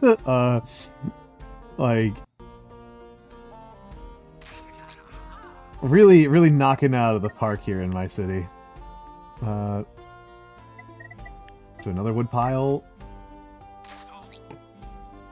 Here,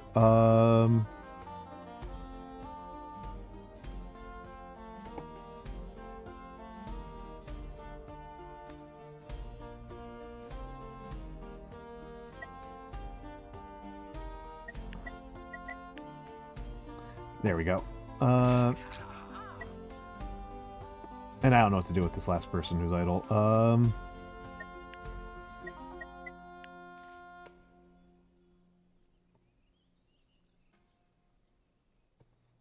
There, I guess? Okay.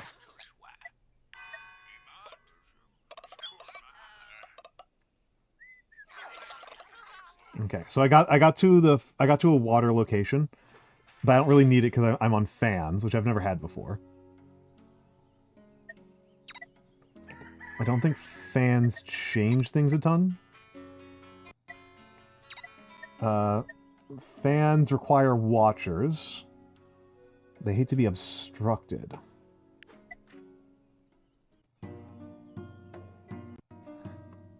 Okay, they hate to be within one range of something that is an obstructor. Okay. So yeah, so if I put it next to something that's obstructing, it just dies. But it looks like I can put it next to buildings, which is fine. That's interesting.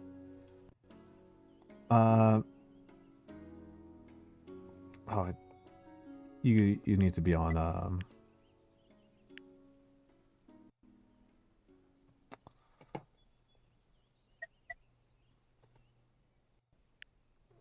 we need some foragers on some other things.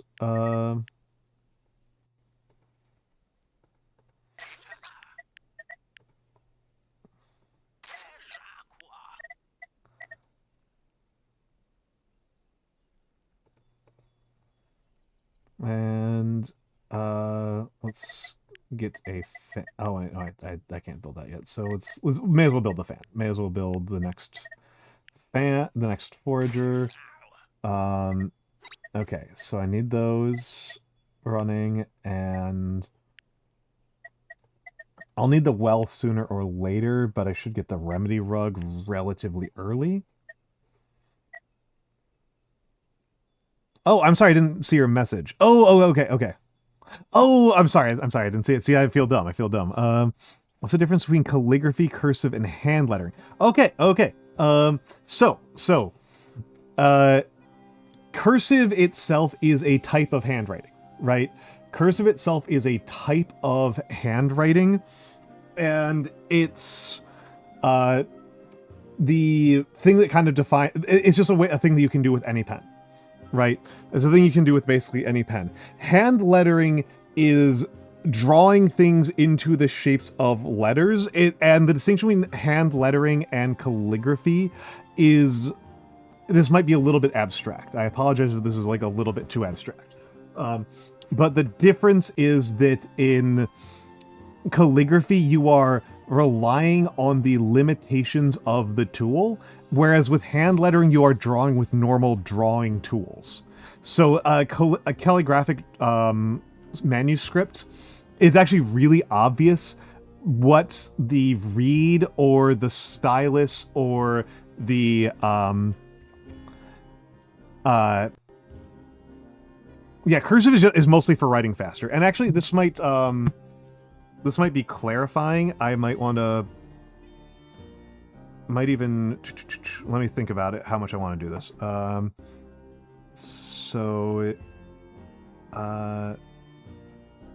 Let's go over here, and I'm going to,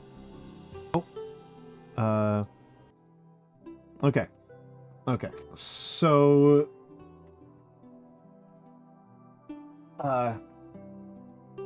okay, so if I'm doing calligraphy, I will use something like this, right? If I'm doing calligraphy, I'll do something like this, and you can see the pen itself is exerting a high degree of agency over what I can write, right? And so my writing technique is going to be defined by the limitations of my pen. Right, you can see that I am making shapes that work with the actual shape of the tool.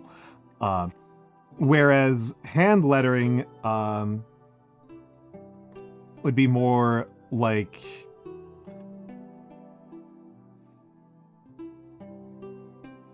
You know, I'm drawing with a regular pencil, right?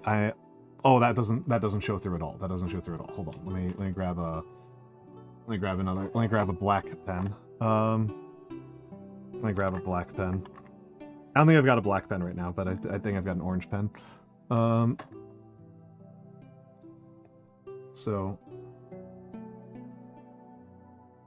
are you not inked up right now? I use my regular pen so infrequently. Okay, let's do it with with the edges of this, right? So with this one, I'm going to be relying on only the edge of the pen, of the calligraphy pen. So,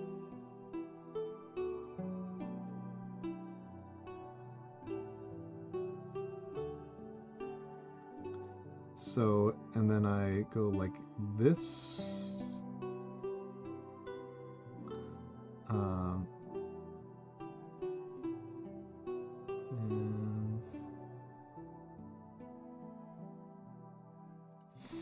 And then I'm not good at hand lettering, so this isn't a very good example of it.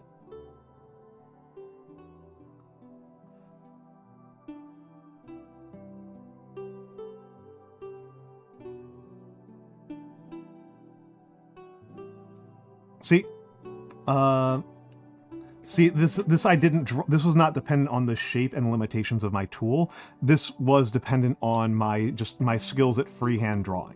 So that's the difference, right? Hand lettering is done with tools that are not like as much of the like will not be as reflected in the final product. Meanwhile, cursive is just like cursive is just a style. Cursive is just a style. It's just a style in the same way that, like, Gothic is a type of calligraphy, and Batard is a type of calligraphy, and so on. That's all that's going on there.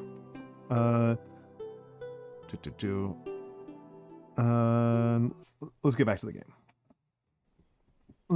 the game. Yeah, absolutely. I love to share. I love to share. Okay, so... yeah, I need remedy rugs. And... oh god, I might need to destroy that sooner rather than later. But I need the wood for now. I'm running on a very thin budget.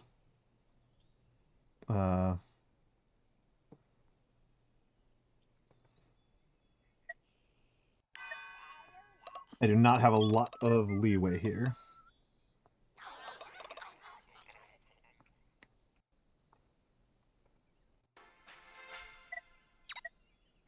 Okay, so I'm getting a bunch of hemp now. There's a remedy rug.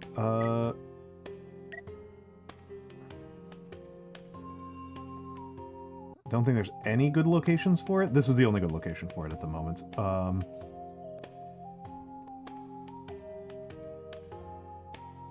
That's probably not the most important thing for me to get down. We gotta get...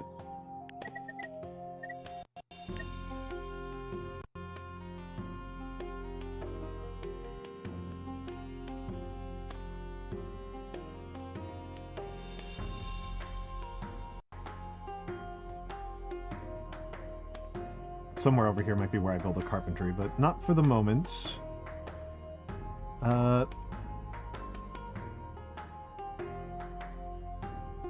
Let's build there. Okay. Okay, research remedy rug.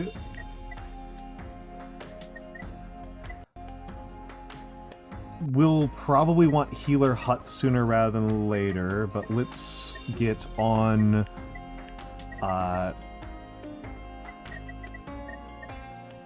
Well, so I've only got two... I only produce 2 research per turn. So I may as well get the other things out of the way that only require 2 research, which is going to be the scrub fire, the meeting point, and the clearing. So let's do clearing first.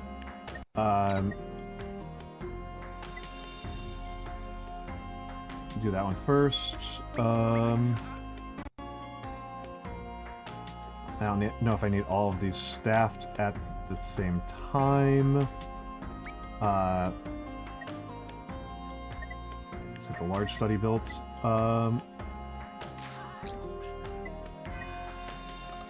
Okay. Okay, now time for the omen. What's our omen, baby? Okay, 1 person got stunned. The logo is stunned for 2 days. I think I can deal with that. I think I can deal with that. Clearing research, not a big deal. Let's take a look here. So, there's a heat event in 6 days. Okay, there's a heat event in 6 days and another heat event in 14 days. So... Hello, hello, lesbian cat. Hello, lesbian cat. And there's a fear event in 18 days. Okay.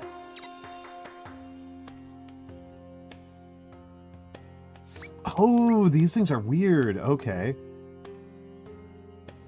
These things are weird. Okay, first of all, let's get that built.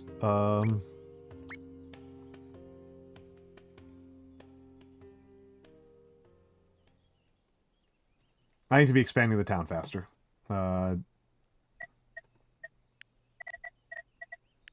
need to work on this expansionism.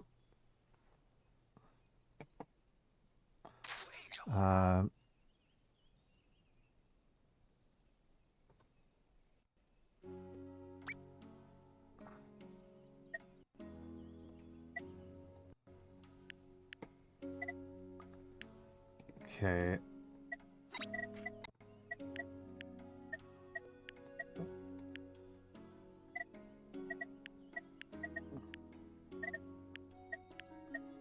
Let's get well and... I need to get well, scrub fire... I don't know if I want to take the time to get well, scrub fire, and, yeah, let's just do it this way.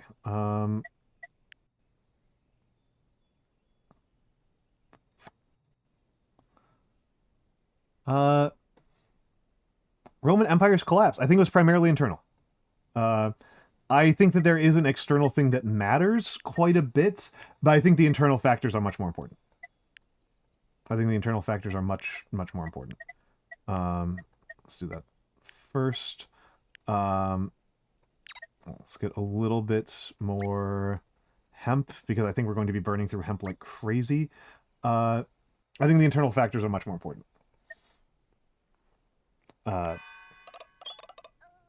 The big internal factor is that the Roman Empire, my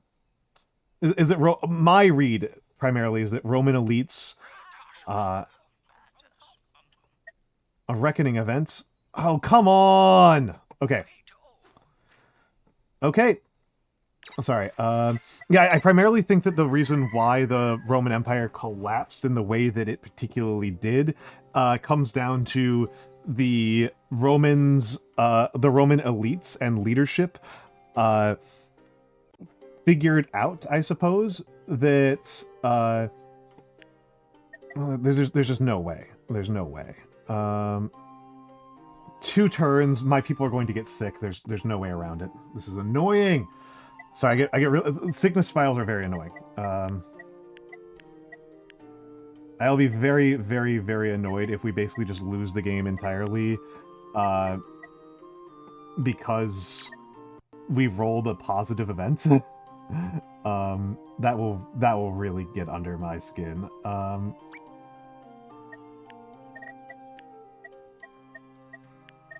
Okay, we gotta keep expanding this way because there's a whole bunch of stuff on this end that I want. Yeah, I tend to think that the biggest factor was that Roman elites figured out... well, it kind of does. Well, the thing is, like, Roman elites saw the Roman Empire as functionally invincible, and then this allowed them to just be like, well, like, we can just skim a little bit off the top, right? We can skim a little bit off the top. We can skim a little bit off the top. We can skim a little bit off the top. And eventually you do that enough, and eventually there's no top left, right? That's the way it looks to me. It's like eventually there's no top left to skim off of. They existed as part of a society, and then but then they saw themselves as external to that society, and they were the ones in charge of checking everything. They were the ones in charge of checking everything, and eventually they just kind of took the wheels off of everything that made the empire work. The external factor that matters is that the Romans were able to win a huge percentage of the wars they were engaged in over the course of their history, largely as a result of their massive military overmatch, right? That they were massively militarily more powerful than all of their neighbors. And I'm starting to really regret building that fan there. They were massively military more powerful than any of their neighbors. However, that military power was largely down to their superior willingness and ability to equip their soldiers with iron armor. And the neighboring countries eventually developed similar like ways of doing heavy infantry.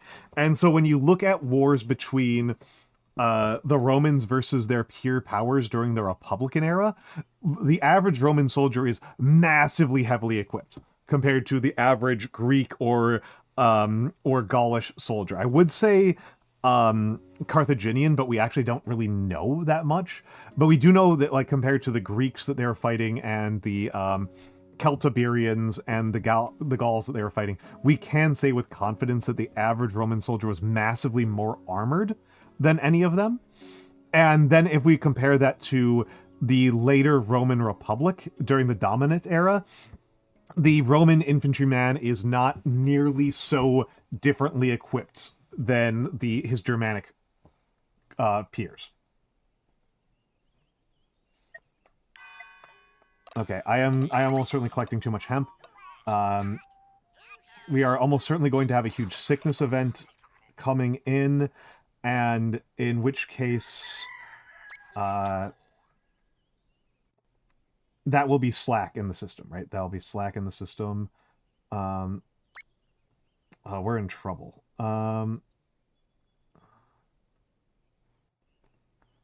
I can... Okay, that's good. That's good. We don't need you doing that so much. We do want you on wood. Did I build wells? Yes, I did. Let's get a well on here.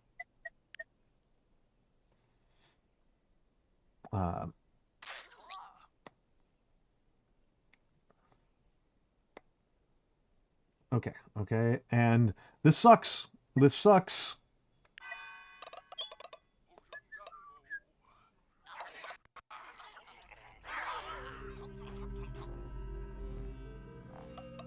Yeah, guaranteed failure. What have you got for me? Oh! 10% chance of Pips becoming sick for 5 days. Okay. Okay. I see unknown event coming upon us. The vision is confusing, but there's hope. We can fight it. Are we adding... I'm sorry, I'm going to get really upset if... They added a plague event after the prophecy. Very cranky about this.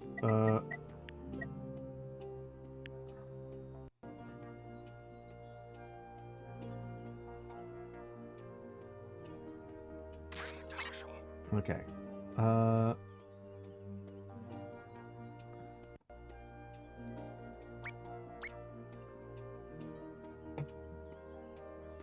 Oh, we've got a wind event. Okay, I was like, why is this generating 6 cool?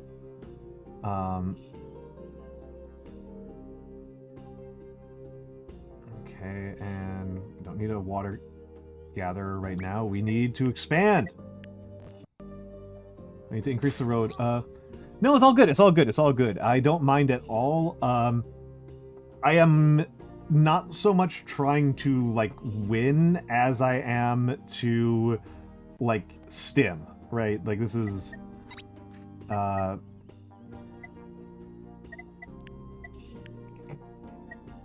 you know, this is much less about winning than it is about stimming.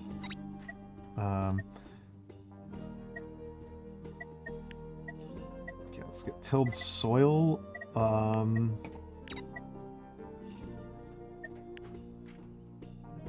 What do I have to unlock? Warehouses or terrain rule? Warehouses. Warehouses is so strong. Warehouses. And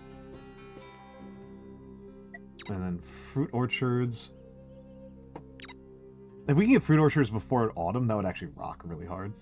That'd be really good.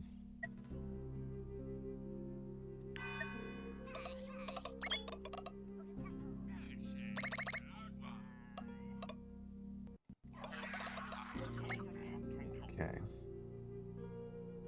Tilled soil, good. Now it's time to think again. I think 2, 3, 1, 2, 3. Okay.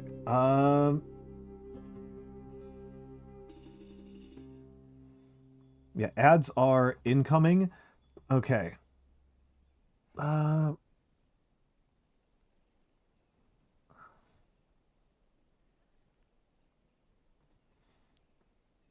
The slightly annoying thing is like the repositioning of everything.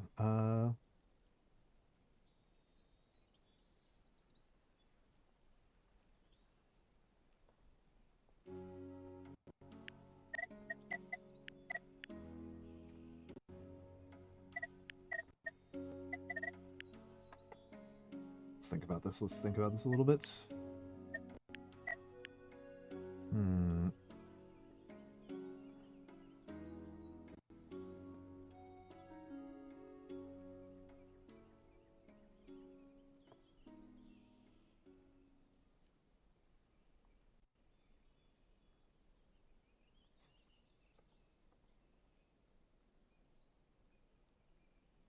Okay, so we'll just do 3 for now.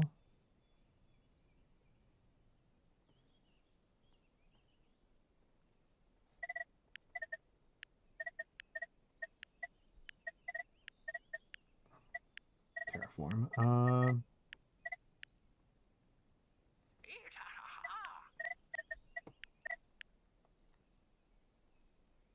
Oh, we do need somebody on water.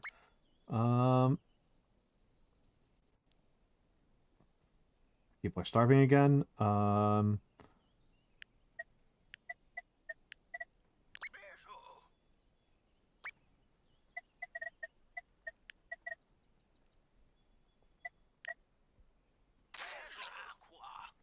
more people are starving. Carrots, and you know what, I'll take one of the studiers off and put them on that.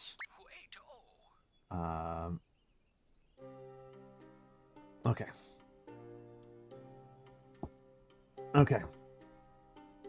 Very stressful. Very stressful. Very thin margins here at the moment. Things should get a little bit better in a couple of moments. Oh, I could have something to the berry bushes. Crap, that would have been way safer.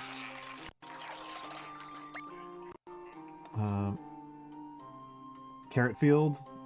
Okay. Now, carrots. Carrots. Carrot. Don't actually need you guys on water. It would be nice to keep one person on water. Expand. Keep expanding. We've got some more berry bushes back there. And the all-important triple wood spot over here. Okay. Take these people off of berries and off of the forager camp and put some on berries. Okay. Okay. And then...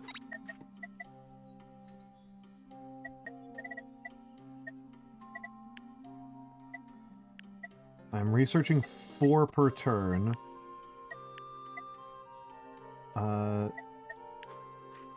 Yeah, I gotta get that sooner or later.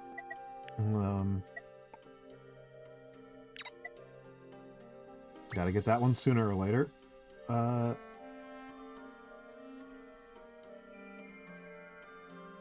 Oh, you don't need to be on here at all. May as well keep you off of that. Because when an event happens, it clears everything, right? When an event happens, it just clears everything. I think it might be time to train up a healer.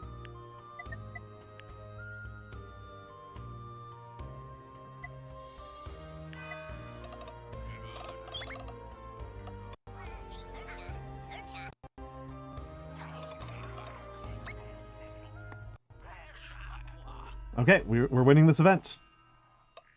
Good. Good. Oh, okay, some knowledge. Okay. Ads are upon us. Ads are upon us. I'll be back in a minute.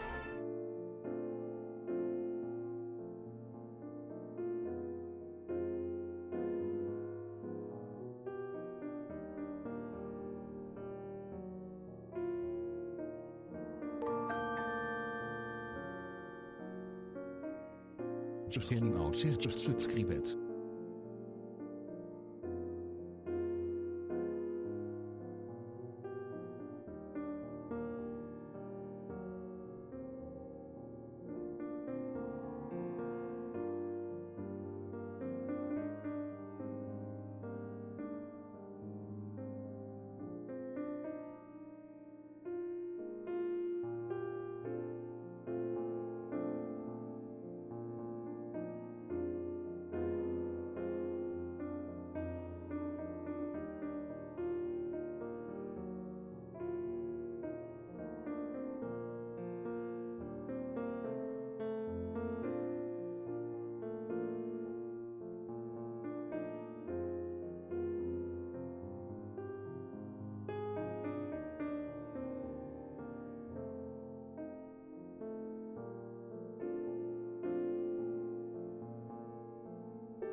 I'm back. I'm back. I'm back.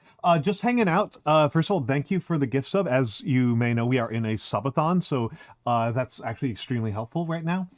I apologize. So first of all, as a practice note, as a practice point, if you buy a sub, you have to refresh your browser, right? You have to hit F5. You have to refresh the web page, or because like once it sees that you're in ads, it plays the ads. But if you reload the browsers, it will see that you're subscribed. So you need to, if you're doing that. On the other hand, for exactly this reason, I do not. I put it on away screen. Well, it's not the only reason or even the best reason, but for this reason, I put it on the BRB screen when it's during an ad break. It is not the only reason, right? Like again, not even necessarily the most important. The most important reason is that I am an old man and I need to have some water and use the bathroom and stretch my legs so that I don't die of deep vein thrombosis. So I don't stay at my laptop, at my streaming setup during ad breaks. It is good to take a break to walk a little bit every hour, and I do that every hour, and I use the ad breaks for that. So, I didn't say anything. You did not miss anything. Is there anything I can tell you about the Majapahit Empire? I will be honest, actually very little. I'll be honest, very, very little. I know what is in Europa Universalis 4. And not even really that. Also, good morning, Nyazoth. Good morning. All right, we got 7 science for that.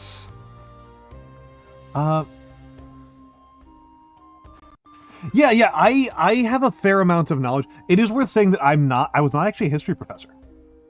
I am not actually a history professor. I was never a history professor. I was a professor of sociology.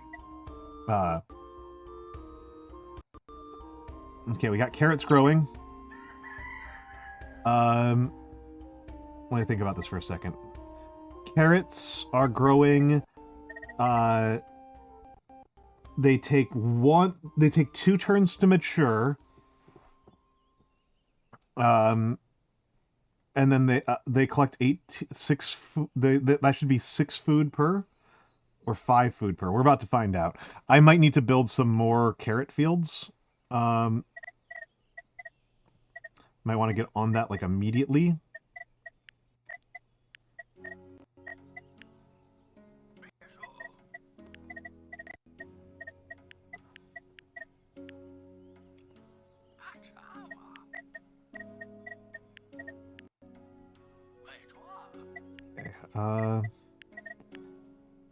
And still have more room to go. Okay. Scrub pyres are researched. I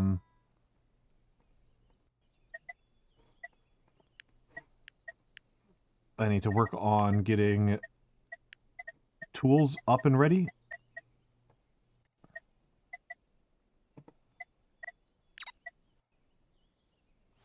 Okay, I'm gonna pass this event with flying colors. Oh, okay, that's fair. I mean, I try to make this a space for doing that, for doing precisely that, right? Oh my god, I'm running so tight and narrow on the food budget. It's stressing me out so freaking much. Okay, one person got sick.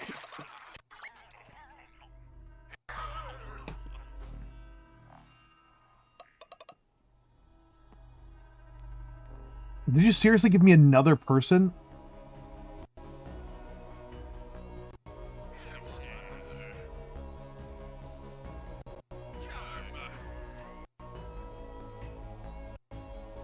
You're a thinker.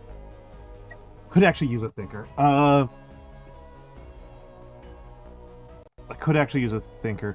Not at the moment, though. I'm so low on food. And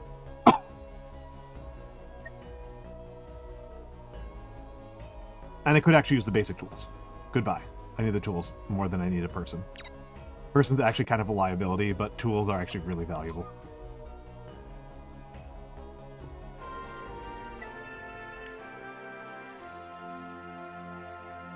Okay, the wood stack. Okay. There. And...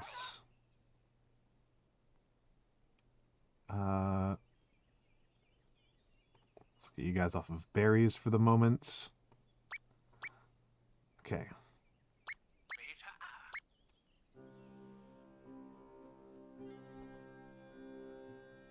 Cure the sick person.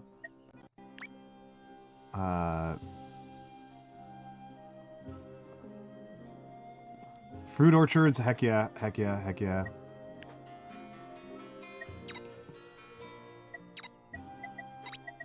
I can actually zoom around a little bit.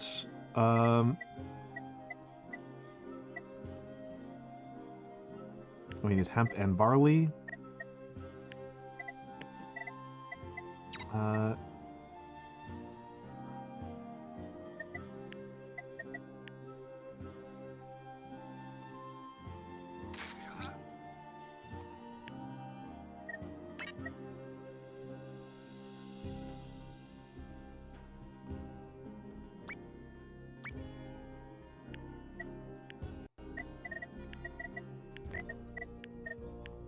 Let's put you back on there. Okay. The strawberries are honestly really kind of good. The strawberries are honestly kind of rock. You know what? I don't need that so much.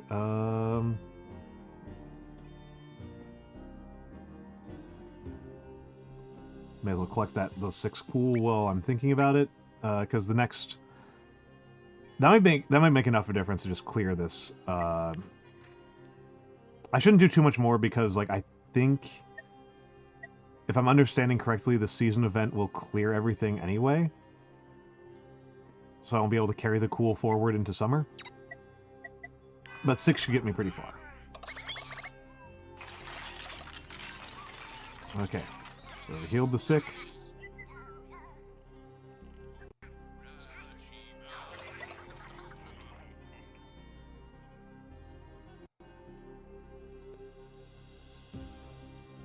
Next season is coming. Yep.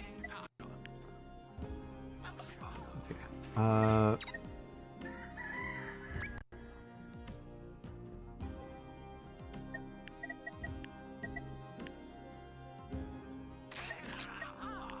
Hemp down, and then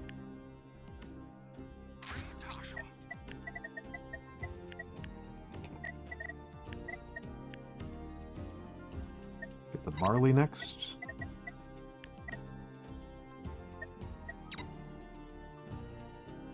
Wait, is our healer sick? Come on, what a ripoff.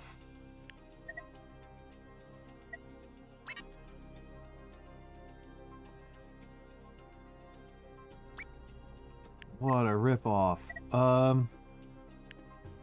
Dang. Need to keep you going. I think we can skip a food. Okay. Nobody will starve from that. It does make me antsy, but I think we should be okay.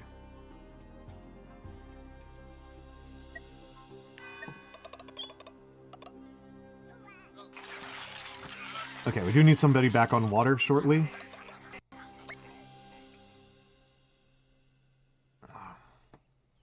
I see. An omen is coming for us, yep. Omen of fear. Let's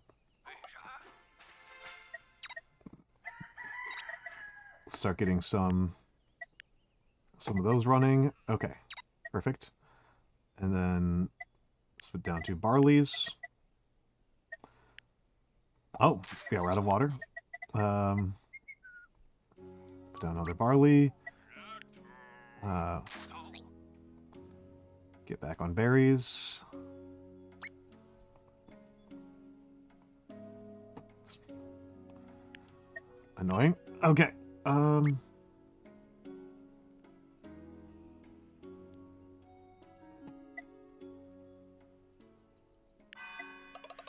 Okay, and now we're getting wood back. Now we're getting wood back at a decent rate. That's good. That's good. Meeting points. Excellent.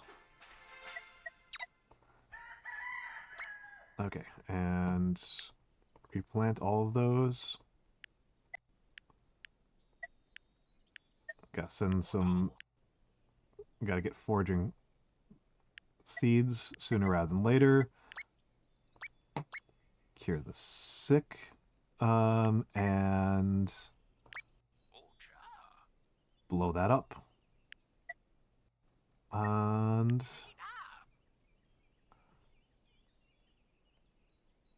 all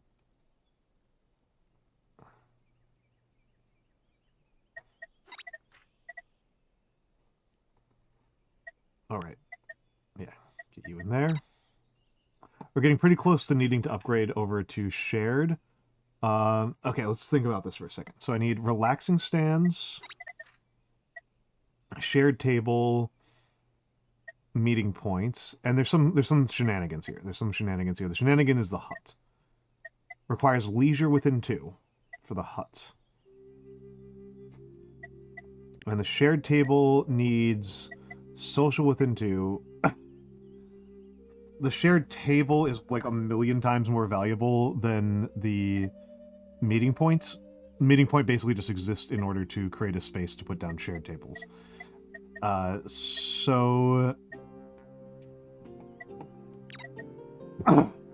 Excuse me.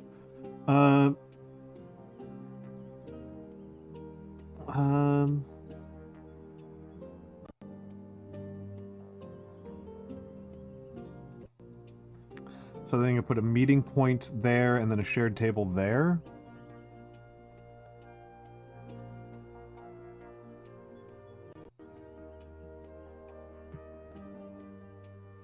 I think is the trick. I'm probably going to cut down this forest is the big thing. Like, I really should cut that down one of these days.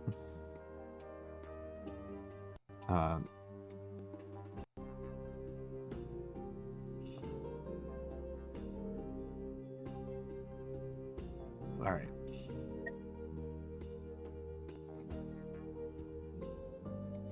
I can take you off of wood for a moment.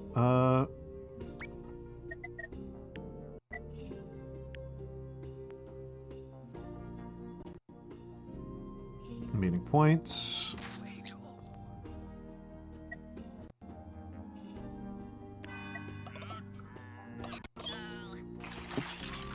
Okay.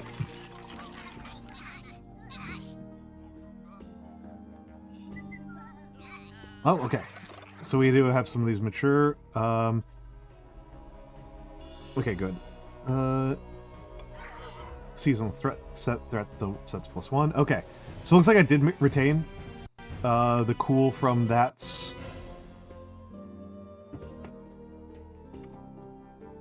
unknown event. I'm not too worried. Shared table, all good. Okay, do need to get somebody back on this. Oh boy, I don't like that at all.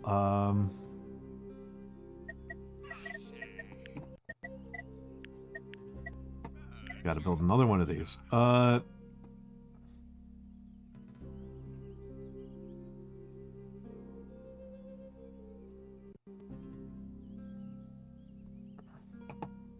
Arguably gotta build 2.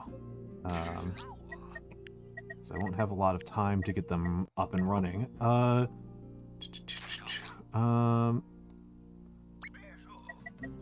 Need the shared table there. And then let's build another forager over here while I'm thinking about it, or else I'll go insane. Alright.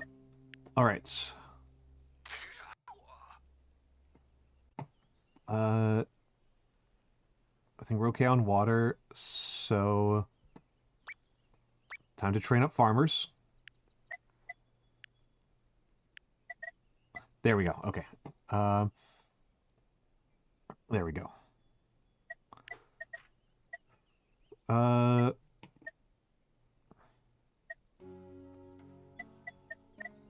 think it's time for shared study. Yep, it's time for shared study. Okay. Fear Omen is incoming.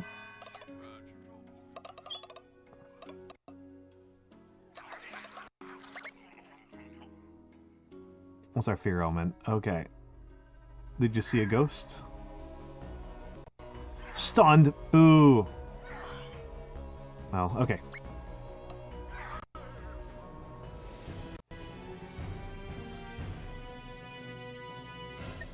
Shared study. Okay.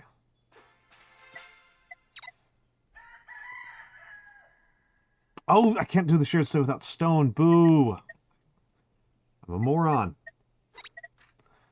Okay, it slows me down considerably. Do need you.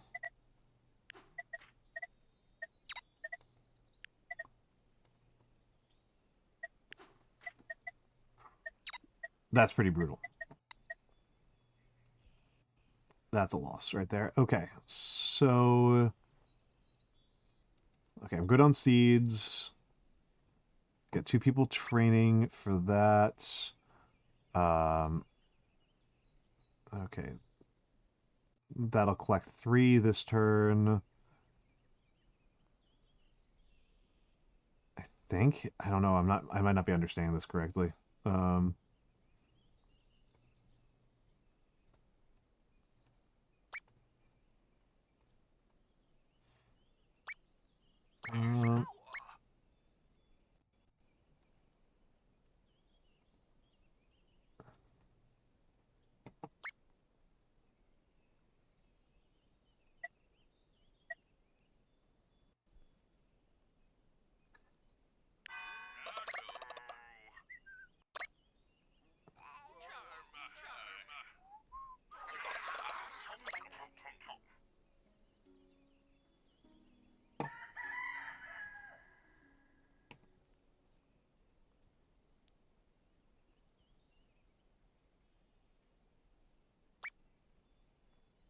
Okay, I don't like that, but it'll do. Oh, the berry bushes all came back. I forgot about that element of this game. I'll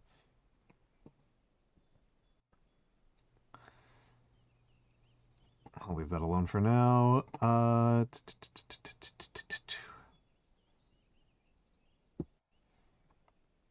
may as well get some more strobs while I'm thinking about it.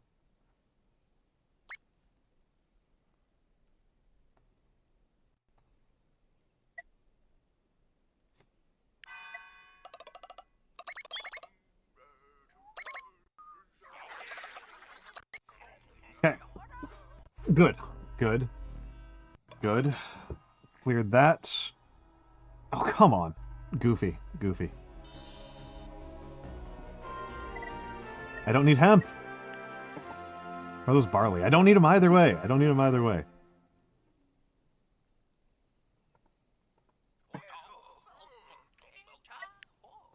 Stone gatherer. Okay.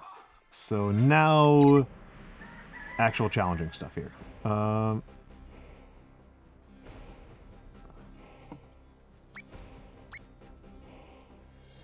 This was the real concern. Okay. So I'll let you there. Wait, was the person who got stunned the farmer? Are you kidding me? Where's my farmer?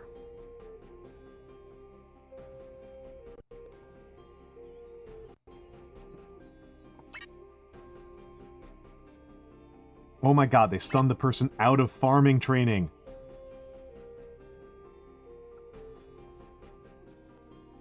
Going to lose my mind. Okay.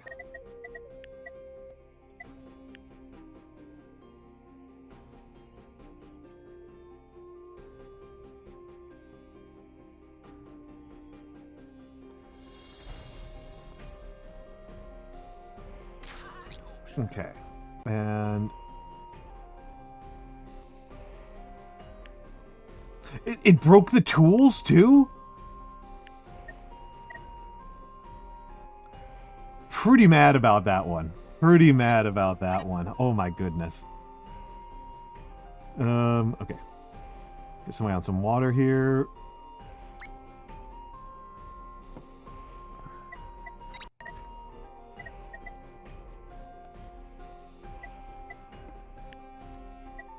Okay.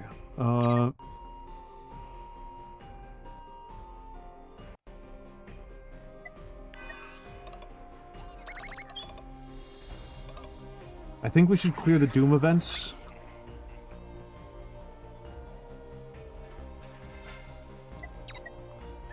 Yeah, we should clear the Doom events pretty readily.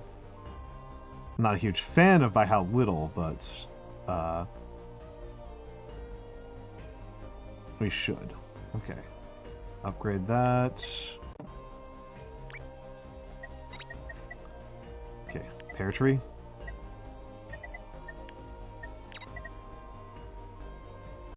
No. Replant carrots. Planting carrots is important.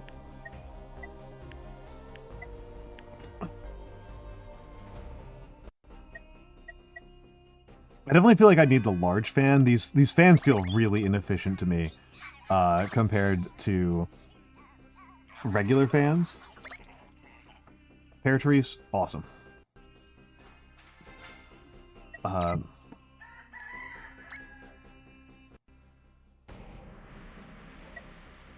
And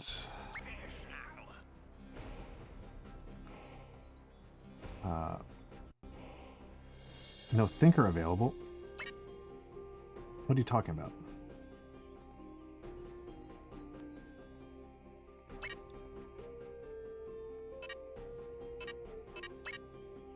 Okay, so, okay, there we go. It's like, what are you talking about? No thinker available.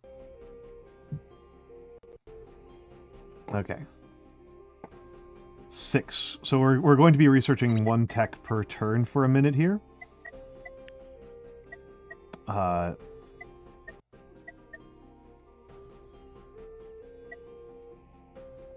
And let's build the workbench right there. And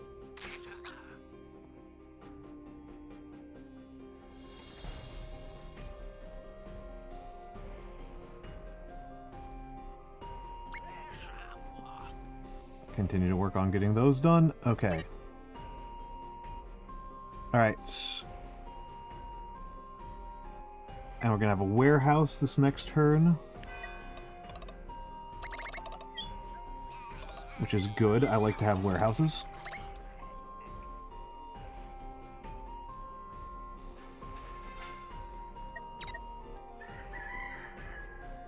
Alright, let's train somebody up as a toolmaker.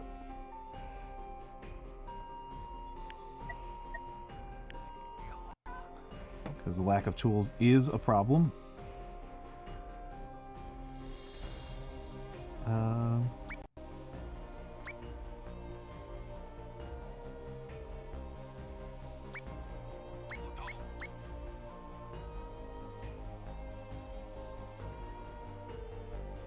Yeah, large warehouses are off for a little bit. Not going to get those for a minute. And then... God, the tool workshop is a huge improvement, but I don't think I can... Let's take a look at this. So 3 turns... Oh no, it's worth it. It's worth it. It's worth it. Well, let's see if we can get a couple more one-turn deals out of the way.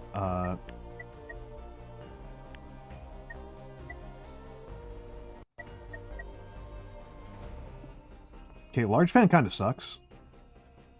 I can definitely see why I preferred pools over fans.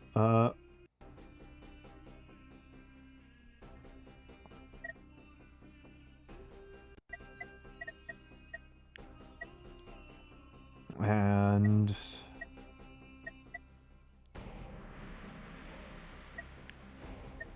yeah, so wells and herb pickers are priorities. You will lose hemp. Okay.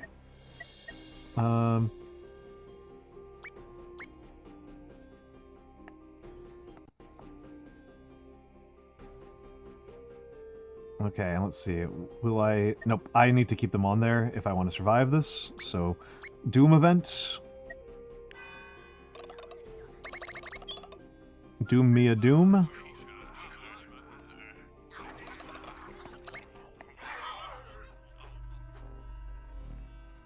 Okay, okay, what you got for me? Memories. Oh, wider borders. Wait, hold on, hold on, hold on. Wider borders or Surge of Knowledge? Surge of Knowledge is actually really tempting right now. Surge of Knowledge is super tempting right now. I still have a bit of ways to go before I have to worry about...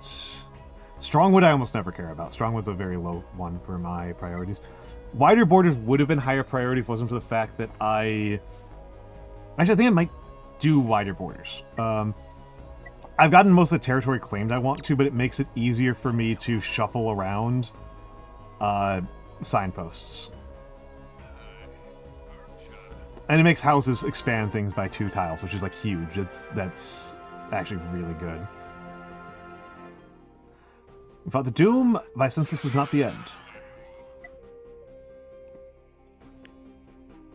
See it now, new and stronger challenges are coming. Okay, so we passed Arc 1. Arc 2... Okay, so the Doom event is once again Fear. That means we're going to have to increase our capacity on that one. No Health Omen, so we're fine there. Unknown events, so we've got Autumn coming. So it'll be cold. So we've got to keep ourselves going on cool. And then we got to be prepared for a really hard pivot. And we need to get some nature. That's fine. That's fine. Large fan, probably not the best use of my time. Huge fan! That thing's so goofy. That thing's really funny looking.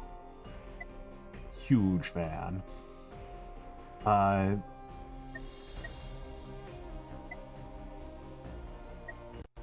let's think about this. So we want, yeah, we gotta get altar and large altar. I'll take a look here. We got quarry. Okay, we got quarry. That's fine. We gotta do altar and large altar. I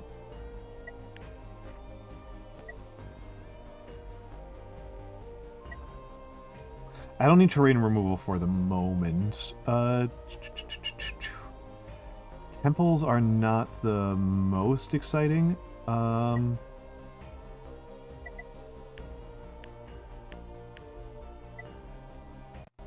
But they don't hurt. I shouldn't have done temples. I should have done more buildings. Oh, not enough wood. Okay, fair enough. Okay, we cleared that one. How are we doing on infusions? We don't have any. We need to get some infusions. We just need to have those in the back pocket.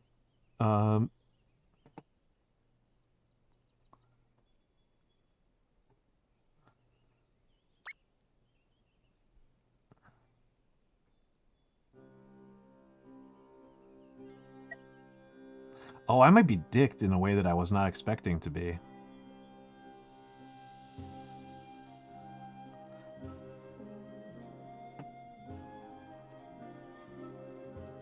Yeah, I might be really screwed in a way I was just extremely not expecting to be.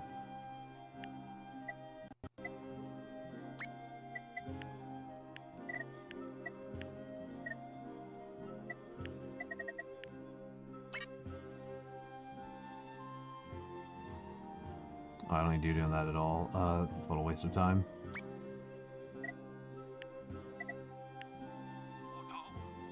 Okay.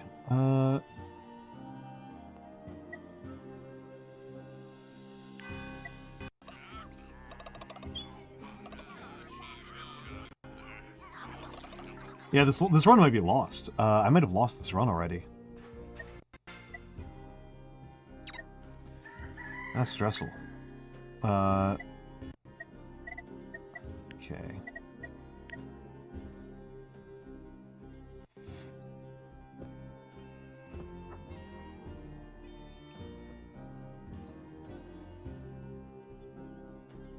hectic, as they might say. Let's take a look at here. Storage.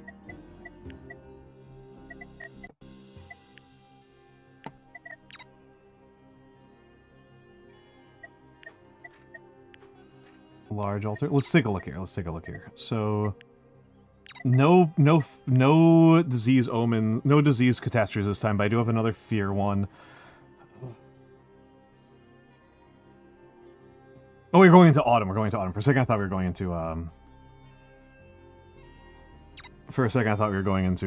winter. I was like, oh, if we were going into winter right now, I would be just like, I would just be doomed. This would just be over. Okay.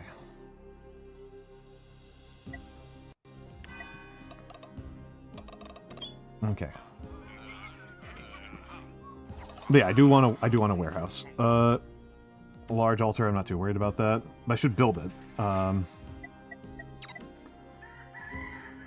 Should build the large altar.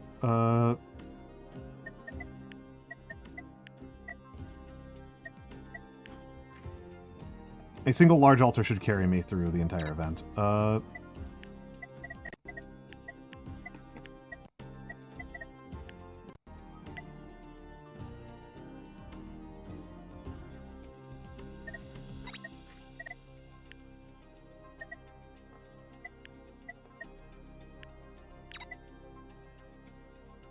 Okay, let's dismantle some of these.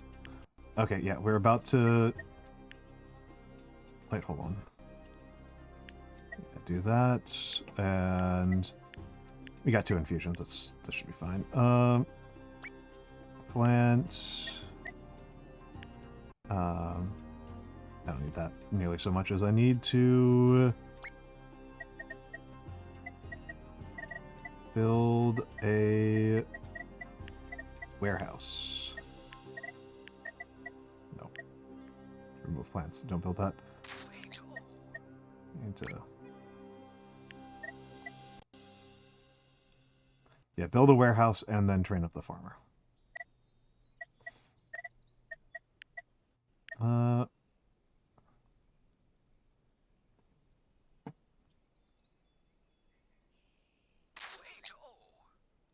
Okay, Scrub Pyre will get researched.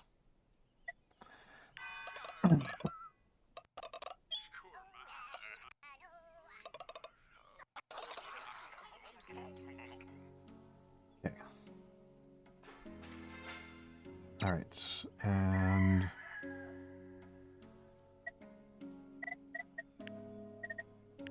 yeah. Build that there, and let's train up a guy, and let's get you off of there.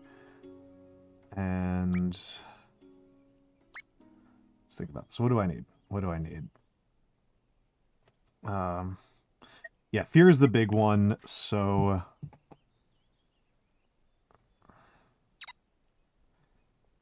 Here's the big one, but let's build the large altar. And I need more water. Yeah, I need more water. Okay. Let's get that rolling and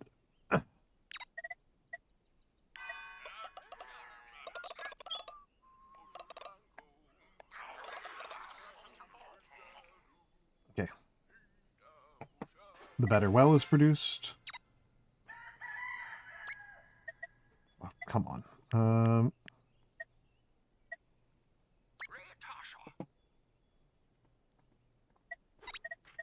I've built enough overage that I can get a free research for my troubles. We'll need the paper maker sooner or later. We'll need the paper hut sooner or later. But not super fast. I do need to do this eventually. I do need to go for the cloth maker eventually, but that's a winter problem. I should have done the village hall already. I don't know what's wrong with me. I will need the quarry... Hello, hello. This does seem like Civ 2. Yeah, I can see it. I can see it. To me, it reminds me a lot of a Feast for Odin. It's like a non-PvP feast. It's like a PvE Feast for Odin, is what it really makes me think of.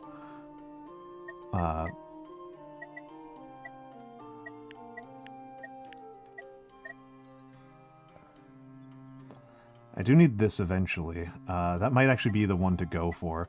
So I might want to just clear out some of these 3 research ones that I've got, and then that'll carry forward enough science for me to... So let's do relaxing stand first.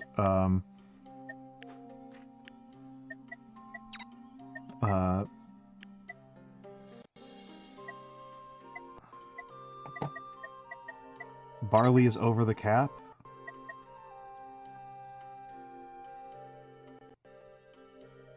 Oh, come on, buddy.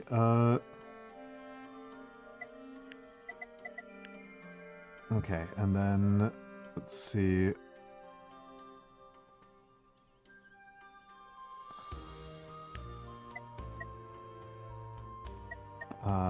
And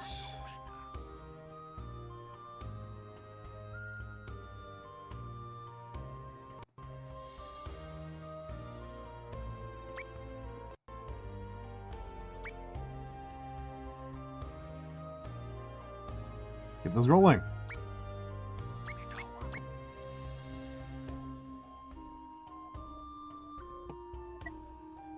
I do need to train a watcher. Okay. Come on, that shouldn't be abandoned anymore. Okay.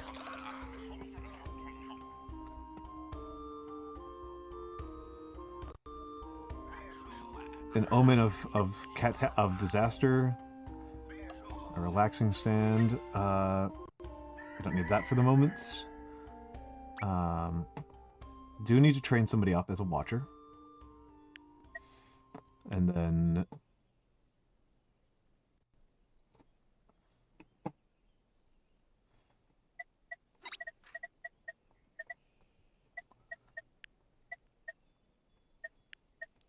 actually do need an herb picker. Let's take a look at the prophecy. So autumn in 6 days. Autumn in 6 days. Let's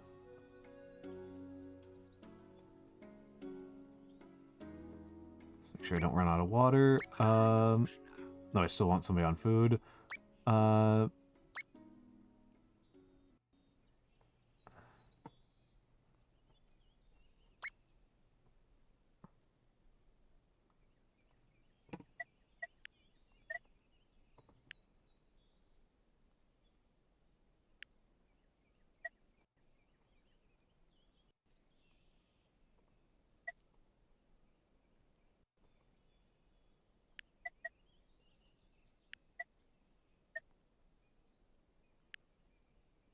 Okay.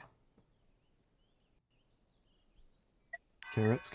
How you doing, Kari? How you doing, Kari? Also, hold on. I forgot to do this. Kari is a smart lady. Kari is a big smart nerd.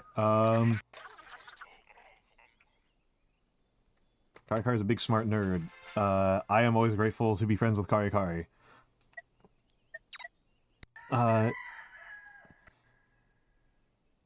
Check her out if you want to see a big smart nerd.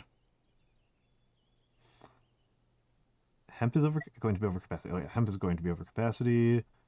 It's fine. Barley will not be over capacity. Let's take a look around here. Omen of destruction. May as well put somebody on here for a second. Bonus knowledge 9, so I have enough that I will just instantly snipe something. What was the thing I want to snipe? There's something I want to snipe in here. I don't think it was quarry, although quarry is kind of tempting because that's like a huge difference. Going from 1 to 3 is huge. And this is like pretty useful, right? It goes from 2 turns, goes from 3 turns to 1 turn. Like it's not as good without the stone.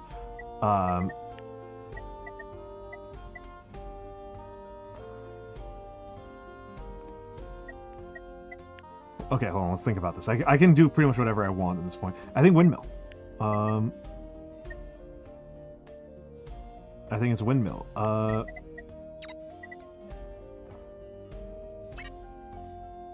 No, I don't want to do windmill this turn. Is there windmill? I can't use the windmill until I have another tools. So I may as well do other things that will get me that cost me 6. In the off chance that I'll be able to get them built in the meantime. Healer huts is a really good choice. Or is it? Papermaker. Papermaker's a very good choice.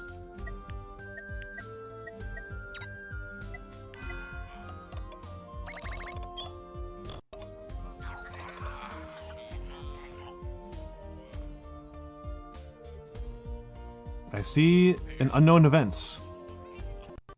Okay, it's heats. Oh, geez, I'm in trouble. I am in trouble.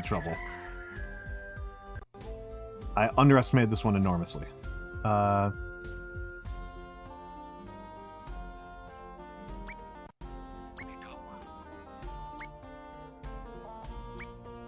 underestimated this one enormously. I'm in an enormous amount of trouble.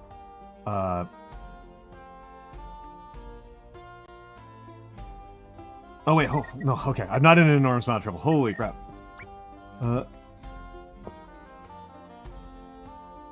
When will you know the reference? I have no idea what the hell Bug was talking about. That just seemed like Bug was being weird to me. That's like, it literally just seemed like Bug was just being strange. It seemed like it was just Bug being strange for no discernible reason. Yeah, I love that for her. Usually. This time I was just confused. Still have no earthly idea what she was talking about. Man, I've been over this. I've already had enough trouble with this today. I'm not clicking on YouTube links right now. I ain't clicking on YouTube links on today. Let's put you over here.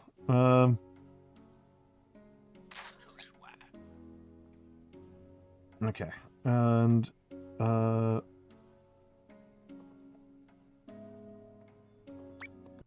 gotta keep planting.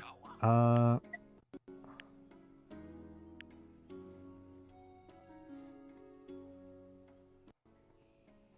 we got a paper maker. Slightly tempting to go for the scriptorium, but I don't think I'll be able to get anything done with it for the moment. So let's grab that. We're about to go over the cap on barley.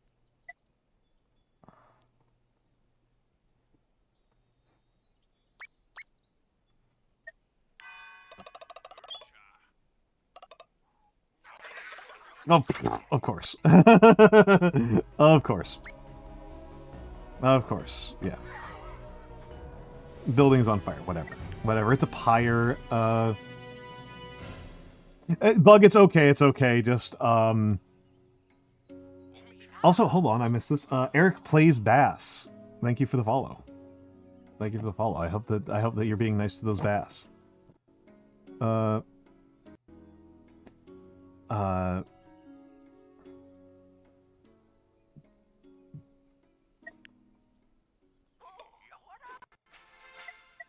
Okay, season change. Yeah,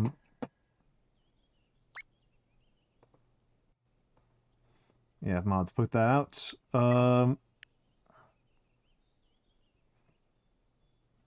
Okay. And, okay, we're about to get a tool. I should have done this last turn. Wait, hold on. Crap, I should have done this a while ago because it takes forever to build this damn thing. Forgot about the fact that it takes forever to build a windmill.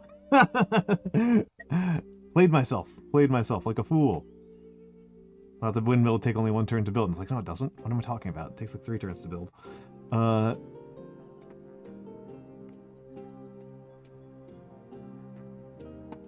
You'll lose hemp as it is over the cap. You'll lose barley as it is over the cap. Okay, whatever. Whatever.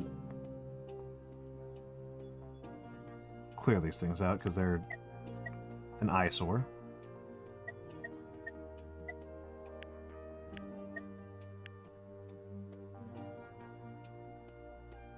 And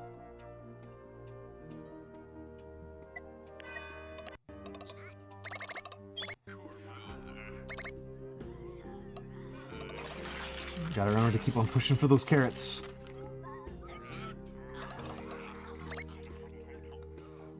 I probably should have gone for the quarry, to be honest. We have been cursed. The omen is coming. Windmill. Can't actually even build it, because I'll be a stone short. You guys on carrots.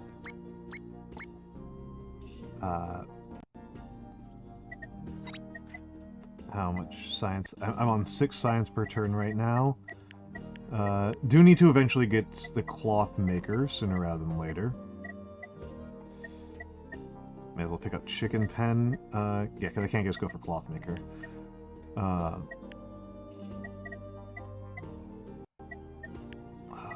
Okay.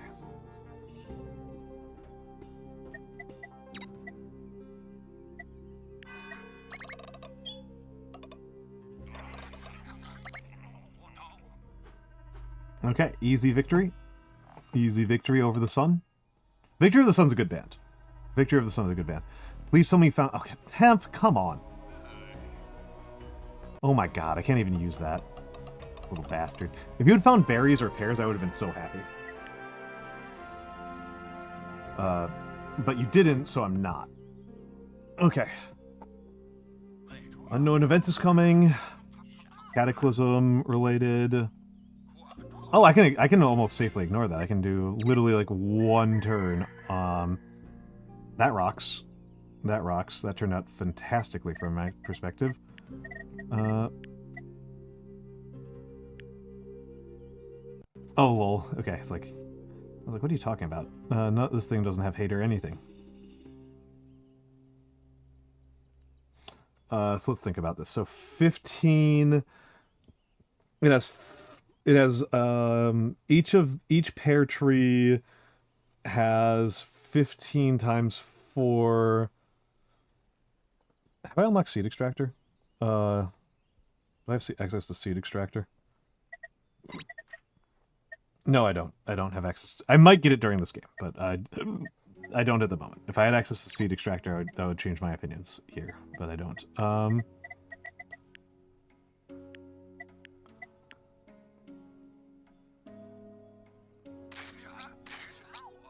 Let's just do that, and then we also want to put down a couple of herb pickers.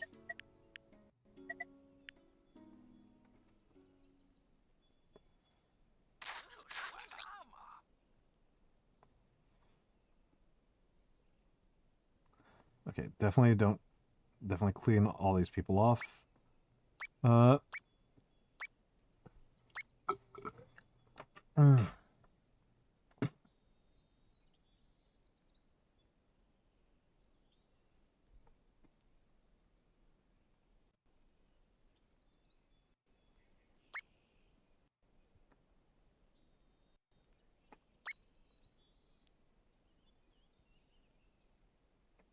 right.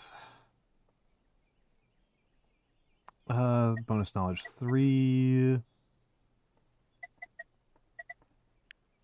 I don't think I can pull off anything particularly clever at the moment. May as well grab you. I think it's about time that... Okay, I need to wait 1 more turn for that one.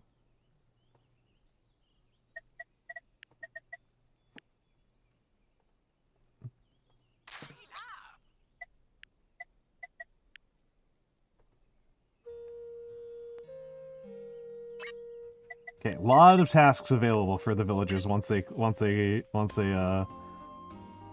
off. Once I get some okay.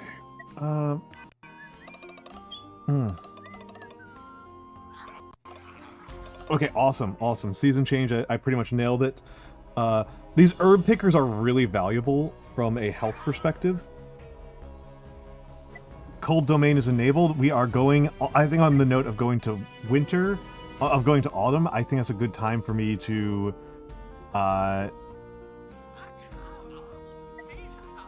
okay, let's see. We're about to go to ads. Okay, yeah, we're getting an autumn chill. I should easily conquer this. Yeah. Easy. Oh, I might want to build another one.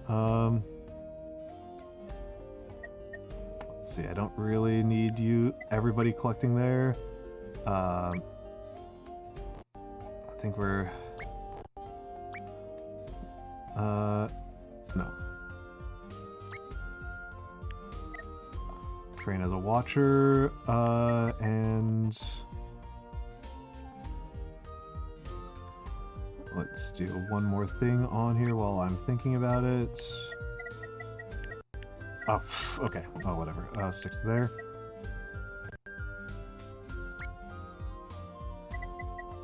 Let's just build a random scrub fire in the middle of nowhere.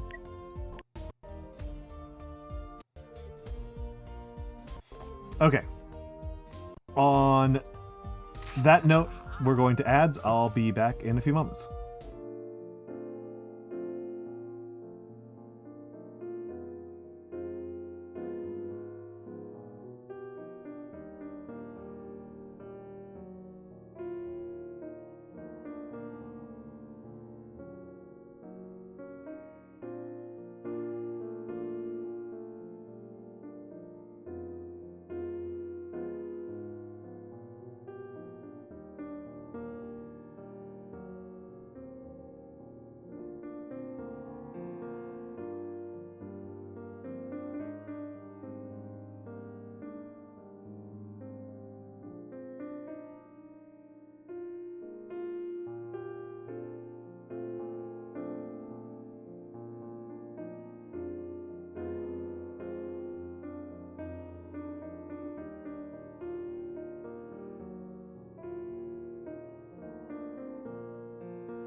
All right, we're back. We're back.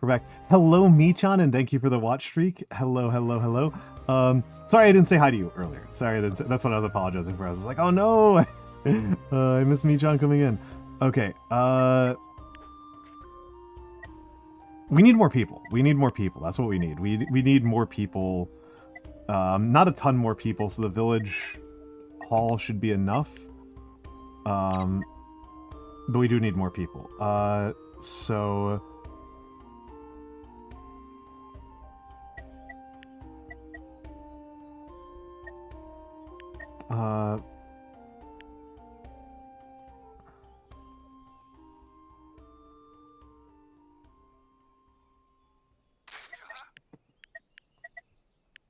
You're half asleep anyway. So it goes.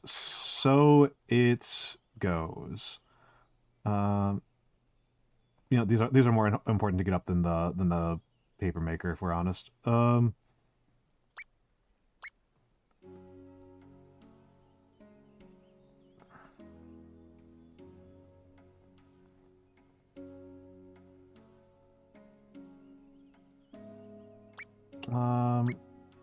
need them studying.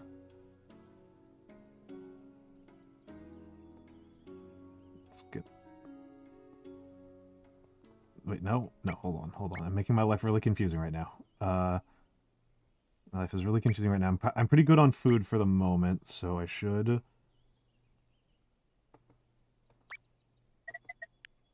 cancel that. Okay,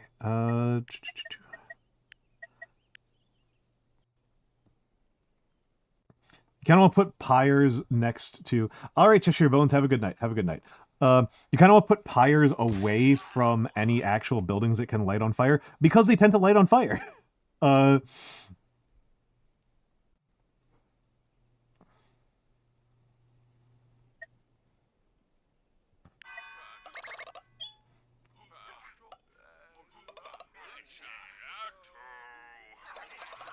what's our omen? Rebellious? Oh, come on. Mopo is rebellious. And impulsive. Is Mopo a studier? That'll annoy the crap out of me. Village Hall. Okay, yep, Mopo was a thinker. Not enough wood or stone. That's cool. That's cool. I should have gone for hut first. I should have gone for hut first. And... oh yeah, get off of there. You're gonna kill us.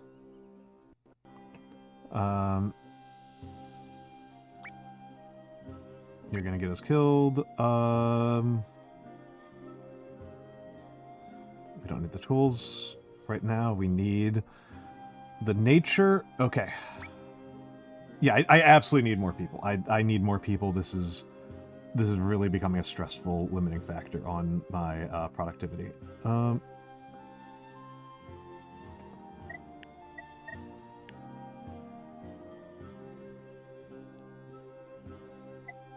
Okay.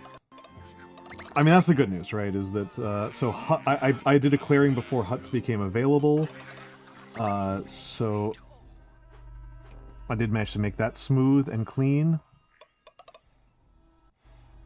What did you find? Tools! Cool. I'll take tools. 2 basic tools.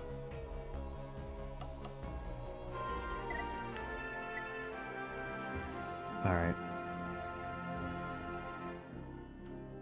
The omen... yada yada. Huts. Okay. So... upgrade that. Let's try to build all of those out. Okay, we need to keep one of those active.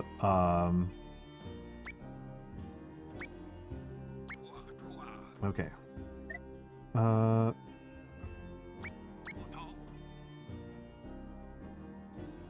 Let's build that so that we'll have 2 social tables at the ready when we get to the next part. Oh no, Frankenstein's incredible. Like, so Frankenstein's a story that I think about all the time, and one of the things that really stands out to me about Frankenstein, like that I think is like really underrated about it, is that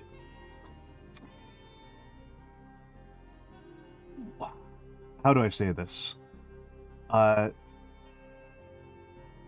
shit. Yeah, I don't have enough people. It's stressing me out. Okay, hold on. Let's we gotta train somebody in milling right now. We need somebody in milling like all the time. Okay.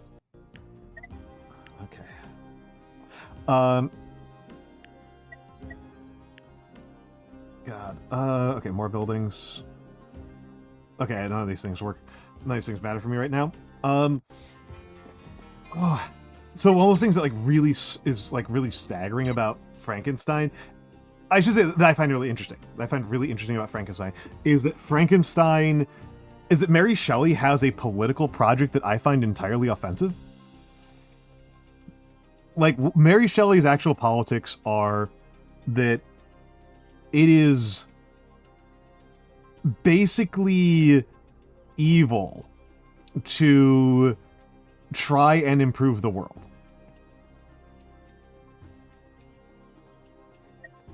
Like the scientific inquiry is just evil. That's super alien to me, right? That's super alien to me. It's super alien. It's super strange. It's something I find deeply and profoundly unrelatable. It's something I cannot truck with, like, at all. She had a lot of death in her life, but what I'm getting at is that she was a romantic, right? She was part of the romantic movement, and so she, you know, she was just like, older is better. Older is better. There's no, like, that's it. Older is better. Oh my god. Okay, hold on. I am being limited by my ability to get research done more than anything else. So, that's people in the past, in her past, right? In her past,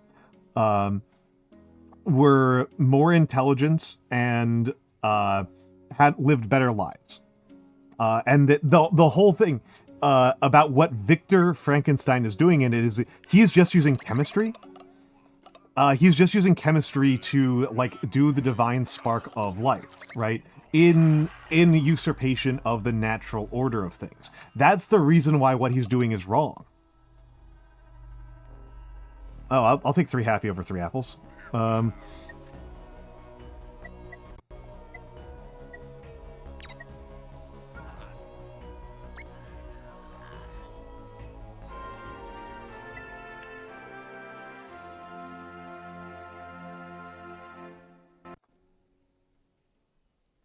Okay. Oof, that's about what I expected to see. That's about what I expected to see. Okay. We need more people. We just flat out need more people. There's no two ways around this. We need more people. Get fucking.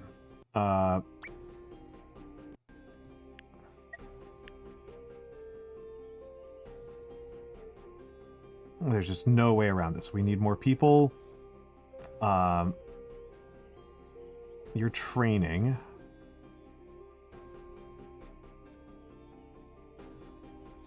You being rebellious is such a limiting factor right now, my dude. It's making my life so much harder. Okay,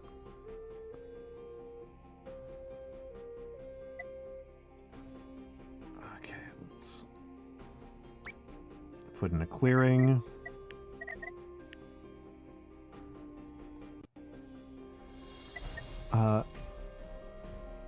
Oh, it's so much better than like anybody I ever know expects it to be. Right, like that's the craziest thing. It's like I think people like are aware vaguely that it's a good book, but like they're so like not aware of how good of a book we are talking about here. it's so hard to convince people that it is in fact as good as it seems. Okay, let's upgrade that. Frankly, we need more of those than we need food. Oh, I'm so... this is...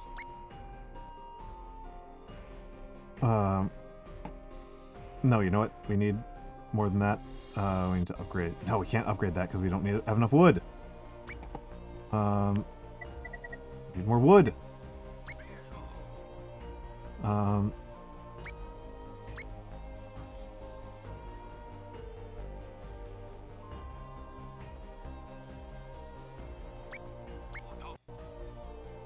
Okay. Plague Omen, what have you got for us? Omen of Plague.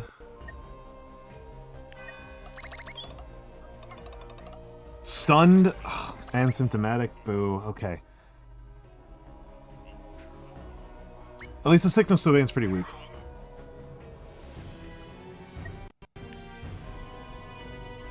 Yeah, no, it's so hard to oversell people on it. It's like, it is maddening how good it is, right? Okay. Scriptorium. Oh.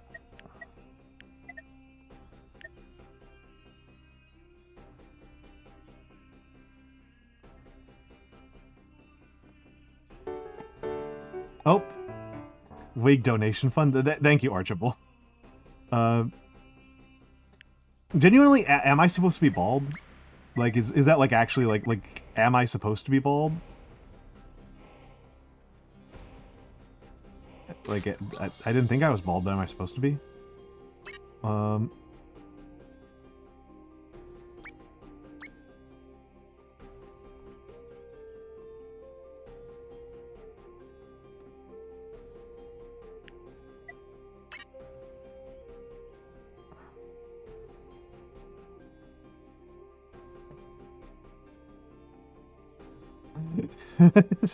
Alright. Alright,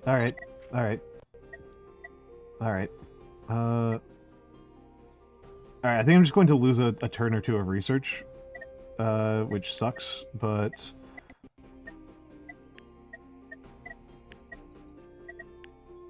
Not yet wary of whimsy. The trouble is that the trouble is that when you're a streamer, every single thing that anybody says to you looks like a D's nuts joke. Like, it doesn't matter. Everything just looks like D's nuts jokes.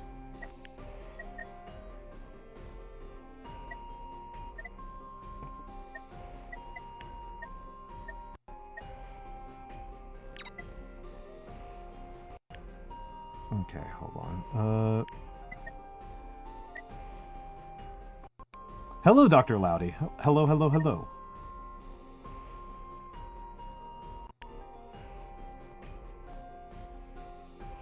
Okay.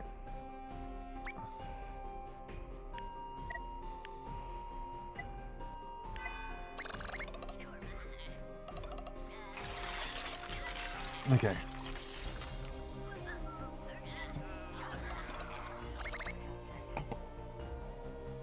Wait, what? Not enough carrots? Literally going to run out of carrots before winter's even started. 16?! Oh, from hunger. Oh my goodness. Okay, okay. I was like, why, where is that coming from? 16. Okay. Okay, that stings.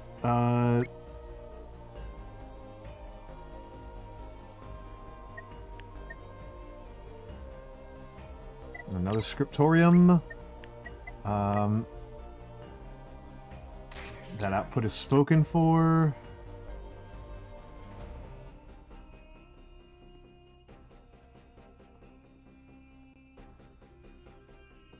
Okay, get the Miller socializing. Okay. How long until winter? I might be like totally doomed here. I very stressed. Yeah, need to keep that there. Okay. What's our boon?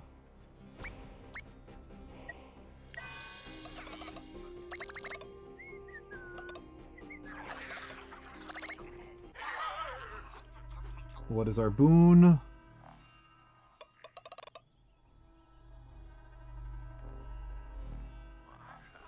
Oh. That one's actually really good. That one's actually really good. Huh. I would almost always take hidden compartments, but this one's really good. We might survive the winter. They're so excited about eating grass. They're so excited about eating grass. Oh my goodness. Okay.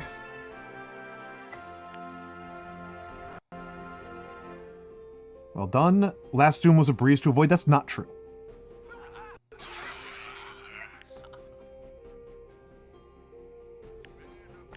Alright. The apocalypse again. Okay, what's our next prophecy? Sickness. Next doom is cataclysm. Okay. Next doom is cataclysm with no omens? That should be easy. As long as I don't do any mining. Okay, this one should be an easy one. Winter's in 16 days. That's the important part. Wisdom is in 16 days. Wisdom is in... Winter's in 16 days.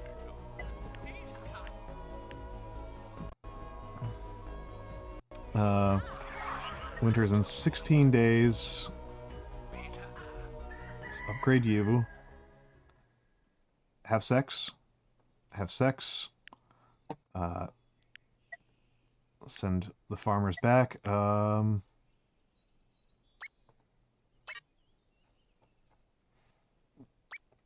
And... Okay, everything is spoken for.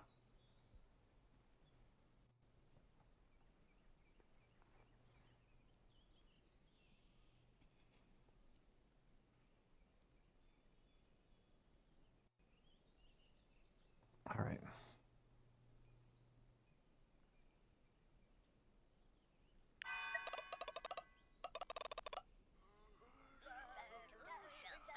Probably shouldn't have bothered with upgrading that. Probably wasn't worth it. Omen of cold, a Coleman. A cold omen. Okay. Not enough wood. Okay. We got to get people on wood.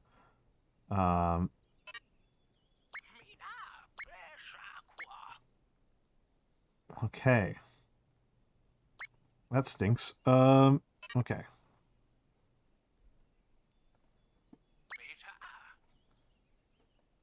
Wait, what? What's on 14 that I haven't unlocked? Oh, terrain removal, whatever. That's fine. Cut forest and remove rocks are actually not terrible. Are actually fairly good. We gotta be working on these things.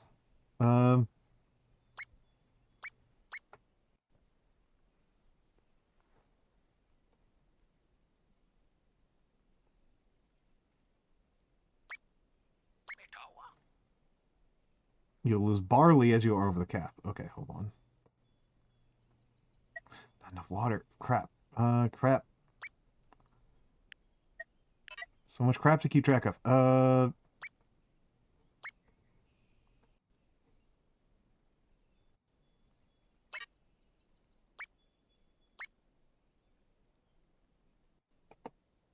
Gotta keep milling.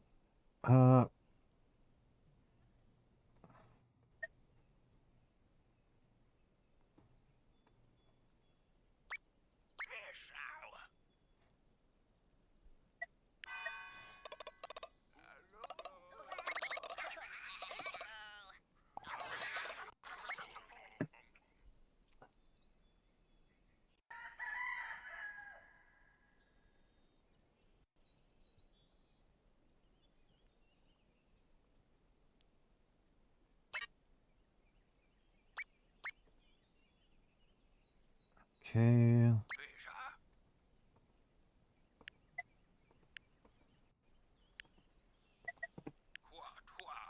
Hold on a second. Nope. Nope.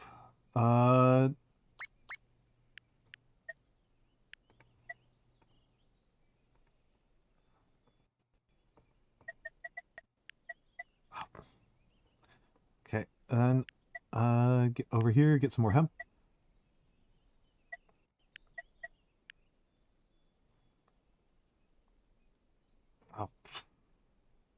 Oh.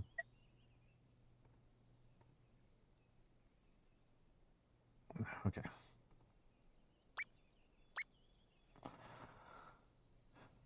Okay.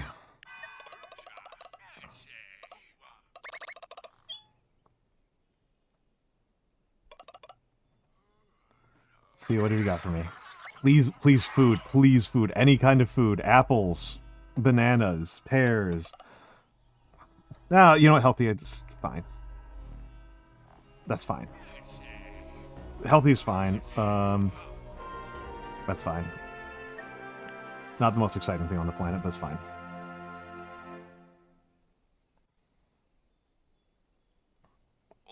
Fear events. Okay, quarry. Quarry is very far from the worst thing I could get as an event, as a tech.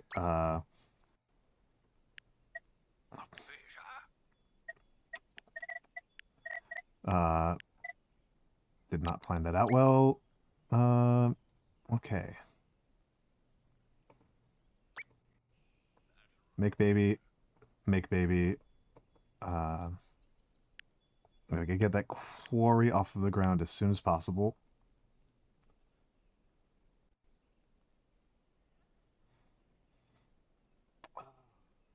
I think I want to.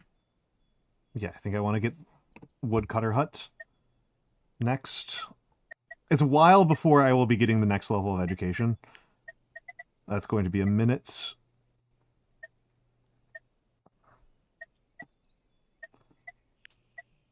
Performer stall is actually probably a pretty important one.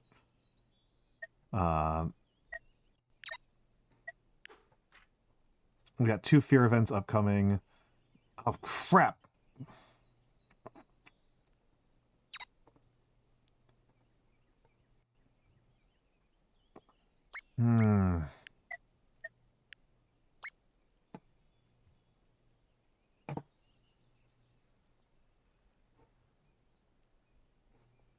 Okay, I'll just let that roll.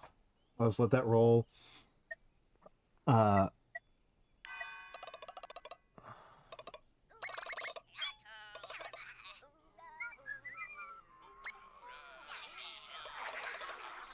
Oh, you're stunned? No way. Oh. I'm so low on manpower. That's so frustrating. I'm so low on manpower. Okay. Upgrade that.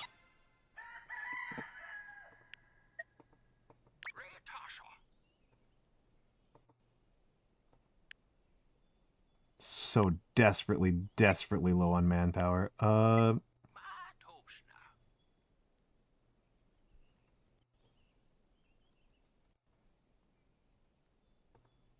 Okay, I can't afford to do that.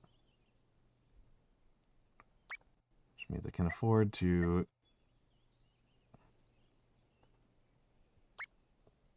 No, we want to keep going on that one. Woodcutter huts are super valuable, but I don't have a lot I can pull off in the meantime. After I've done that. Woodcutters. I do need a cloak maker sooner or later, but let's do the performer. Because the performer I need, like, ASAP.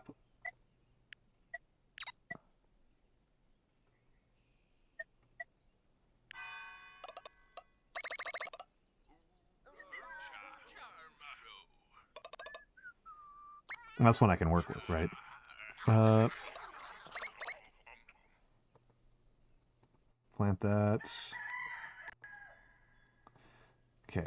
Another kid there. Fear events. Some pips are starving. I'm... Son of a...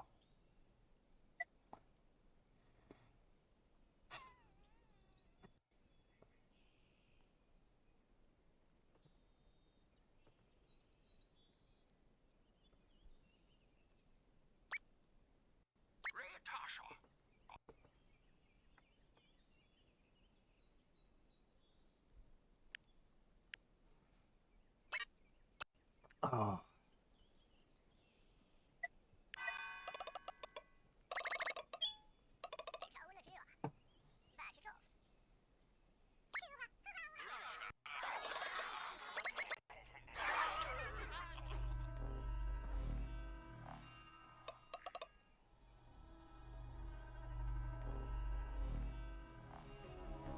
Okay.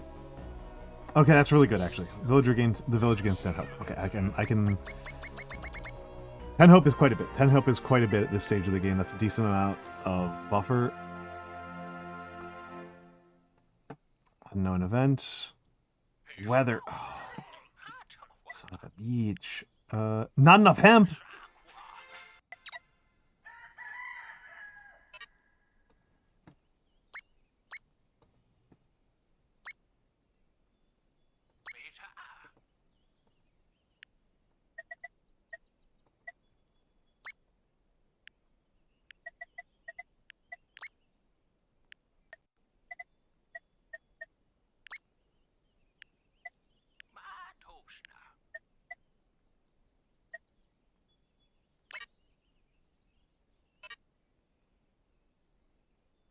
Okay, hold on. Okay.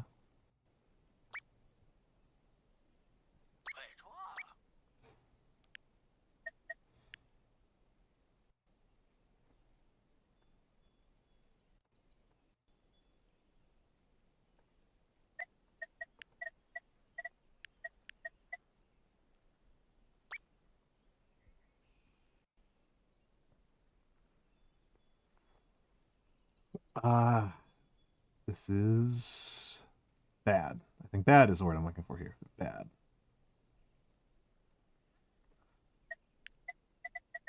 I guess I'll put you over here.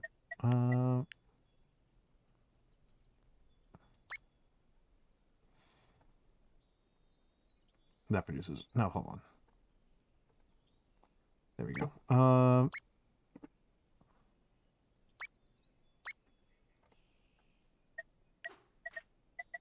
Well, I can't produce...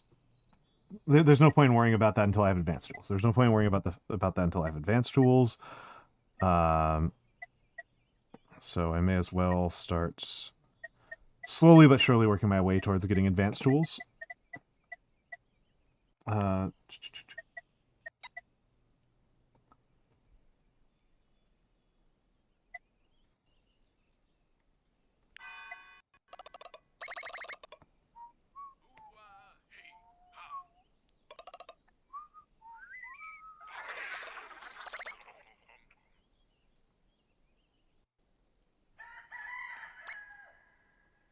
Okay, plant. Make baby.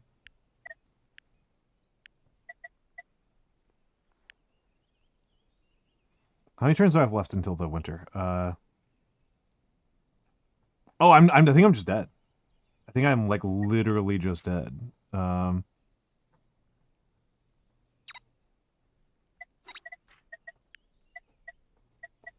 think I might literally be dead. Like not like a... I think that this might be doomed, like, entirely. Okay,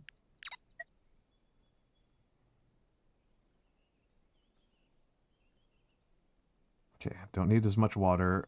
I'm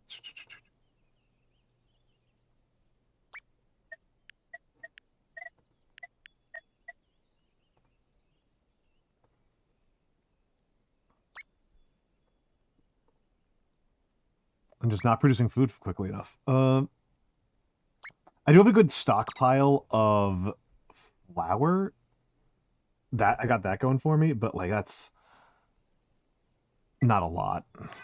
Okay, so we got a woodcutter.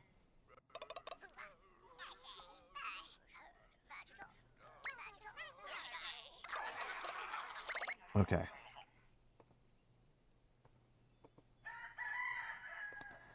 And should be able to build the quarry now. Okay. That should make a big difference in future productivity.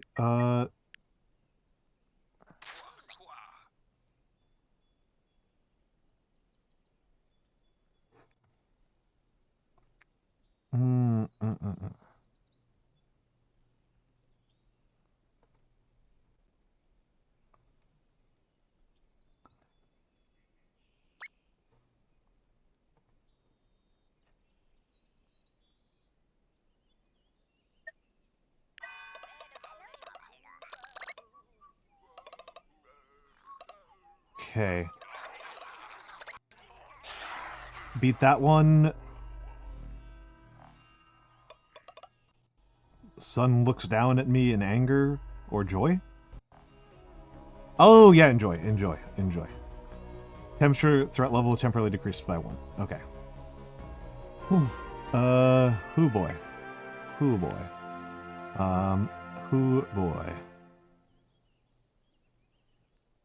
Another health omen? Okay. Another health omen. Health omens are brutal. Health omens are absolutely brutal in my experience. So let's put a healer hut down. Train a healer. Have a kid. Let's take these people off of seeds. Train somebody up there. And let's...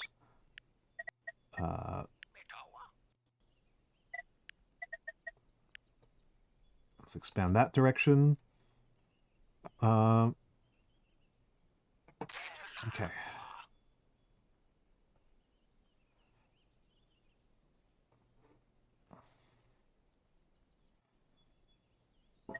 Why did I build that there? That was a terrible location. Oh well.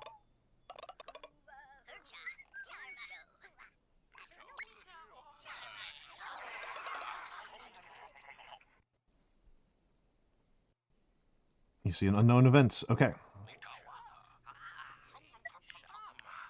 An unknown fear-based event. How are we doing on water? We're doing pretty poorly on water, but not the end of the world. Did I get the juggler stage? I did.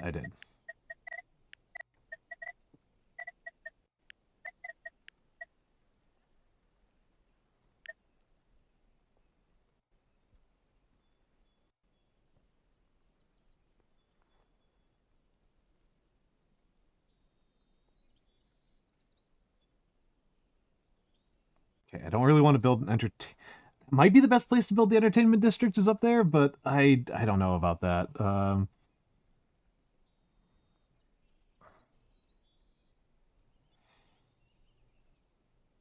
I don't know about that. Entertainment districts don't really...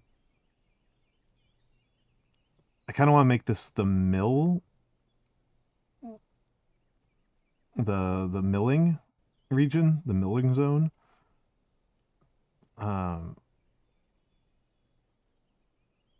Yeah, this makes way more sense as like the milling zone than as anything else. So let's take a look here. So community entertainment.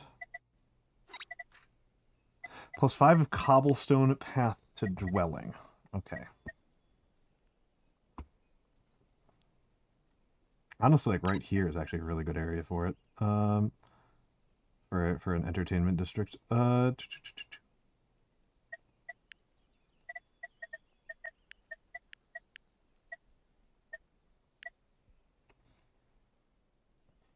actually over here is also really good because the amount of effort to build a cobblestone path into dwellings from here is actually not very high.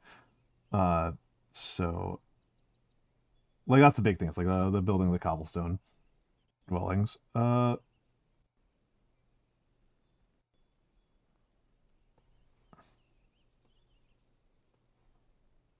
Meeting points and... Oh, now I'm out of... Yeah, just out of everything. Okay, cool. Cool. No farmer available.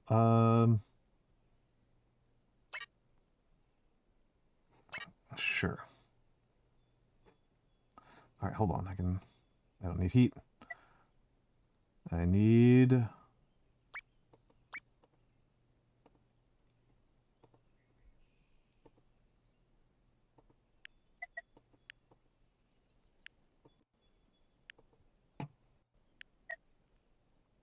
What do I need?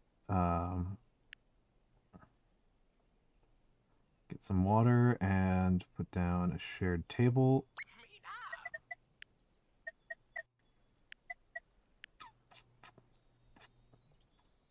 That was the problem with this plan. That was the problem with this plan.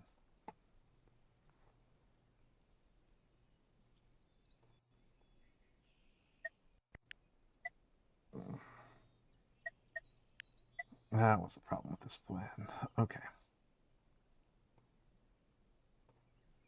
Oh, wait, it might not matter.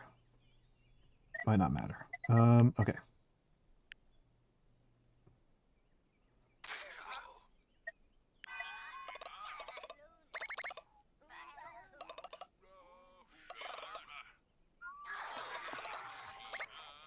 Okay, and we're good on paper for a moment, so let's train up another... Let's not train up another crusty juggler.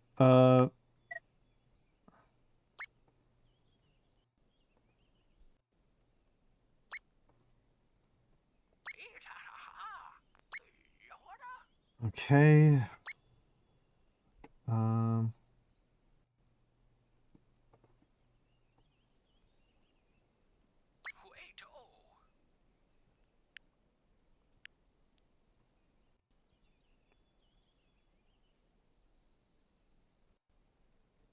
Let's see what you got for me.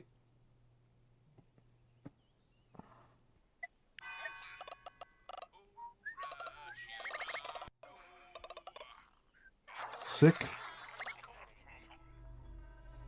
One sick person. Okay, I can deal with that. I can deal with that. That's not a bad omen at all. I was really expecting to be a lot worse. Okay. We can cure the sick. That's not a big deal.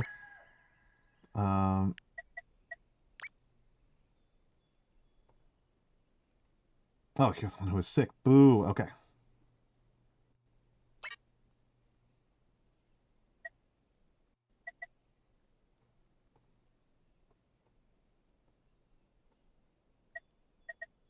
This is always a slightly wasteful strategy, but I think it is, in fact, worth the price. Okay.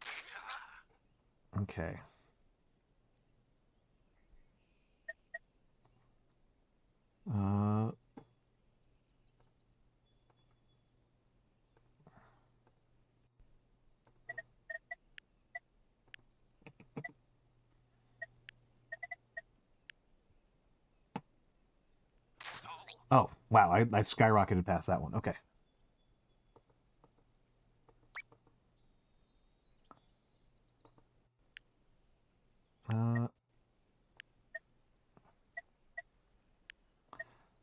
And let's see about...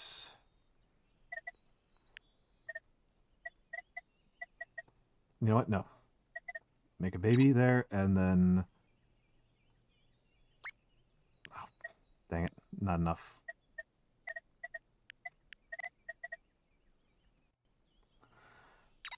Never enough. Never enough. Never enough. Okay.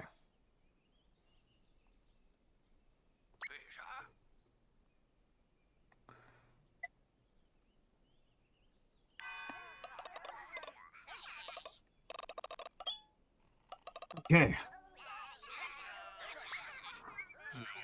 All right. Come on, give me something nice. The stranger showed up. Okay. Sure, why not?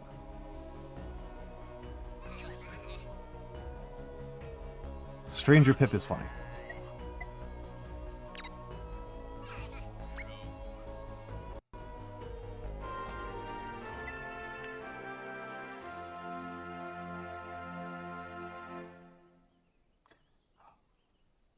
We're in so much trouble. We are in so much trouble.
In any position to make... Okay. Woodcutter hut up there. Okay. Might make it through. Fertile terrains. Meadows. Remove ashes. Grow grass. Seeds extractor. There we go. Seeds extractor.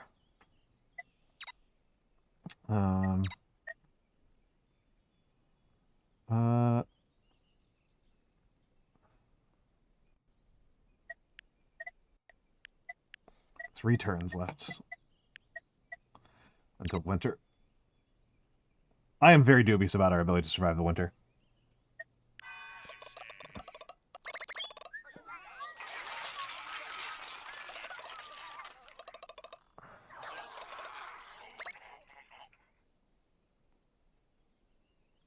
Unknown event is coming.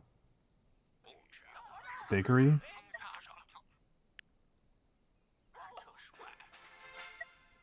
Okay, now... Not enough wood. Okay. Getting the bakery up and running is like the thing.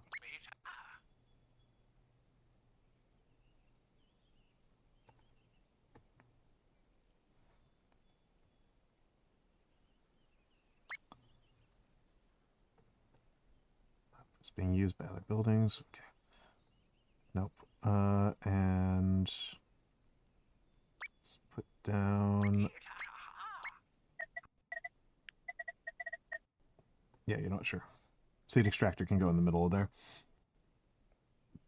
Seed extractor is pretty good. I like the seed extractor. Though I might not have gotten it. Where is seed extractor? Should be under cultivation.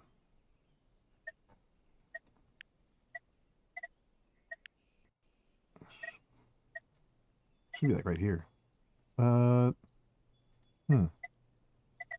there's grass. There's hemp processor.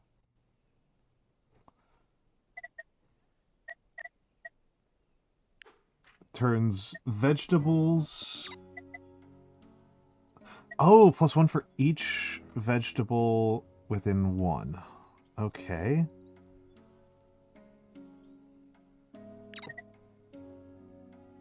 Okay.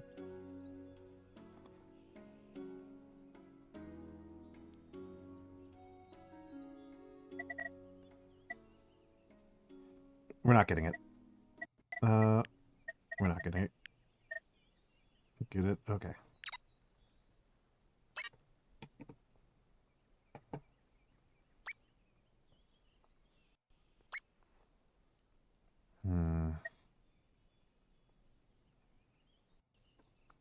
Yeah. Get what vegetables we can on the way out.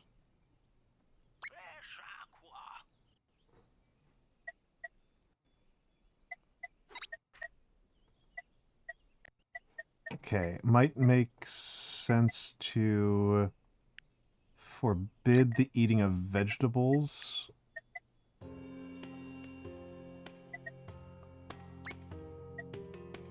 For the moment, until we can get that up and running.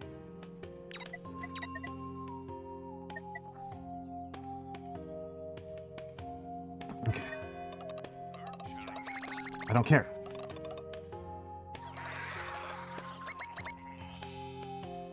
Sorry, a little bit feisty about that one, but I really don't care. Extremely uninteresting to me.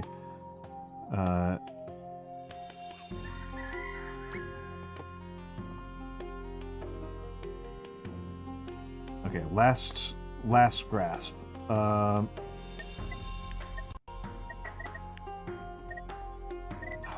come on. Okay.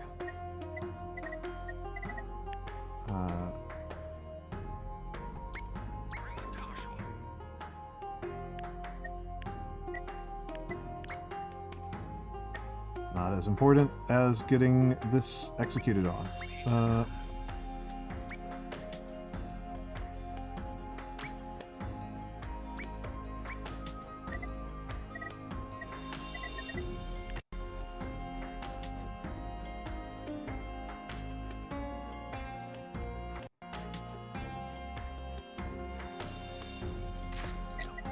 Goodbye chickens, and last thing. Okay. Deal as barley is there over the cap. Okay. That's fine. That's fine. It's fine. Okay. Oh, no, one person's idle. I'm so desperate for actions that I forgot to make sure I didn't have to leave anybody idle.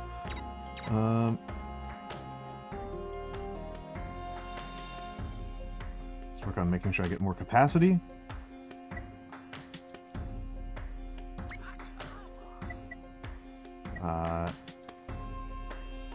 There we go. I think that's our most efficient possible layout. Oh, wait, hold on, it's not.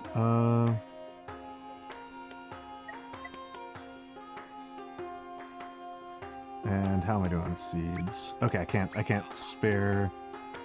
No, I can't spare even a single person's worth of seeds. Very thin margin here. Very thin margin here.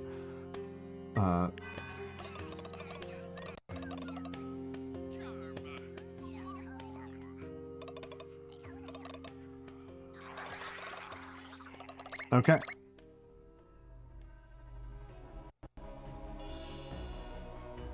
Okay. So now, hello, Emperor's Armpits. Hello, hello, hello. We are firmly... I am firmly terrified right now. I am firmly terrified. Yeah. Firmly terrified, firmly in trouble.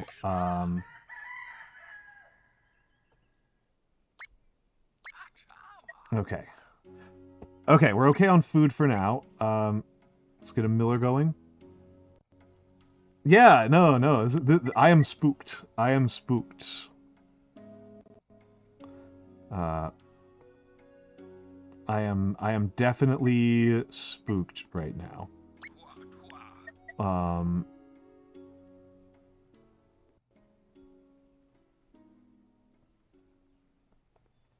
My people are feeling completely hopeless.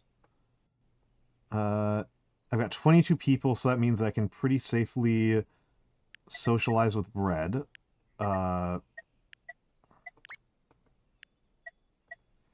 Upgrade that.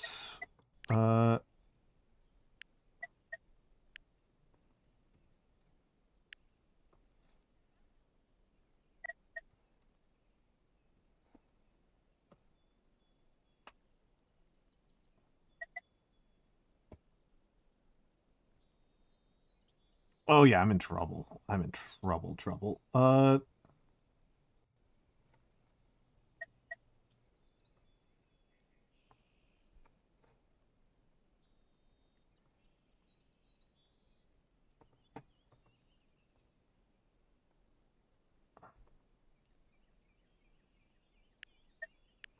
We are heading into a rocky landing.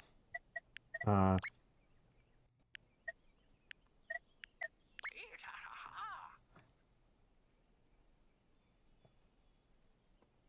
put you over there.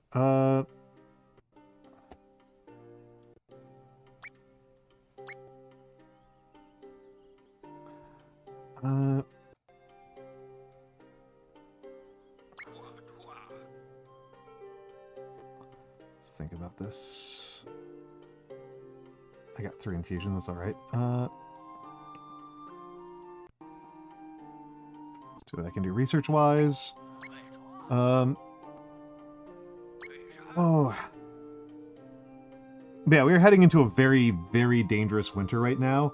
I am consuming 14 hemp right now, and only producing 6, and it's like my main resource. Hold on, can I forbid? I really just want you guys to only consume bread, is what I actually want to happen. Yeah.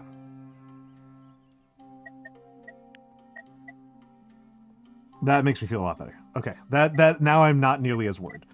Now I'm not nearly as worried. Let me just do some math on the stockpiles here. So I have 60 barley, and 60 barley 60 barley. I'm gonna run the ads, but we're probably not. I'm gonna run the ads. We'll probably not be up for super much later. But it looks like it's a good time to run ads. Well, I'll do the math quickly. So 60 barley produces 2, 4, 6, 8. 2, 4, 6.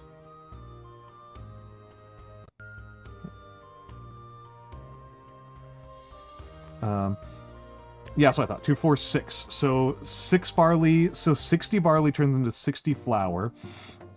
And 2. So that's 60 times 12.5.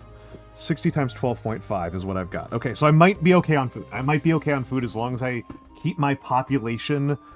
As long as I keep my population low. as long as I control my population, I should be okay on food. All right, we're going to run the ads, and I'll be right back.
All right, we're back. We're back. We're back. We're back. Okay. So yeah, it's kind of an interesting thing about this game that the way that game speed affects the game is such that like if you are a Civ player, right? If you play Civ, you get kind of used to the idea that higher speeds are worse for military and better for science. And then conversely, like larger map sizes are also worse for military and smaller map sizes are better for military. Because of the relative amount of time you spend wandering around the map.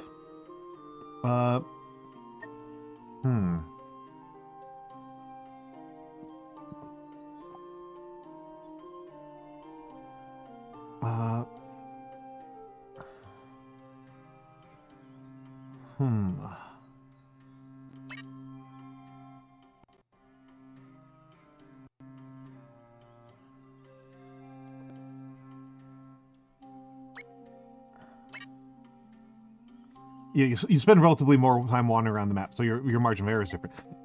But because they scale production, right? They scale production relative to how much to the game speed.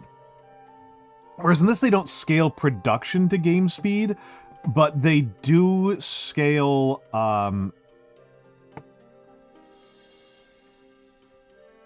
They don't scale production to game speed, but they do scale, what's the word I'm looking for here?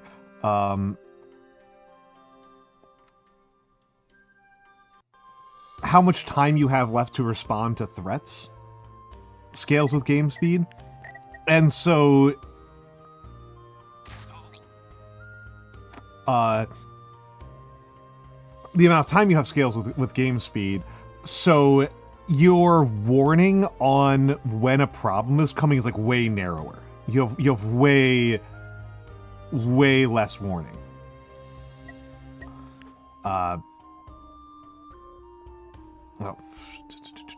Let's tear some things down here, right? Let's dismantle this in particular. That thing's a pain in the neck. Yeah, you need to on the quick speed. I have one on quick speed, but not on normal. And what it felt like to me was that on oh crap! I can't build a hem processor at all. It felt to me like on quick speed, it was mostly a matter of having surplus capacity. Having more surplus capacity felt like the really important thing.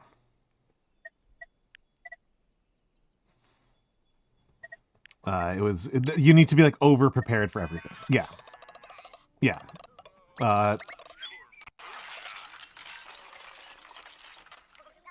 This game is actually a lot like Frostpunk. Yep. And that's why they give you the prophecy, right? And like you get to make there's some amount of risk factor that you can make.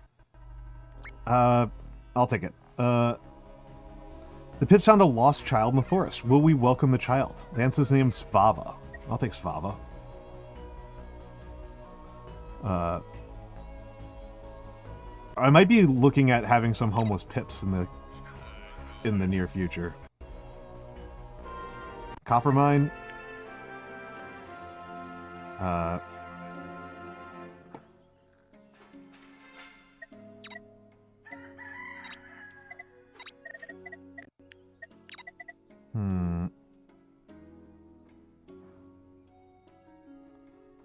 Let's take a look here. So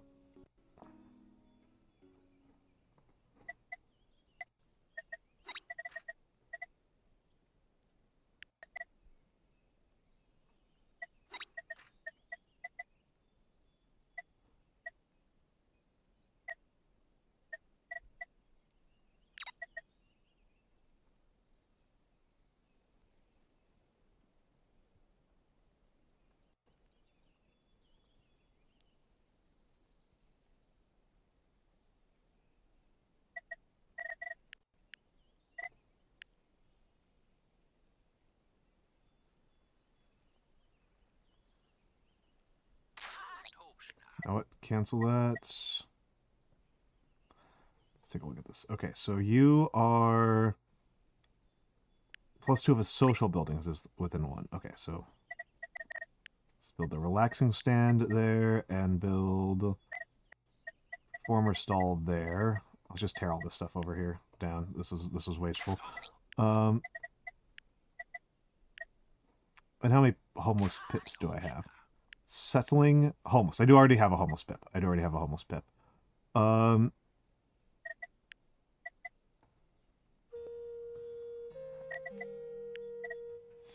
Okay, let's upgrade that. And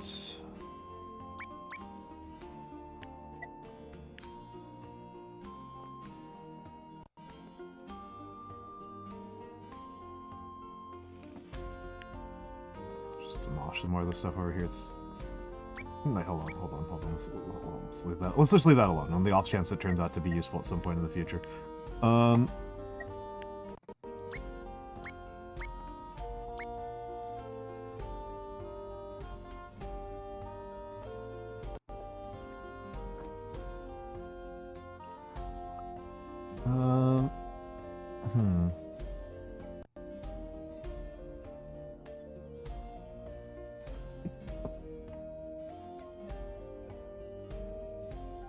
Now let's think about this.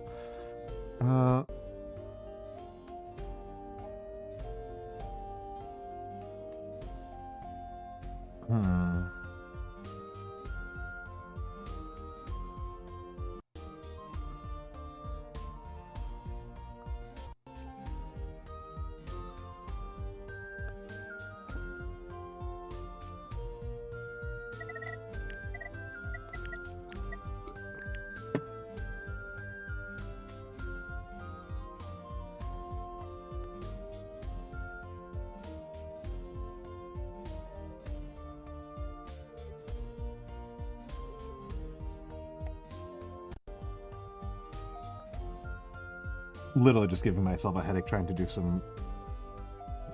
squeeze things in here.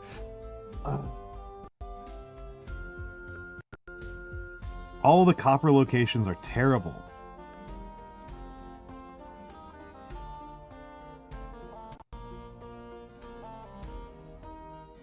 Alright, like that's out of reach. Hold on, I have to think about this harder.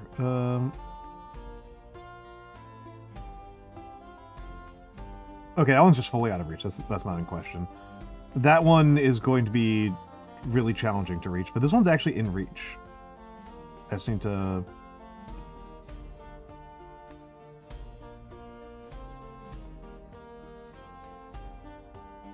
do that.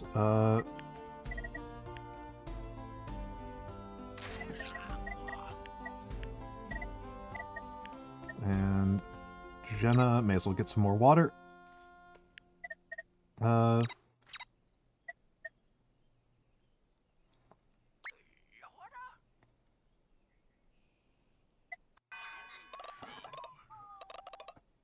It's really worth it to try to go out everywhere for the copper mines, even if it's like, it creates other problems, but it's worth the attempt. It's worth the effort.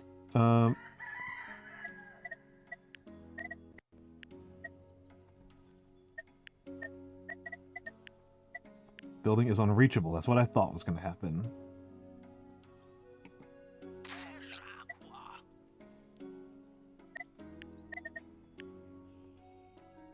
But let's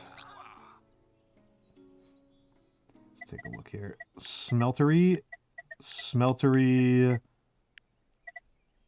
requires mining within 2 and a cobblestone path to a dwelling. So it's possibly worth it to just build the mine another mine right here, so I can build a smelter here and just have an easier path. Let me take a look around here. And the toolsmith needs ingot maker within 2. Okay, so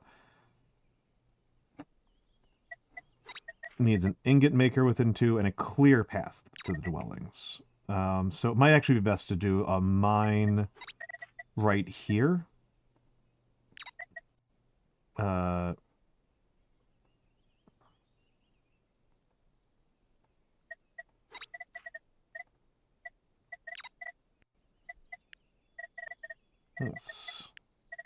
Let's wait on that for a second. Let's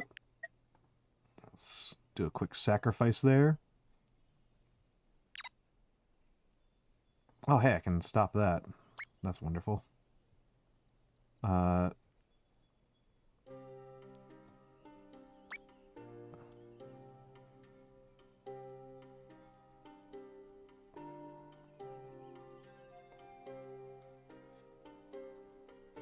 Let's train up another watcher. Alright, cool. Train up another watcher. So the smeltery... Generally, the smeltery might not be a bad one to go for, just like right off the get. I need a carpenter first. I need a carpenter before I can make any use of that, but...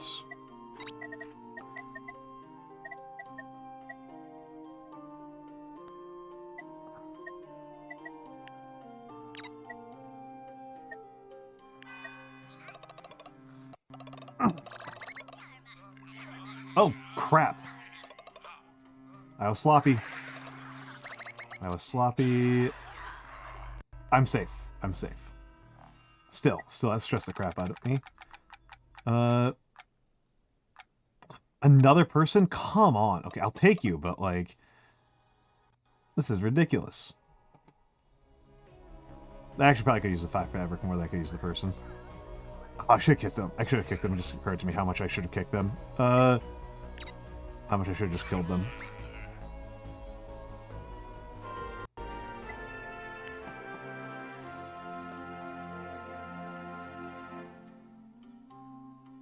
Okay.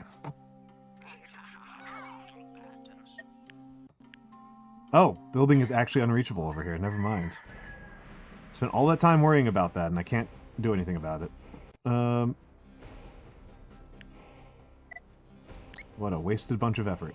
Okay, so... Copper mine.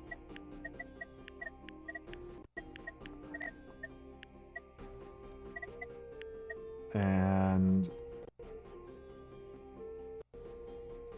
Furnace.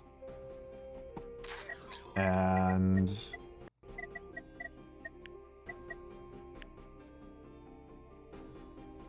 Yeah, very wasteful of me. Okay, let's get over here. And... Furnace...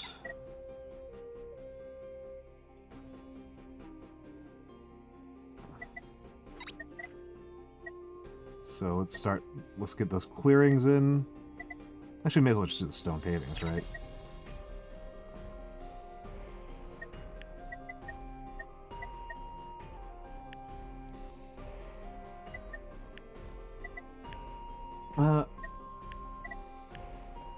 Alright.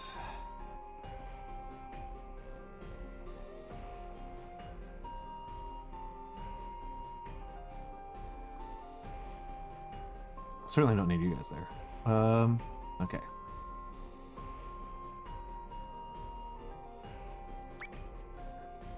Bring up another thinker. We don't need both of those active at the same time. Okay.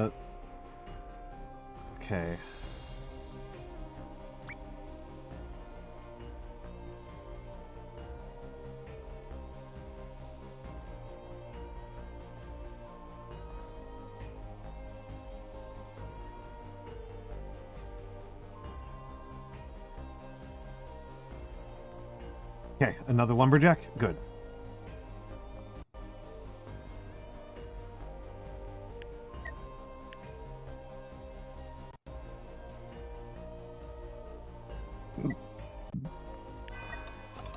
How I doing on stone? Stone production feels pretty good. Honestly, I like the quarry.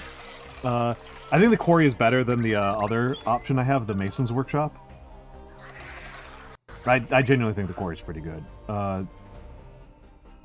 Okay, toolsmith.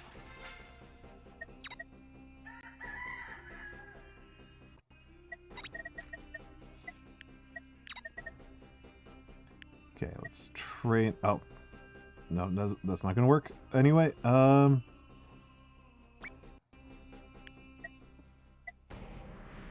Is the lumberjack okay? So far. The lumberjacks are like a relative bright spot in an otherwise pretty scary world. I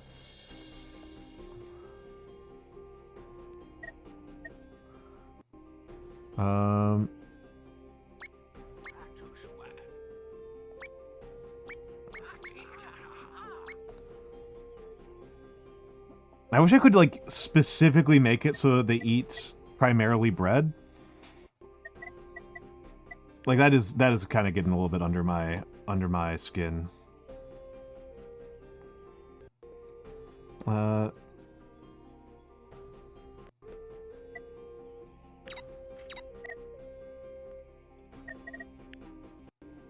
definitely don't eat the carrots. I need the carrots to be like...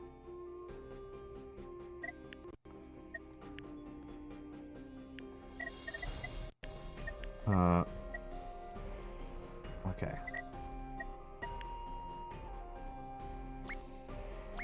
Then do they sleep all night and they work all day? They do. They do. You are correct.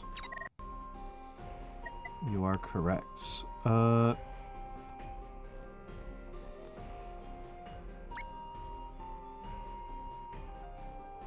Okay. It might be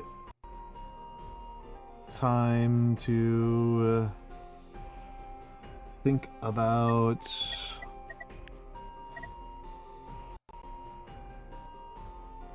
Well, I mean, it might be. It is time to think about. It is time to think about doing some expansions.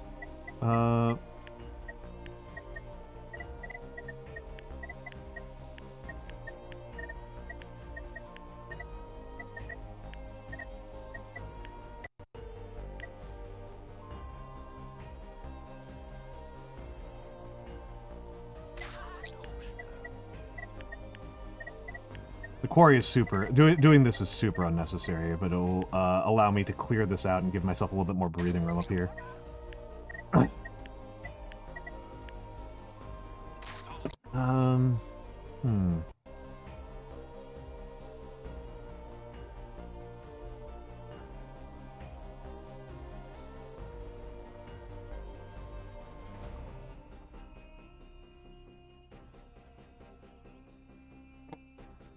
Okay, it's probably time for me.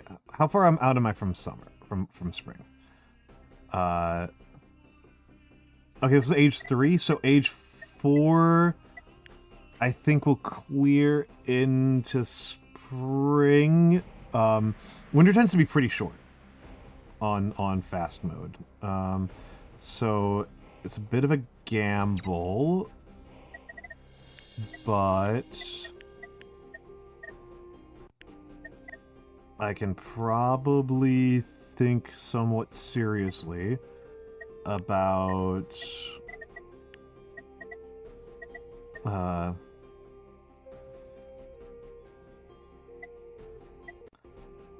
put a shared table here. Okay.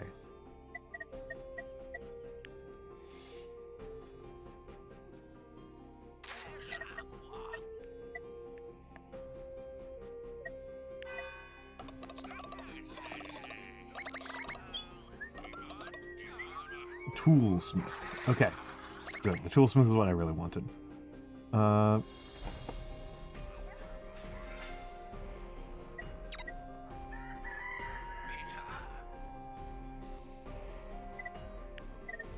Toolsmith is what I really wanted. Okay.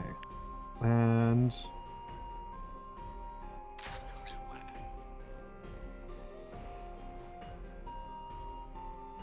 Okay. That's fine. That's fine.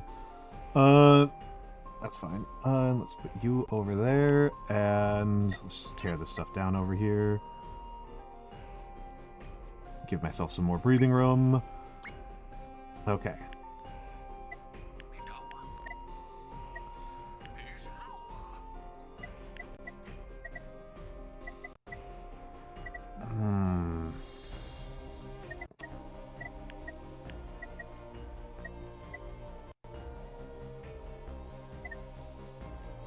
We're going to have access to advanced tools pretty soon, and that's going to change things very radically. That's going to change things very, very radically.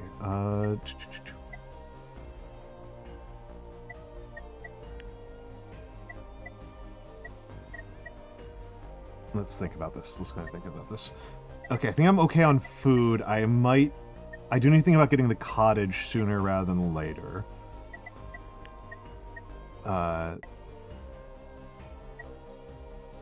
Cloth maker.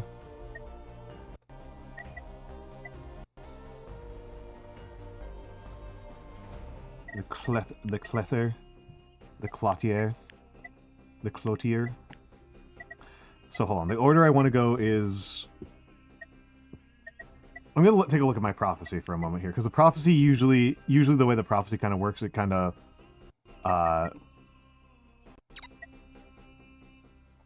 So far my dooms have been nature-based. Nature, fear... and I've had very few disease and nature. So it's probably either going to be I'm probably going to have problems with either heat or fear. Seems the more likely ones. Heat and fear seem like the more likely ones. Climate, I should say. Climate and fear. Which is going to be a pain in the neck because I rolled horribly on these, on my cooling tech. My cooling tech is garbage. I might even have to go for the ice house. Might even have to go for the ice house just to, like... Jeezy Pete's.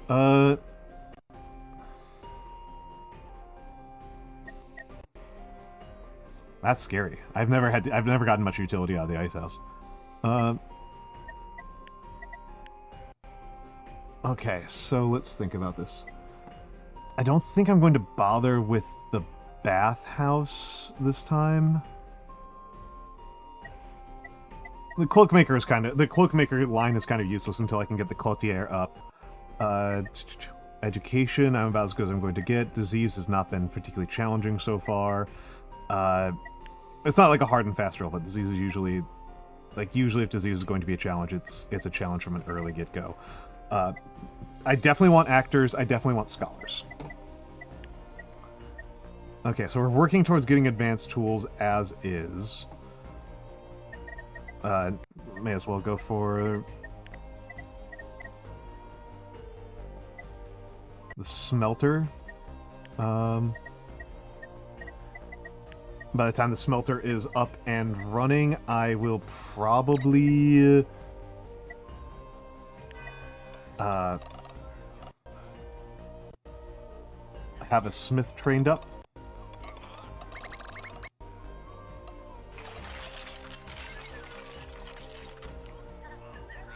Okay, and let's see if that's... Nope, need to have that online. Okay. Let's upgrade you.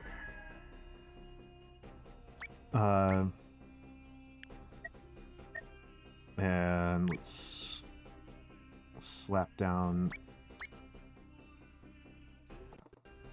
that and upgrade that. So 8 hours of screaming is crazy work. That, as they say, Jack Crispy. You know. Okay, we can get you off of that, which will be nice. Actually, no. Let's take it. Let's take it.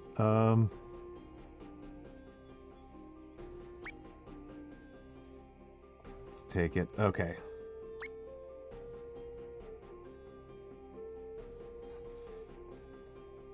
Here's a question. I finished this thing? I didn't finish. I didn't finish on processor.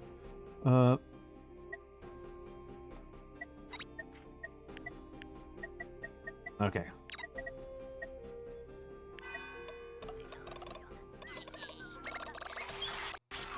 Cataclysm. Cataclysm goes bye-bye. Good work.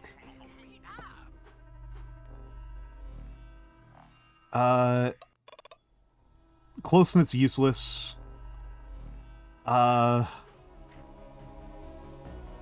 Ice coatings are... Higher knowledge is really good because it just applies across the board, right? Like, it just applies across the board. And I've kind of been struggling with the research so far, so higher knowledge has, like, a really good argument for it. But but I'm suspecting that we're going to get some real nasty frozen apocalypses. That's only buildings. Buildings... This could save the game. This could save the game. That could just flat out save the game, so... I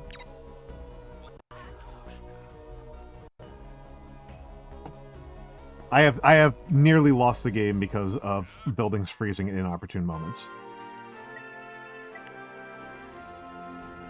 Okay. Okay, let's...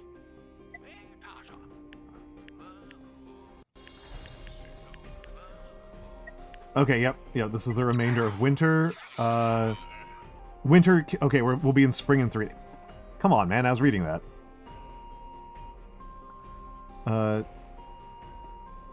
Yeah. Okay. Let me read the dang prophecy. Let me read the dang prophecy. Okay.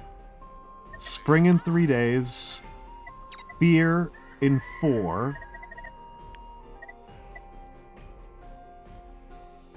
Spring-related event in 6. So we'll have 3 days. We'll have 3 days for that. So I should probably train up some watchers. Oh, that's spooky. That's spooky. Okay. You get off of here. You get off of here. Upgrade that. Upgrade that. How many watchers do I have? How many watchers do I have? 1. So Sirgo, Lilogo, Tia. I kind of want to get 1 more because this is really spooky. And train up another watcher. Fertile terrains. Shaman unlocked. Okay. I can play something other than Matos now. I can play the Shaman instead of just Matos.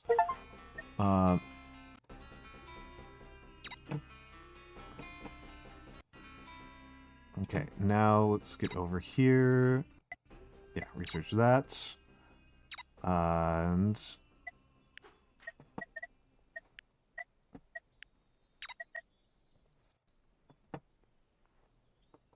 Okay, hold on. We need seeds. We need seeds so badly right now, man. We need seeds. We need seeds. We need seeds.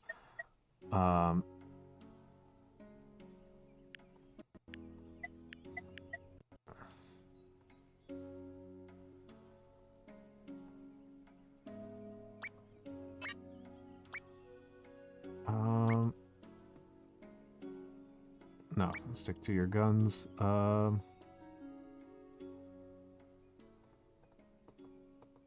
Make kid. Going into spring, we'll have a lot more opportunities for a lot more things. Oh, we barely got through my barley. Wow, I need to be more thoughtful about how much food I'm getting in. I'm not good at doing the calculation on barley. Like, that's the part that gets me. It's like, I'm not good at that calculation. Unknown event is coming upon us. Alright. Hemp processor. Okay, let's get the hemp processor built. I was trying to build this literally all winter, and I just, like... Oh, god damn it. Sorry. Okay. God damn it. Okay, sorry. That's,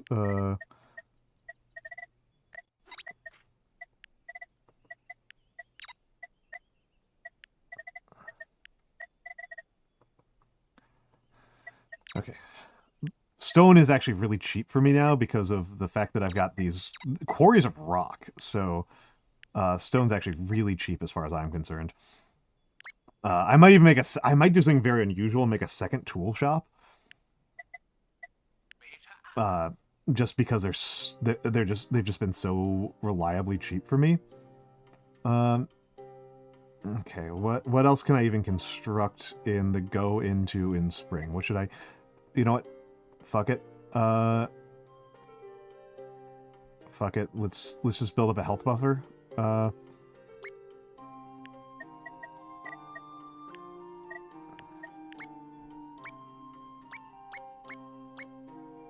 Let's just build up some health buffer.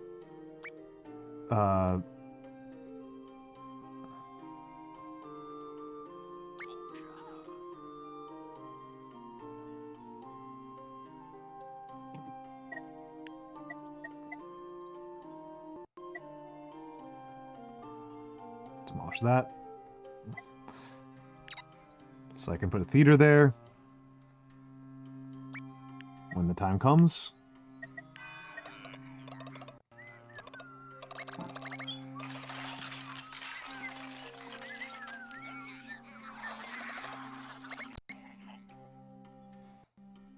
Okay, hope.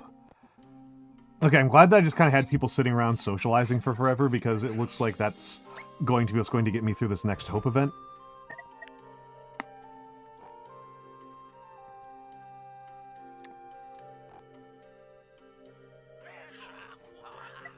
Fuck. Carpentry. Okay, that's critical. Gotta get the carpentry up. And...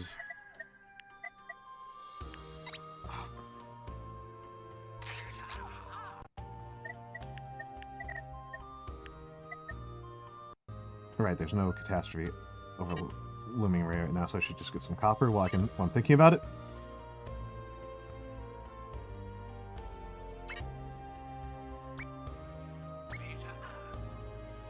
Okay, and then... carpenters, I don't really need a brickmakers anytime soon. Getting the brickmakers too early has been like a real pain in my ass before. I can't do anything with the juggler stage. Genuinely, the huge fan is kind of a consideration.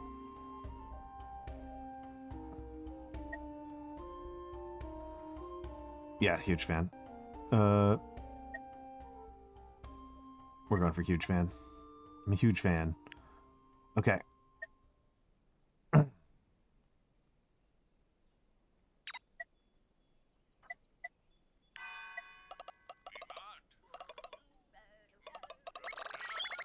Okay, it's spring now.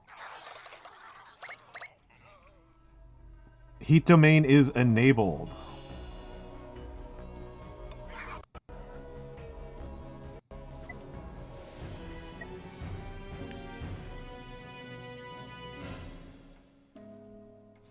The huge fan. Okay.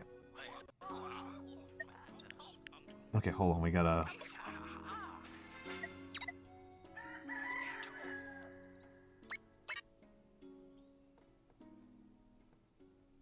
The huge fan.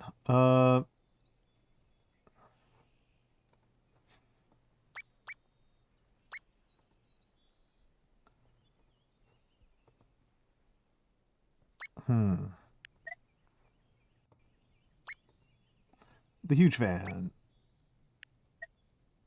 Hold on, let's take a look here.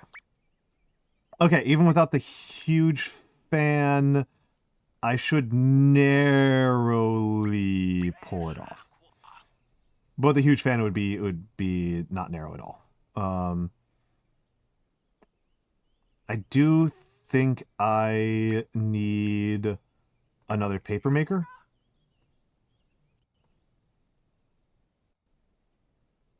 Hold on, what's the paper maker need? That doesn't look right to me. Paper maker.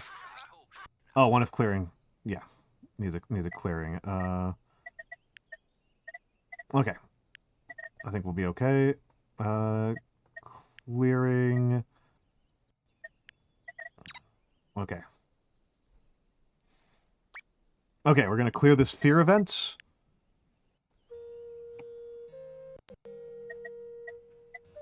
Okay, wow. Okay, we definitely need the huge fans. We definitely need the huge fans. I'm gonna try to speed run this because I'm really curious about this one. We definitely need the huge fans for this one.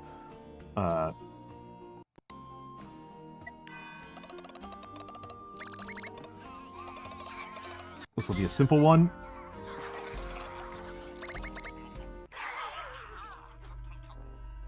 Oh. Oh. What?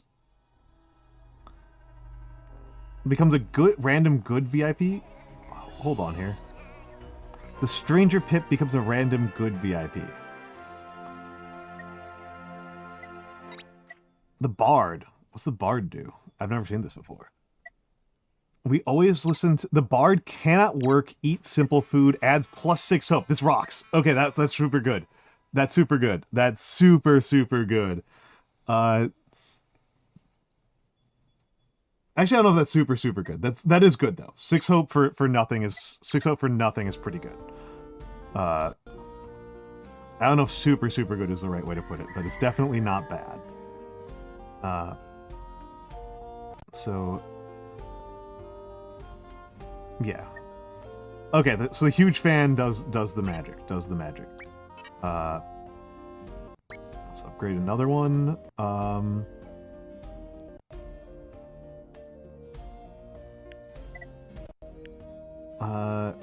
Oh, and they were drawing water. Okay. Oh crap! Hold up. Hold up. Hold up. I don't need foragers right now. I don't need foragers. I need farmers.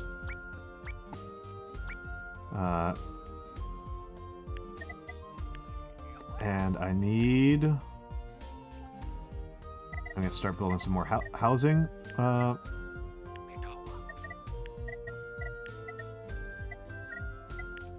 Nature Omen, what have you got for me? Hold on, is there a nature catastrophe incoming? No, it's just an omen. It's just an omen. It's just gonna light something on fire. Whatever.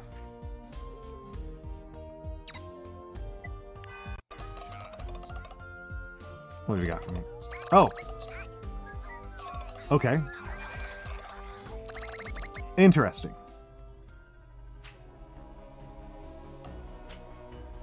Interesting. Just some damage to some buildings, whatever. And some buildings I don't even super much care about.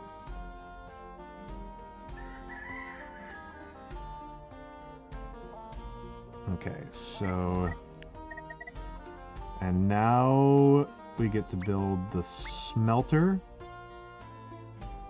I'm going to train up another one of those.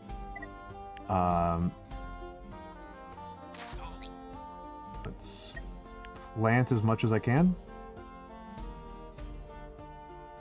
Plant bros, we're taking it in.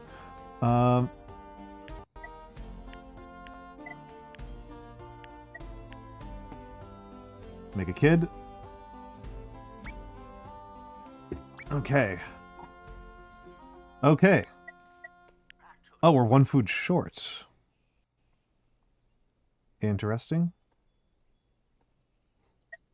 Sure. We're gonna need to build another bakery soon. We'll need at least 1, possibly 2 more bakery. Just as like a matter of course. Like we just need more bakery.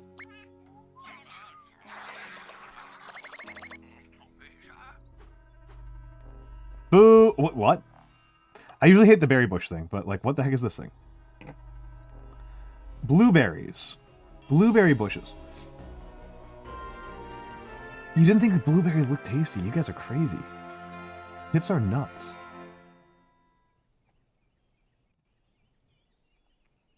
Pips are nuts. Doom event is approaching. I want to get through this Doom event. Okay, that's what I thought. That's what I thought. I thought this Doom event was going to be basically that. I'm going to improve 1 more. I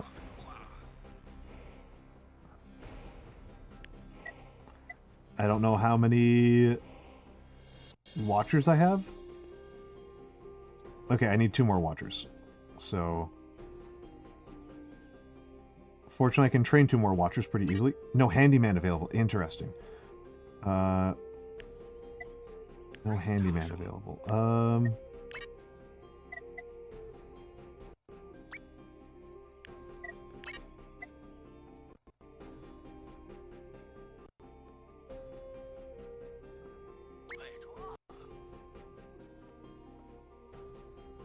So just train you up and just hope for the best. Okay, I've got 2 idle pips. Not enough paper. Yeah, we've got a paper problem here. No, hold on. That's way less important than getting another paper maker up and running.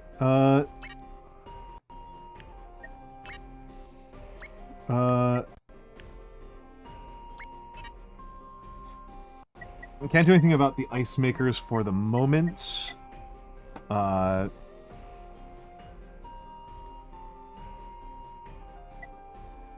Greater Altar isn't valuable until we get advanced tools.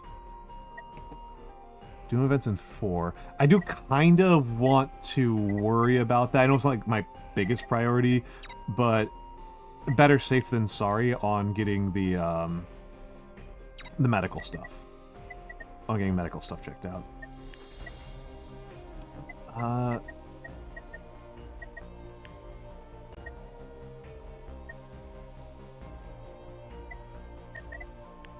Most of the stuff is not useful for the moment. You know what? We gotta go with the tailor. We gotta get the clothier running. You know what? Fuck it. Hut. Oh, I probably should have built the next bakery.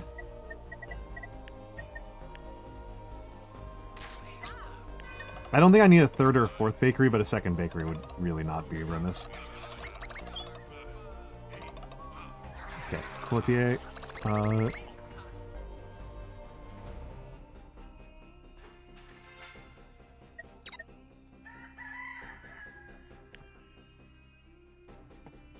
Oh, whoops.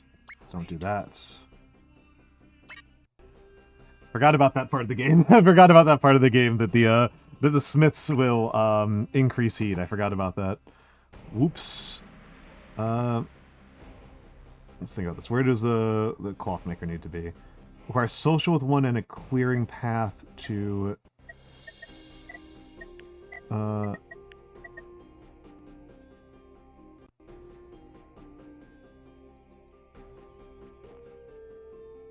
to the dwellings. Okay.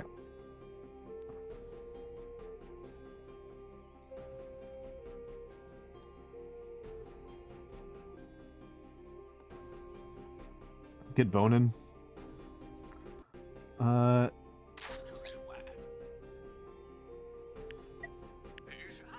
be honest, I don't like the cauldron very much.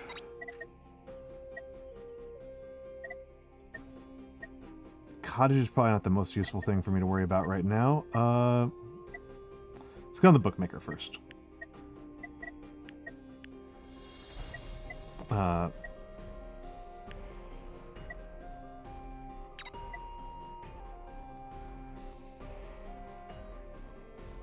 Okay, I think we'll be pretty close. There's a chance it will fail this event, which will annoy the crap out of me, but most likely we'll pass. Most likely we are going to pass this one. Okay. It's so labor intensive. Holy crap, it's so freaking labor intensive. Okay. Get farming, folks. We gotta make up for we gotta clean up our vegetable stores.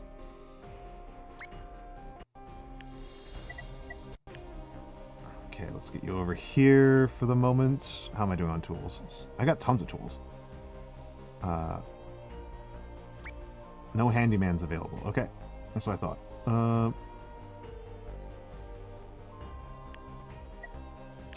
Oh, you have no business being there. What are you doing there? That's useless. That is useless. Let's make a clearing and this is actually somewhat inefficient over here. Okay, that's somewhat inefficient and no workers available. Okay, cool. That's what I like to hear. Fear Omen? Fear Omen, what have you got for me, Fear Omen? What have you got for me, Fear Omen?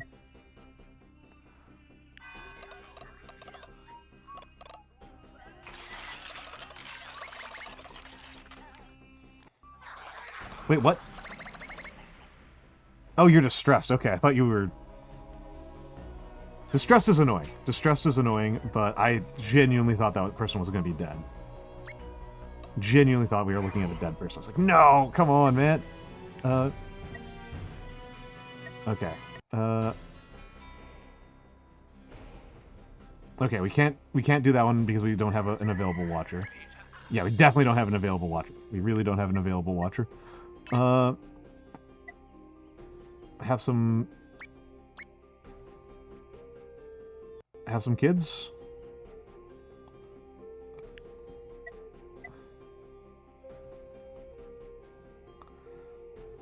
Okay.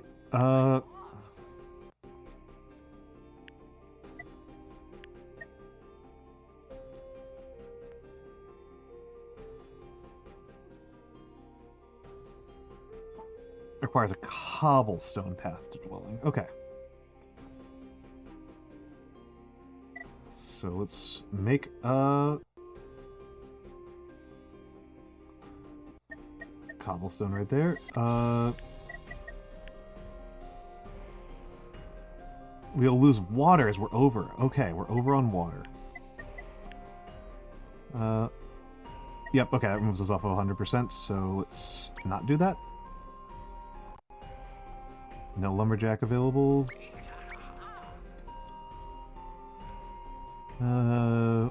Surely we've got something better to do with my time. This one remaining worker. And then they just sit around. Oh, they can replant. Duh. Okay.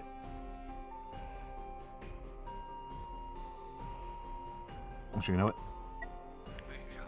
This will take forever to build, so I may as well get it out of the way early. Bakery. Second bakery.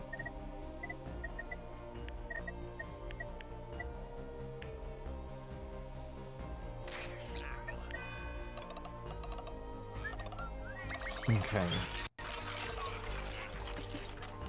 Alright. Good. Good, good, good. Doom event averted. Whew. Okay. Okay. Educated settlers kind of sucks. I think I'm gonna have to go with illuminism. Because I already passed up one research thing. I don't think I really need faster building. A lot of my buildings are pretty fast to build this time. And I haven't super been limited. I think I've gotten past most of the times that's limiting to me. So I'm gonna take illuminism. My people are smarter now. So I should go up from like 15 science to like from like 16 science to like 24 science a turn. That's pretty good. That's pretty good. All right. I'm not gonna look at the next prophecy. I am going to raid out. I am done. I am done. That is 8 hours. I did not intend to go for 8 hours. So, let's talk here. Let's talk here, right? We are at the end of Subathon. Tomorrow is going to be the last day of Subathon. Tomorrow is going to be our last day of Subathon. I don't think we're going to hit Dark Souls, if I'm honest. I don't think we're going to hit Dark Souls. So no idea. Oh, I love this game, Lost Notebooks. Lost Notebooks, I have like 30 hours in this game over the last like week. This is like this is like a large percentage of all of my gaming for the entire year. Like, I really like this game. I'm like engrossed. I am probably going to play a private game offline once we get out of here. Though I should do some work. Tomorrow is the last day of Subathon. And I'm sorry to hear that, Michan. It is going to be, it's going to be the editing stream. It's going to be the editing stream.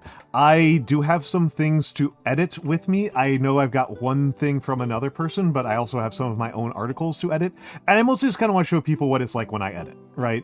I don't know that it'll be the most extreme of my streams because if I'm completely honest, my special event streams don't tend to go very well. They don't tend to be the sexiest thing. People like to watch me do handcam. Like, they, you know, so... But it will be seeing what I actually do in terms of my actual work. And I don't know, I just have wanted to show people that. People have been curious, and so they're going to see. They're going to see how I edit. And then I don't have plans after that. After Subathon, I will probably be a little bit more relaxed on streaming for a few weeks. This was something that was planned, right? This was something that was planned. I kind of always knew, like, since January, right? Since January, I knew that October was going to be a very challenging month for me. I should say a very a very streaming heavy month for me. I always knew that was going to happen. That was not really in question. That was always part of the plan. So don't stress out. This was not like, I am not like hideously burnt out. I'm a little bit, but I have my other job is making a lot of demands on me, and I've been pushing off things from my other job. I have been pushing off obligations with my family and friends. I have been pushing off a lot of things, right? This week I didn't go particularly hard, but last week and the week before and the week before that, I streamed a lot, and I put a lot of prep into this, and all of those put together meant that, like, this is just kind of the cycle, right, of my streaming. This is just kind of the cycle of my streaming. I am personally a big fan of this kind of streaming technique, where I stream very heavily for like a couple of weeks at a time, and then I stream a little bit more lightly. I am not good at like doing the same thing every day. I need a lot of variety. And so yeah, I haven't made any firm plans, but I might take a week off in November or December to travel and see some friends that I haven't seen in years. So that's kind of where I'm at mentally. It's like, I think I should do that, right? I think I should do that. I haven't made any firm plans. I know that next week I have 2 collabs. That's the other thing. It's like, while I've been doing Subathon, I've basically done like 0 collabs. I like doing collabs. I actually really like doing collabs. I haven't done technically none. I did collab with Kathy. But I have 2 collabs next week. Monday, I am going to be on Vexing Cat stream. Monday, I will be on Vexing Cat stream. Hold on, let's give her the shout out so that you guys can find her. I will be on Vexing Cat stream at 9 p.m. US Eastern. That was not what I wanted to do. I'll be on Vexing Cat stream at 9 p.m. US Eastern, reading Those Who Walk Away from Omelas. I will talk with her about if she wants me to do anything more for her that week, because I don't know, because she's doing a whole spooky-thon. Tuesday, I believe, I might need to double check this. Let me double check this. I should be more organized than this.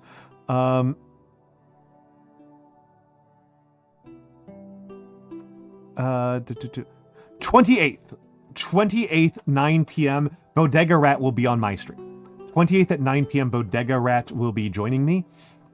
And we will be talking about Octopus Pie, the millennial text. We have pushed this back several times because like one of us or the other got sick. I am optimistic that we'll get this done.